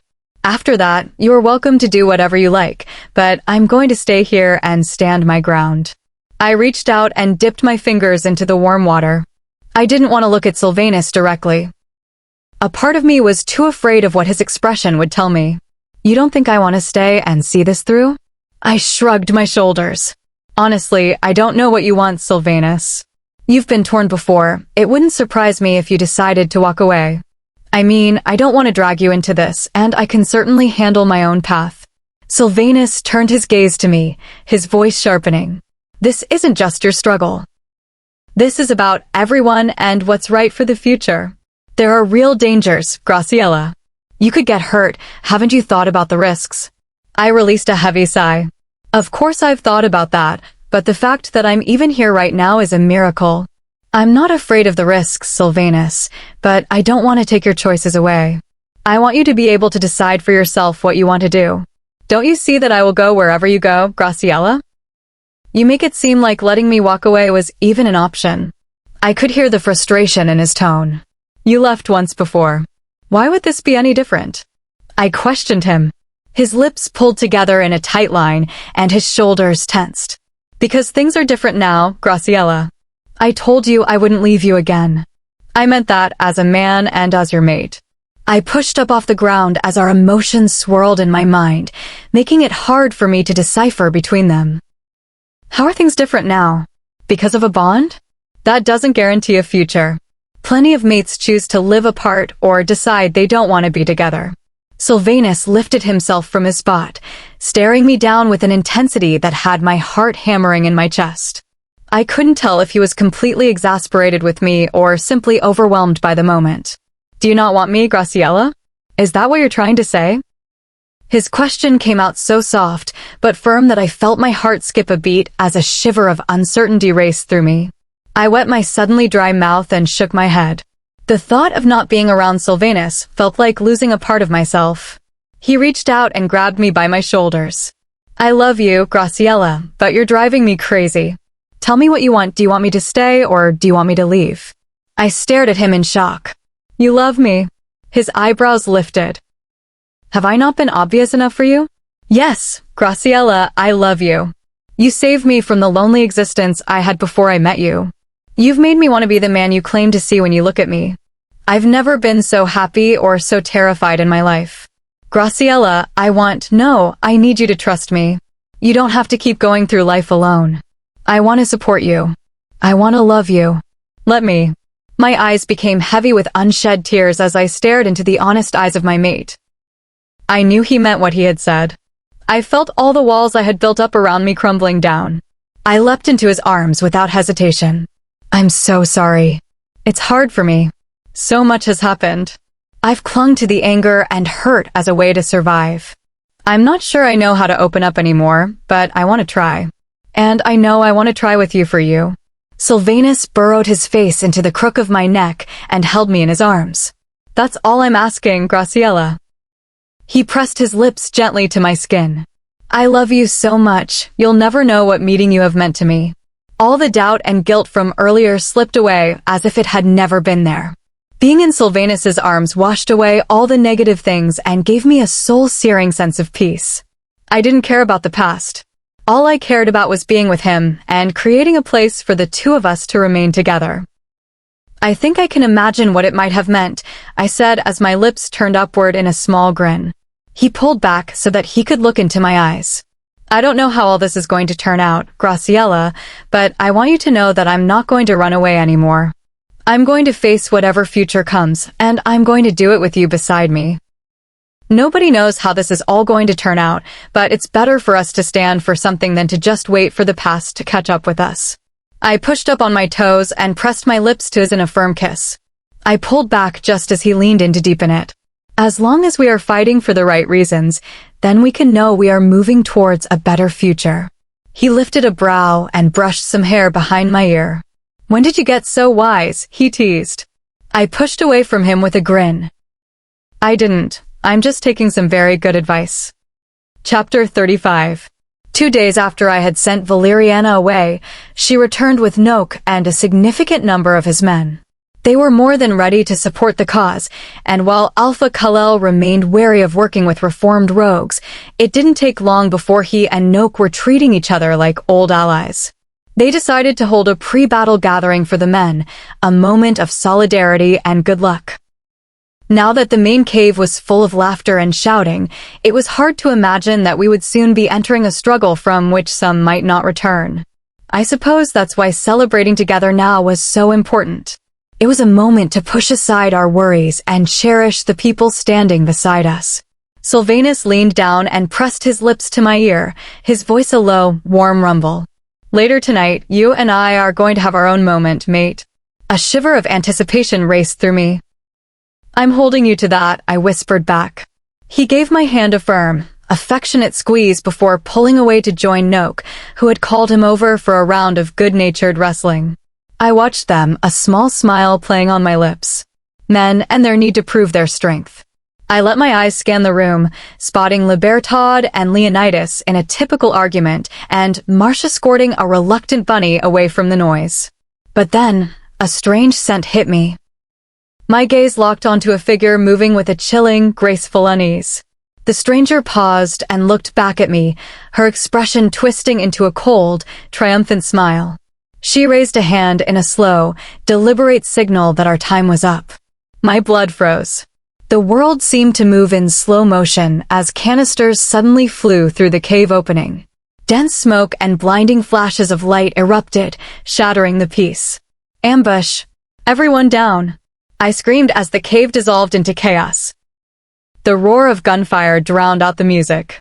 I felt a searing heat as I was struck, the force knocking me hard to the ground. Pain radiated through my side and hip. I tried to rise, but my strength failed me. Around me, the cave had turned into a blurred battlefield. I had to find Sylvanus. I dragged myself across the stone floor, my teeth gritted against the burning pain. I saw Leonidas fall, struck down in the fray, and Libra's scream of his name pierced through the noise. Leonard saw it too, and he became a whirlwind of fury, driving back the attackers with a desperate, raw strength to protect the siblings. Please, let them be okay, I whispered, tears blurring my vision. It felt like my childhood all over again, the helplessness, the sudden loss. Graciela. Valeriana appeared through the smoke, fighting her way to me. Behind her, I saw Silvanus and Noak fighting back-to-back. Relief surged through me, but it was short-lived. A hand tangled in my hair, wrenching my head back at an awkward angle. The female hunter looked down at me, her face a mask of cold triumph.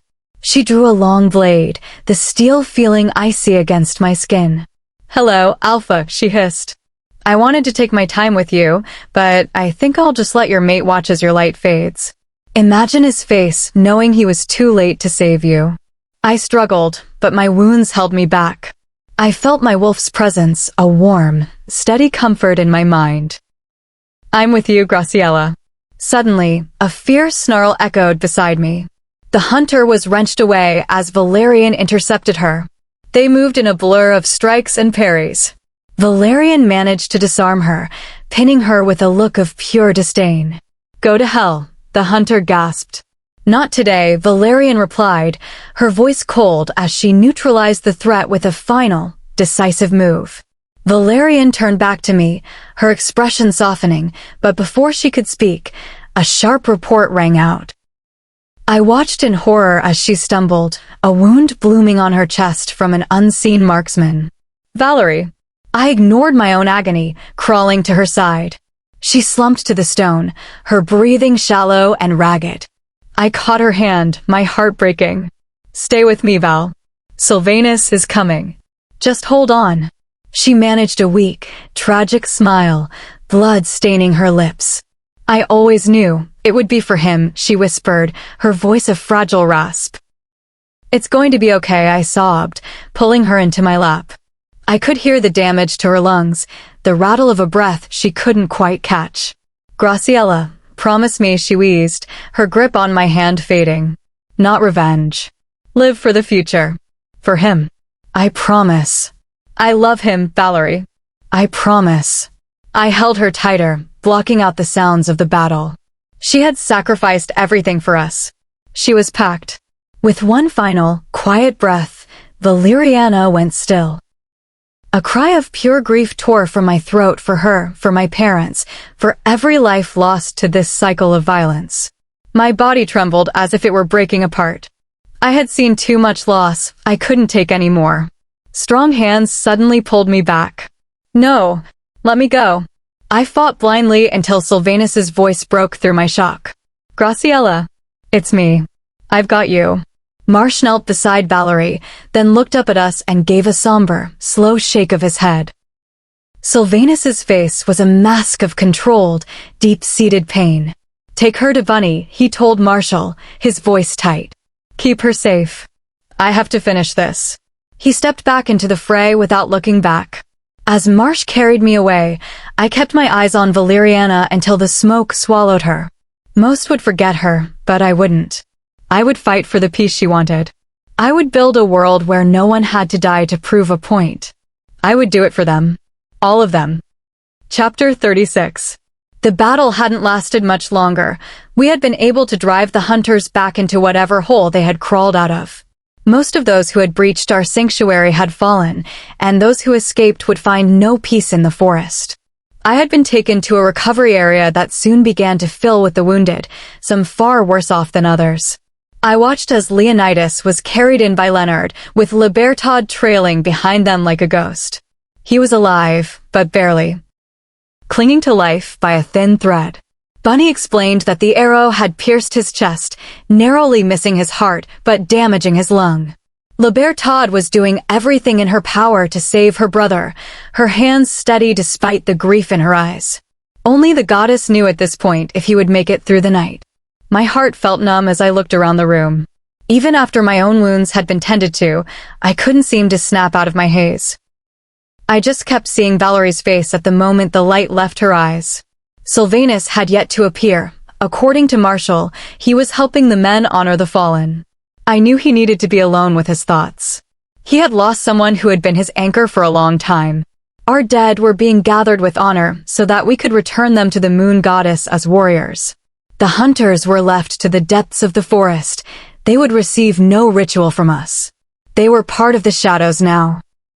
I stood silent beside Marsh and Bunny. They had tried to get me to stay in the medical bay, but I wouldn't have it. I was an alpha, and I was going to be with my pack as we honored our own. I finally caught sight of Silvanus as he carried Valerie's body to the pyre. He laid her gently with the others, running his hand over her brow in a final, silent goodbye before stepping back. Noak gave him a supportive nod as he passed, a quiet acknowledgement of their shared loss. Kal-El stepped forward with Coden at his side. I could see the worn expression on his face, a face that had seen far too many endings and beginnings. We have all lost things in our pursuit of a better tomorrow. Kal-El's voice carried on the nightly winds, surrounding us with conviction. Those who ordered the attack tonight act out of fear. They're afraid of what we represent and of the world we will bring to their doorstep.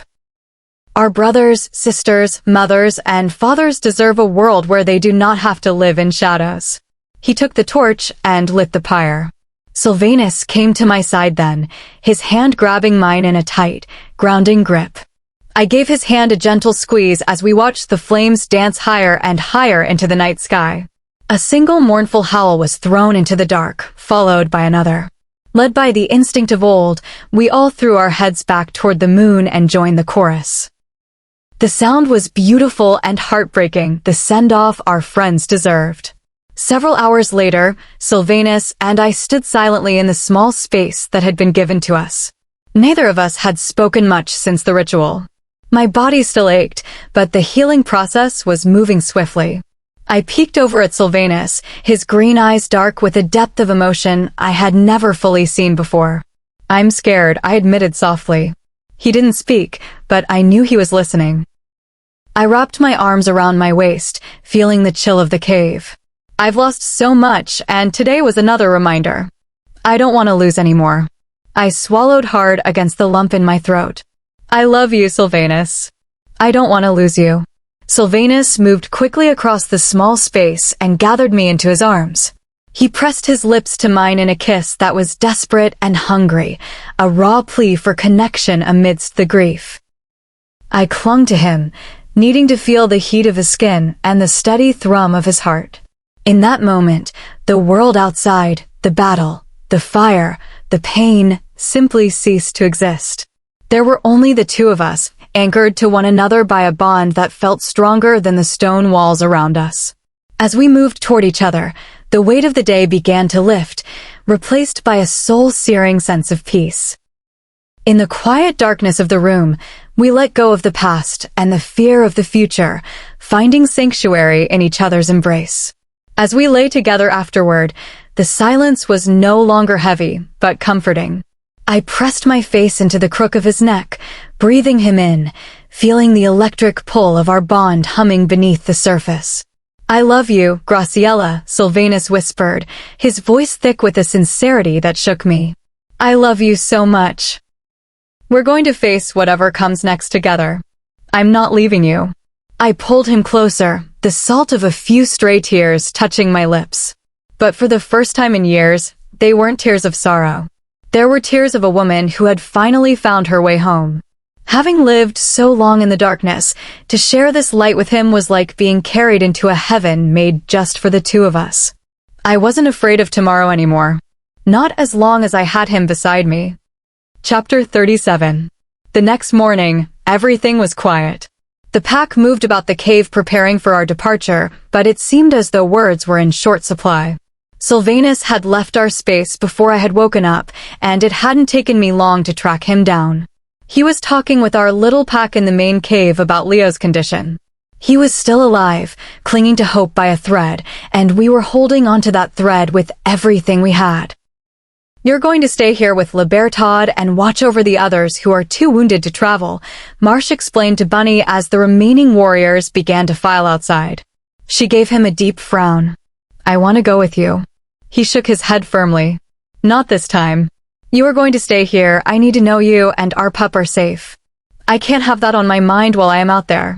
Bunny stared up at him with a fierce fire in her eyes. "You promised me that I would never be alone again. As long as you had breath to breathe, you better keep breathing. Promise me you'll do everything in your power to come back to us." I turned away, feeling a lump rise in my throat. I wanted to believe everyone would be together again, but that wasn't a promise I could make. Noak walked toward us with a tight expression. "Hello," he greeted us in his usual short manner. Silvanus stepped forward to stand closer to me. "Noak." He inclined his head as a sign of respect. "We are just waiting for the scouts," Noak explained, directing his information toward Libertad and Bunny. "If, for some reason, this goes poorly, evacuate those who are healthy enough and take them to my pack territory. My mate has instructions to take you in and give you the protection of my name." Sylvanus reached over and grabbed my hand. "Thank you."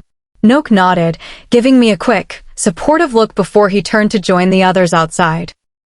I moved toward Libertad and Bunny, pulling them into a group hug. "I will do everything in my power to make sure we are all together again," I whispered. Like Valeriana would have wanted. The scouts returned quickly, out of breath and urgent. Kal-El stood at the front of the pack, his expression hardened into stone. "They are moving this direction quickly," the scout reported. "They'll be here within the hour. And they have another pack working alongside them." I gritted my teeth. "That would be my uncle." Kal-El whistled loudly. "All right, let's move out. Scouts, stay at the back in case we need to signal a retreat." The sound of shifting filled the clearing, the snap and crack of bone as the pack took their wolf forms. Once Kal-El was changed, he threw back his head and howled before darting into the trees. His pack followed, holding their war formation with practiced ease. Sylvanus nipped at my haunches before he took off, and I followed close on his heels, calling on the strength of my wolf to keep speed. We made it to the edge of the woods within 30 minutes. The closer we drew, the eerier the feeling became. We lurked behind the tree line, waiting for the monarch to present himself. My instincts were screaming that something was off. Silvanus flicked his tail, sensing the same restlessness. When the monarch finally appeared with his men, Kal-El sounded the call to attack. Hundreds of wolves surged out of the woods, a wave of fur and fury. But as we charged, a roar from behind had me halting, digging my paws into the soft dirt. I tossed my head back to see that they had ambushed our flanks. The monarch had been the distraction, while my uncle led a sneak attack from the side. It was a smart strategy. Take out the messengers so no word of retreat could be sent. I turned and raced back with as much speed as I could muster to protect our scouts. I launched myself at the lead warrior of the ambush, my body flying through the air. We tumbled to the ground in a mass of snapping teeth and swiping claws. I fought with a white-hot focus, dodging his attacks and countering with the precision I'd learned in the rogue camps. When the warrior finally fell, I let out a howl of victory. Marsh was suddenly there, clearing a path toward the scouts, his red-brown fur a blur of motion. I swung my head around, searching for my true target. There he was. 2 years had passed since he betrayed my family, and now he stood in the center of my father's pack, wielding them like a stolen tool. Rage moved through my veins. My wolf wanted to reclaim what was hers. She wanted the false alpha answering for his crimes. I shouldered my way through the fighting, avoiding attacks as I went. I had one goal. He must have sensed me at the last moment as I leaped. He twisted, barely avoiding my jaws. He countered, his teeth catching my haunch, but I ignored the sting. I snapped at his muzzle, catching him hard enough to make him retreat. We circled each other, checking for weaknesses. He moved with an arrogance that told me he still thought I was the helpless girl from 2 years ago. He was underestimating me. I moved with a speed he didn't expect, raking my claws across his vision and then going straight for his now exposed throat. I slammed my weight into him, forcing his front legs to cave. I pinned him to the ground, my teeth inches from his neck, demanding his submission. He fell still, the realization of my dominance finally sinking in. The world around us seemed to grow quiet. I shifted back into my human form, standing over him with the weight of a true alpha. "Shift," I commanded. Slowly, the wolf became the man I knew. I grabbed him by the throat, forcing him to look at me. "You took everything from me. You sold me to the rogues like a pet. You even hired hunters to track me down," I spat out. He glared at me with a hateful light. I tightened my grip. "Every day I spent in that camp, I thought of my promise to you. You hoped I would die, uncle. But here I am. I'm a woman of my word." I released him, and he fell to the ground at my feet. I stepped down firmly on his leg, and a sharp crack echoed through the air. He cried out, huffing through clenched teeth. I looked down at him with cold finality. You will end on the ground like the traitor you are. I am an alpha, he wheezed. No, I growled. I am the alpha. You are a dead man, and have been since the moment you betrayed my father. I stepped away from him toward the onlooking wolves of my old pack. This man killed Orion Black and his Luna, your true alpha and Luna. I called out, my voice firm and powerful. The wolves turned their hungry gazes toward my uncle. He squirmed, his face pale with terror. I can explain. I talked over his pleas. As the daughter of Orion Black, I passed judgment. A betrayer's end. No mercy. I stepped back as the pack surged forward, a wall of fur and fury driven by the truth. The sounds of my uncle's final, desperate cries were quickly swallowed by the collective justice of the pack he had tried to steal. Justice had finally come home. Chapter 38. Sylvanus POV. I felt the moment Graciela left my side, and I tossed my head to see as she rocketed off towards the back of the pack. I was confused about why until I saw the enemy racing for the scouts at the back. I barked at Marsh to catch his attention. He looked to me, and I tossed my head in Graciela's direction. He saw the threat immediately and took off after her as she engaged the first attacker. I felt torn between going after my mate and fighting with the others against my father. I didn't get a chance to decide because a large body collided into me, tossing me to the ground. My body tumbled a couple of times before coming to a halt. I shook my head, fighting to clear my vision as I pushed up off the ground. The sounds of the struggle were a roar all around me. A wolf charged from the masses, and I jumped backward to avoid the strike before rushing forward with my own. My teeth skimmed its shoulder as it twisted away. Suddenly, a rush of pain ripped through my back leg, and I threw my head back in a howl of surprise. I turned with wild eyes to see my brother Connor at my back. I snarled at him, but the distraction allowed the other wolf to catch my flank. I twisted quickly, snapping my teeth as fury rippled through me. Connor used the opening to his advantage, biting into my back leg and shaking his head with a focused intensity. My legs gave out, and I slammed into the ground. I twisted to the side, snapping my teeth, trying to get to my brother. He dragged me a couple of feet before I was able to turn enough to kick out at him with my free leg. My claws caught his muzzle as I kicked, and he let go with an angry yelp. I rolled through the dirt as the pain raced up my leg. I was sure that it was fractured. A familiar, heavy presence suddenly weighed in over me, and my body trembled as if I had been thrown back in time, to when I was only a pup, and my father would punish me for any sign of defiance. I looked up into the dark, cold eyes of my father. He towered over me in his wolf form. I rolled onto my stomach, trying to protect my vitals as I scurried for footing. He leaped forward and sank his teeth into my neck, biting down hard. I let out a howl, digging my claws into the ground to slow him down as he began to drag me away from the others. He was intent on finishing me. A howl of anger echoed through the clearing as Leonard charged through the frenzy, his legs carrying him swiftly toward us. His eyes were full of hatred as he broke through the crowd and threw his body full force into our father. The impact forced my father to release me. I hit the ground on my side, shaking my head as I pulled myself up with my good legs.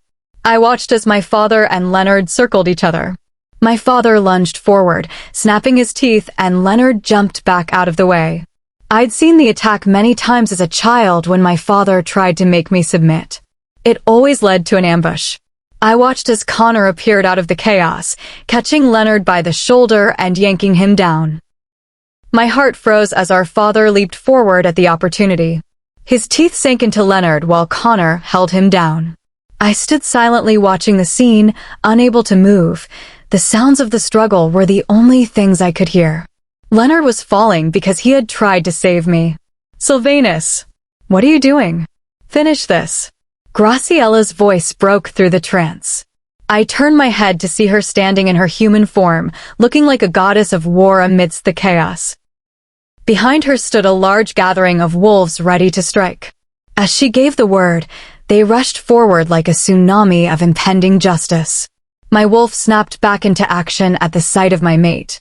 I ignored the pain in my leg and pushed forward, turning back to my family. I couldn't let them take Leonard. He might be a difficult man, but he had protected me and fought to save my pack. I hobbled toward the struggle and bit down onto my father's flank, sinking my teeth in deep before I dropped my weight to pull him free from Leonard. He landed on top of me, snapping his teeth like a rabid beast. I could feel every strike, but I wasn't going to give up. I used my strength to butt him away with a toss of my head. He landed in the dirt a couple of feet away, attempting to shake off the attack. I didn't give him the chance to recover. I went for him again, my focus absolute. I didn't notice that Connor had made a move toward me until a yelp of agonizing pain sounded. I looked up to find Connor shaking his head, recoiling from a fresh wound near his eye. Graciela stood protectively in front of me with her fur bristling and her head hanging low, ready to defend me. I turned my eyes back down to see that my father was gasping for breath. His body was a mangled mess of the wounds I had inflicted. He was fading, and nothing could stop that now. I took a step back in shock at the finality of it. Graciela tossed a brief look in my direction, and I could see the softened look in her wolf's eyes. Around us, the battle had reached its end. Those of the enemy who hadn't fallen were on their knees with their necks outstretched in submission. We had won. Kal-El appeared out of the parting crowd, his face hard as he spotted the king at my feet. When he got closer, a growl erupted from my chest, and he froze, looking to me with hesitation. I didn't want him anywhere near my father. This was my family's burden to bear. Sylvanus, Graciela's sweet voice drifted to my ears. She stood with her head tilted, her eyes questioning. You don't have to do this. I know you hate the man, but it doesn't change that he's your father. You kill our father, and I promise your little mate will pay the price as soon as I'm free, Connor growled from where he was held. Graciela turned quickly and struck him hard in the chest, knocking him over into the dirt. She stood over him, pressing her foot to his throat. I would rethink your little show of authority, she said, her voice cold and steady. You are nothing now, and your blood won't save you. You are surrounded by men who want nothing more than to see you face the consequences of your crimes. I am the only thing standing between them and you. Connor stared up at her with his good eye, but kept his mouth shut. I closed my eyes and let the shift take me. I could feel my skin pulling tight as my bones realigned. I sagged to the ground when it was over, kneeling beside my father's body. He released a weak growl, but I knew he was too spent to be a threat. I reached out and touched his fur. You were a terrible leader, I whispered. You caused the suffering of innocence for your own vanity. You never deserved the crown. I lifted his head into my arms. His growl rumbled through my body one last time. Consider this for my mother and for everyone who suffered in your name. My eyes filled with unshed tears for the people we had lost. I tightened my arms around his neck and, with a final, decisive movement, I ended the king's reign. Justice was served. I released him, and his weight crashed into the dirt.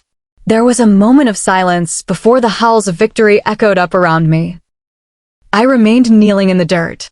An electric pulse rushed through me as a hand touched my shoulder. I turned my head to see Graciela getting on her knees beside me, her gray eyes focused completely on me. We made it through, she whispered. We're both alive, and we are together. There is so much more we have to worry about now, I said, the weight of the future settling on me. I'm the king. I have to. Her fingers pressed to my lips, silencing me. We can save those worries for tomorrow. Today we celebrate the victory. I heard a heavy groan. I turned to see Leonard standing, cradling his wounded arm. God, I really wanted to be the one to do that, he complained. You're always taking the spotlight, little brother. I thought you were gone, I replied dryly. Leonard scoffed. And missed the opportunity to boast about how I saved the king's life? Now, excuse me, I have to go find Alpha Kal-El and tell him exactly what I think of him. He hobbled away toward the cheerful crowd. I rolled my eyes, turning back to Graciela as she laughed. A soft smile played on her lips, and even though she was marked by the battle, it did nothing to diminish her beauty. She stood out like a ray of everlasting hope in a land of blood and bone. Epilogue. A few weeks later, I walked into the medical bay to find Leonidas trying to move away from a scowling Leonard. Unhand me, you brute. I'm not an invalid, he growled in frustration. Bunny and Marsh stood to the side, watching the two with amusement. I moved toward them, shaking my head. Leonidas spotted me first. Graciela, you're the head alpha. Tell Leonard that taking an arrow to the chest hasn't impeded my ability to walk around. You almost didn't make it. I am not letting you do anything until you're better. With your luck, you'd trip and start the whole recovery over, Leonard mused as he shifted Leonidas back toward his seat. Leonidas glared up at him with an angry pout, but it had no effect on Leonard. I laughed at the two of them. Sorry, I'm off the clock right now, plus Leonard is Sylvanus's right-hand man, so he's got plenty of authority around here.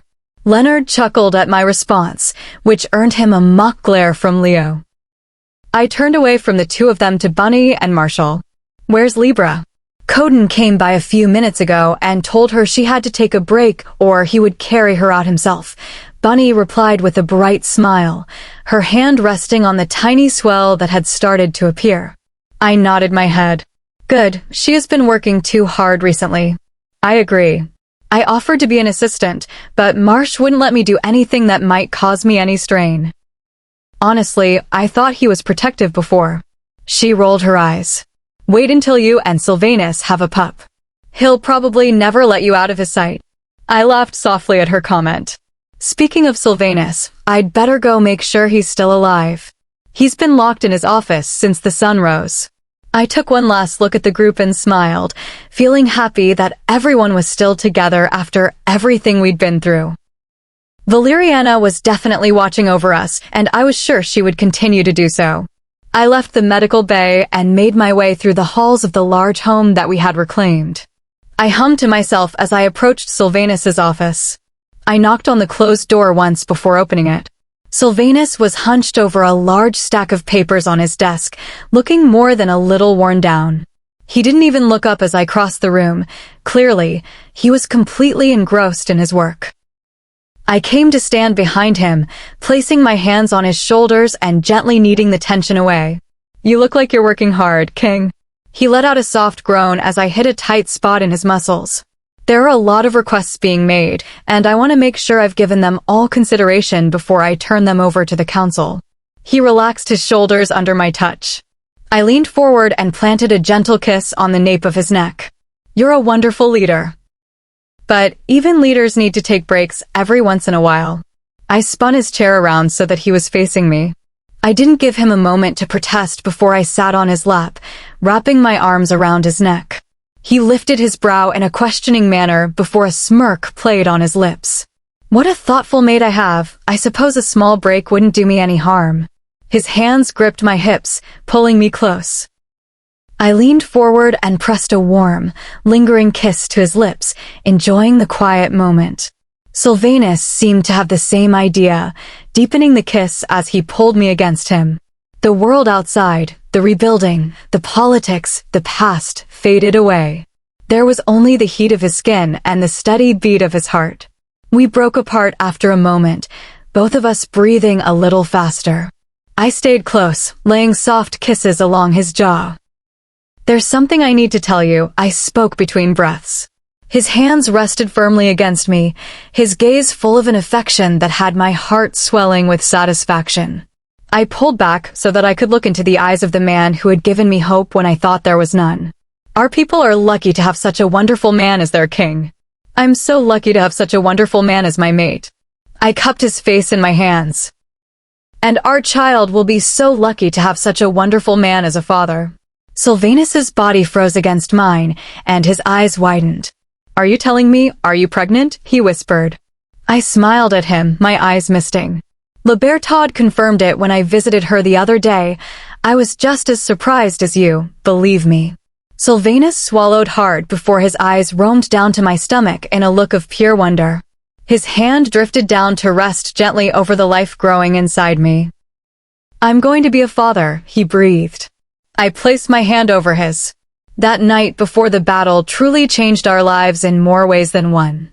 I felt the rush of his emotions through our bond, the strongest of which was an overwhelming wave of happiness. I leaned forward and gave him a gentle kiss on the lips. Correction, you are going to be a great father. I love you, Graciela. He kissed me deeply, his touch a silent promise of a future filled with light. I smiled against his lips and let the warmth of our bond rush through me. I love you too, I thought, as we looked forward together to the new world we were building.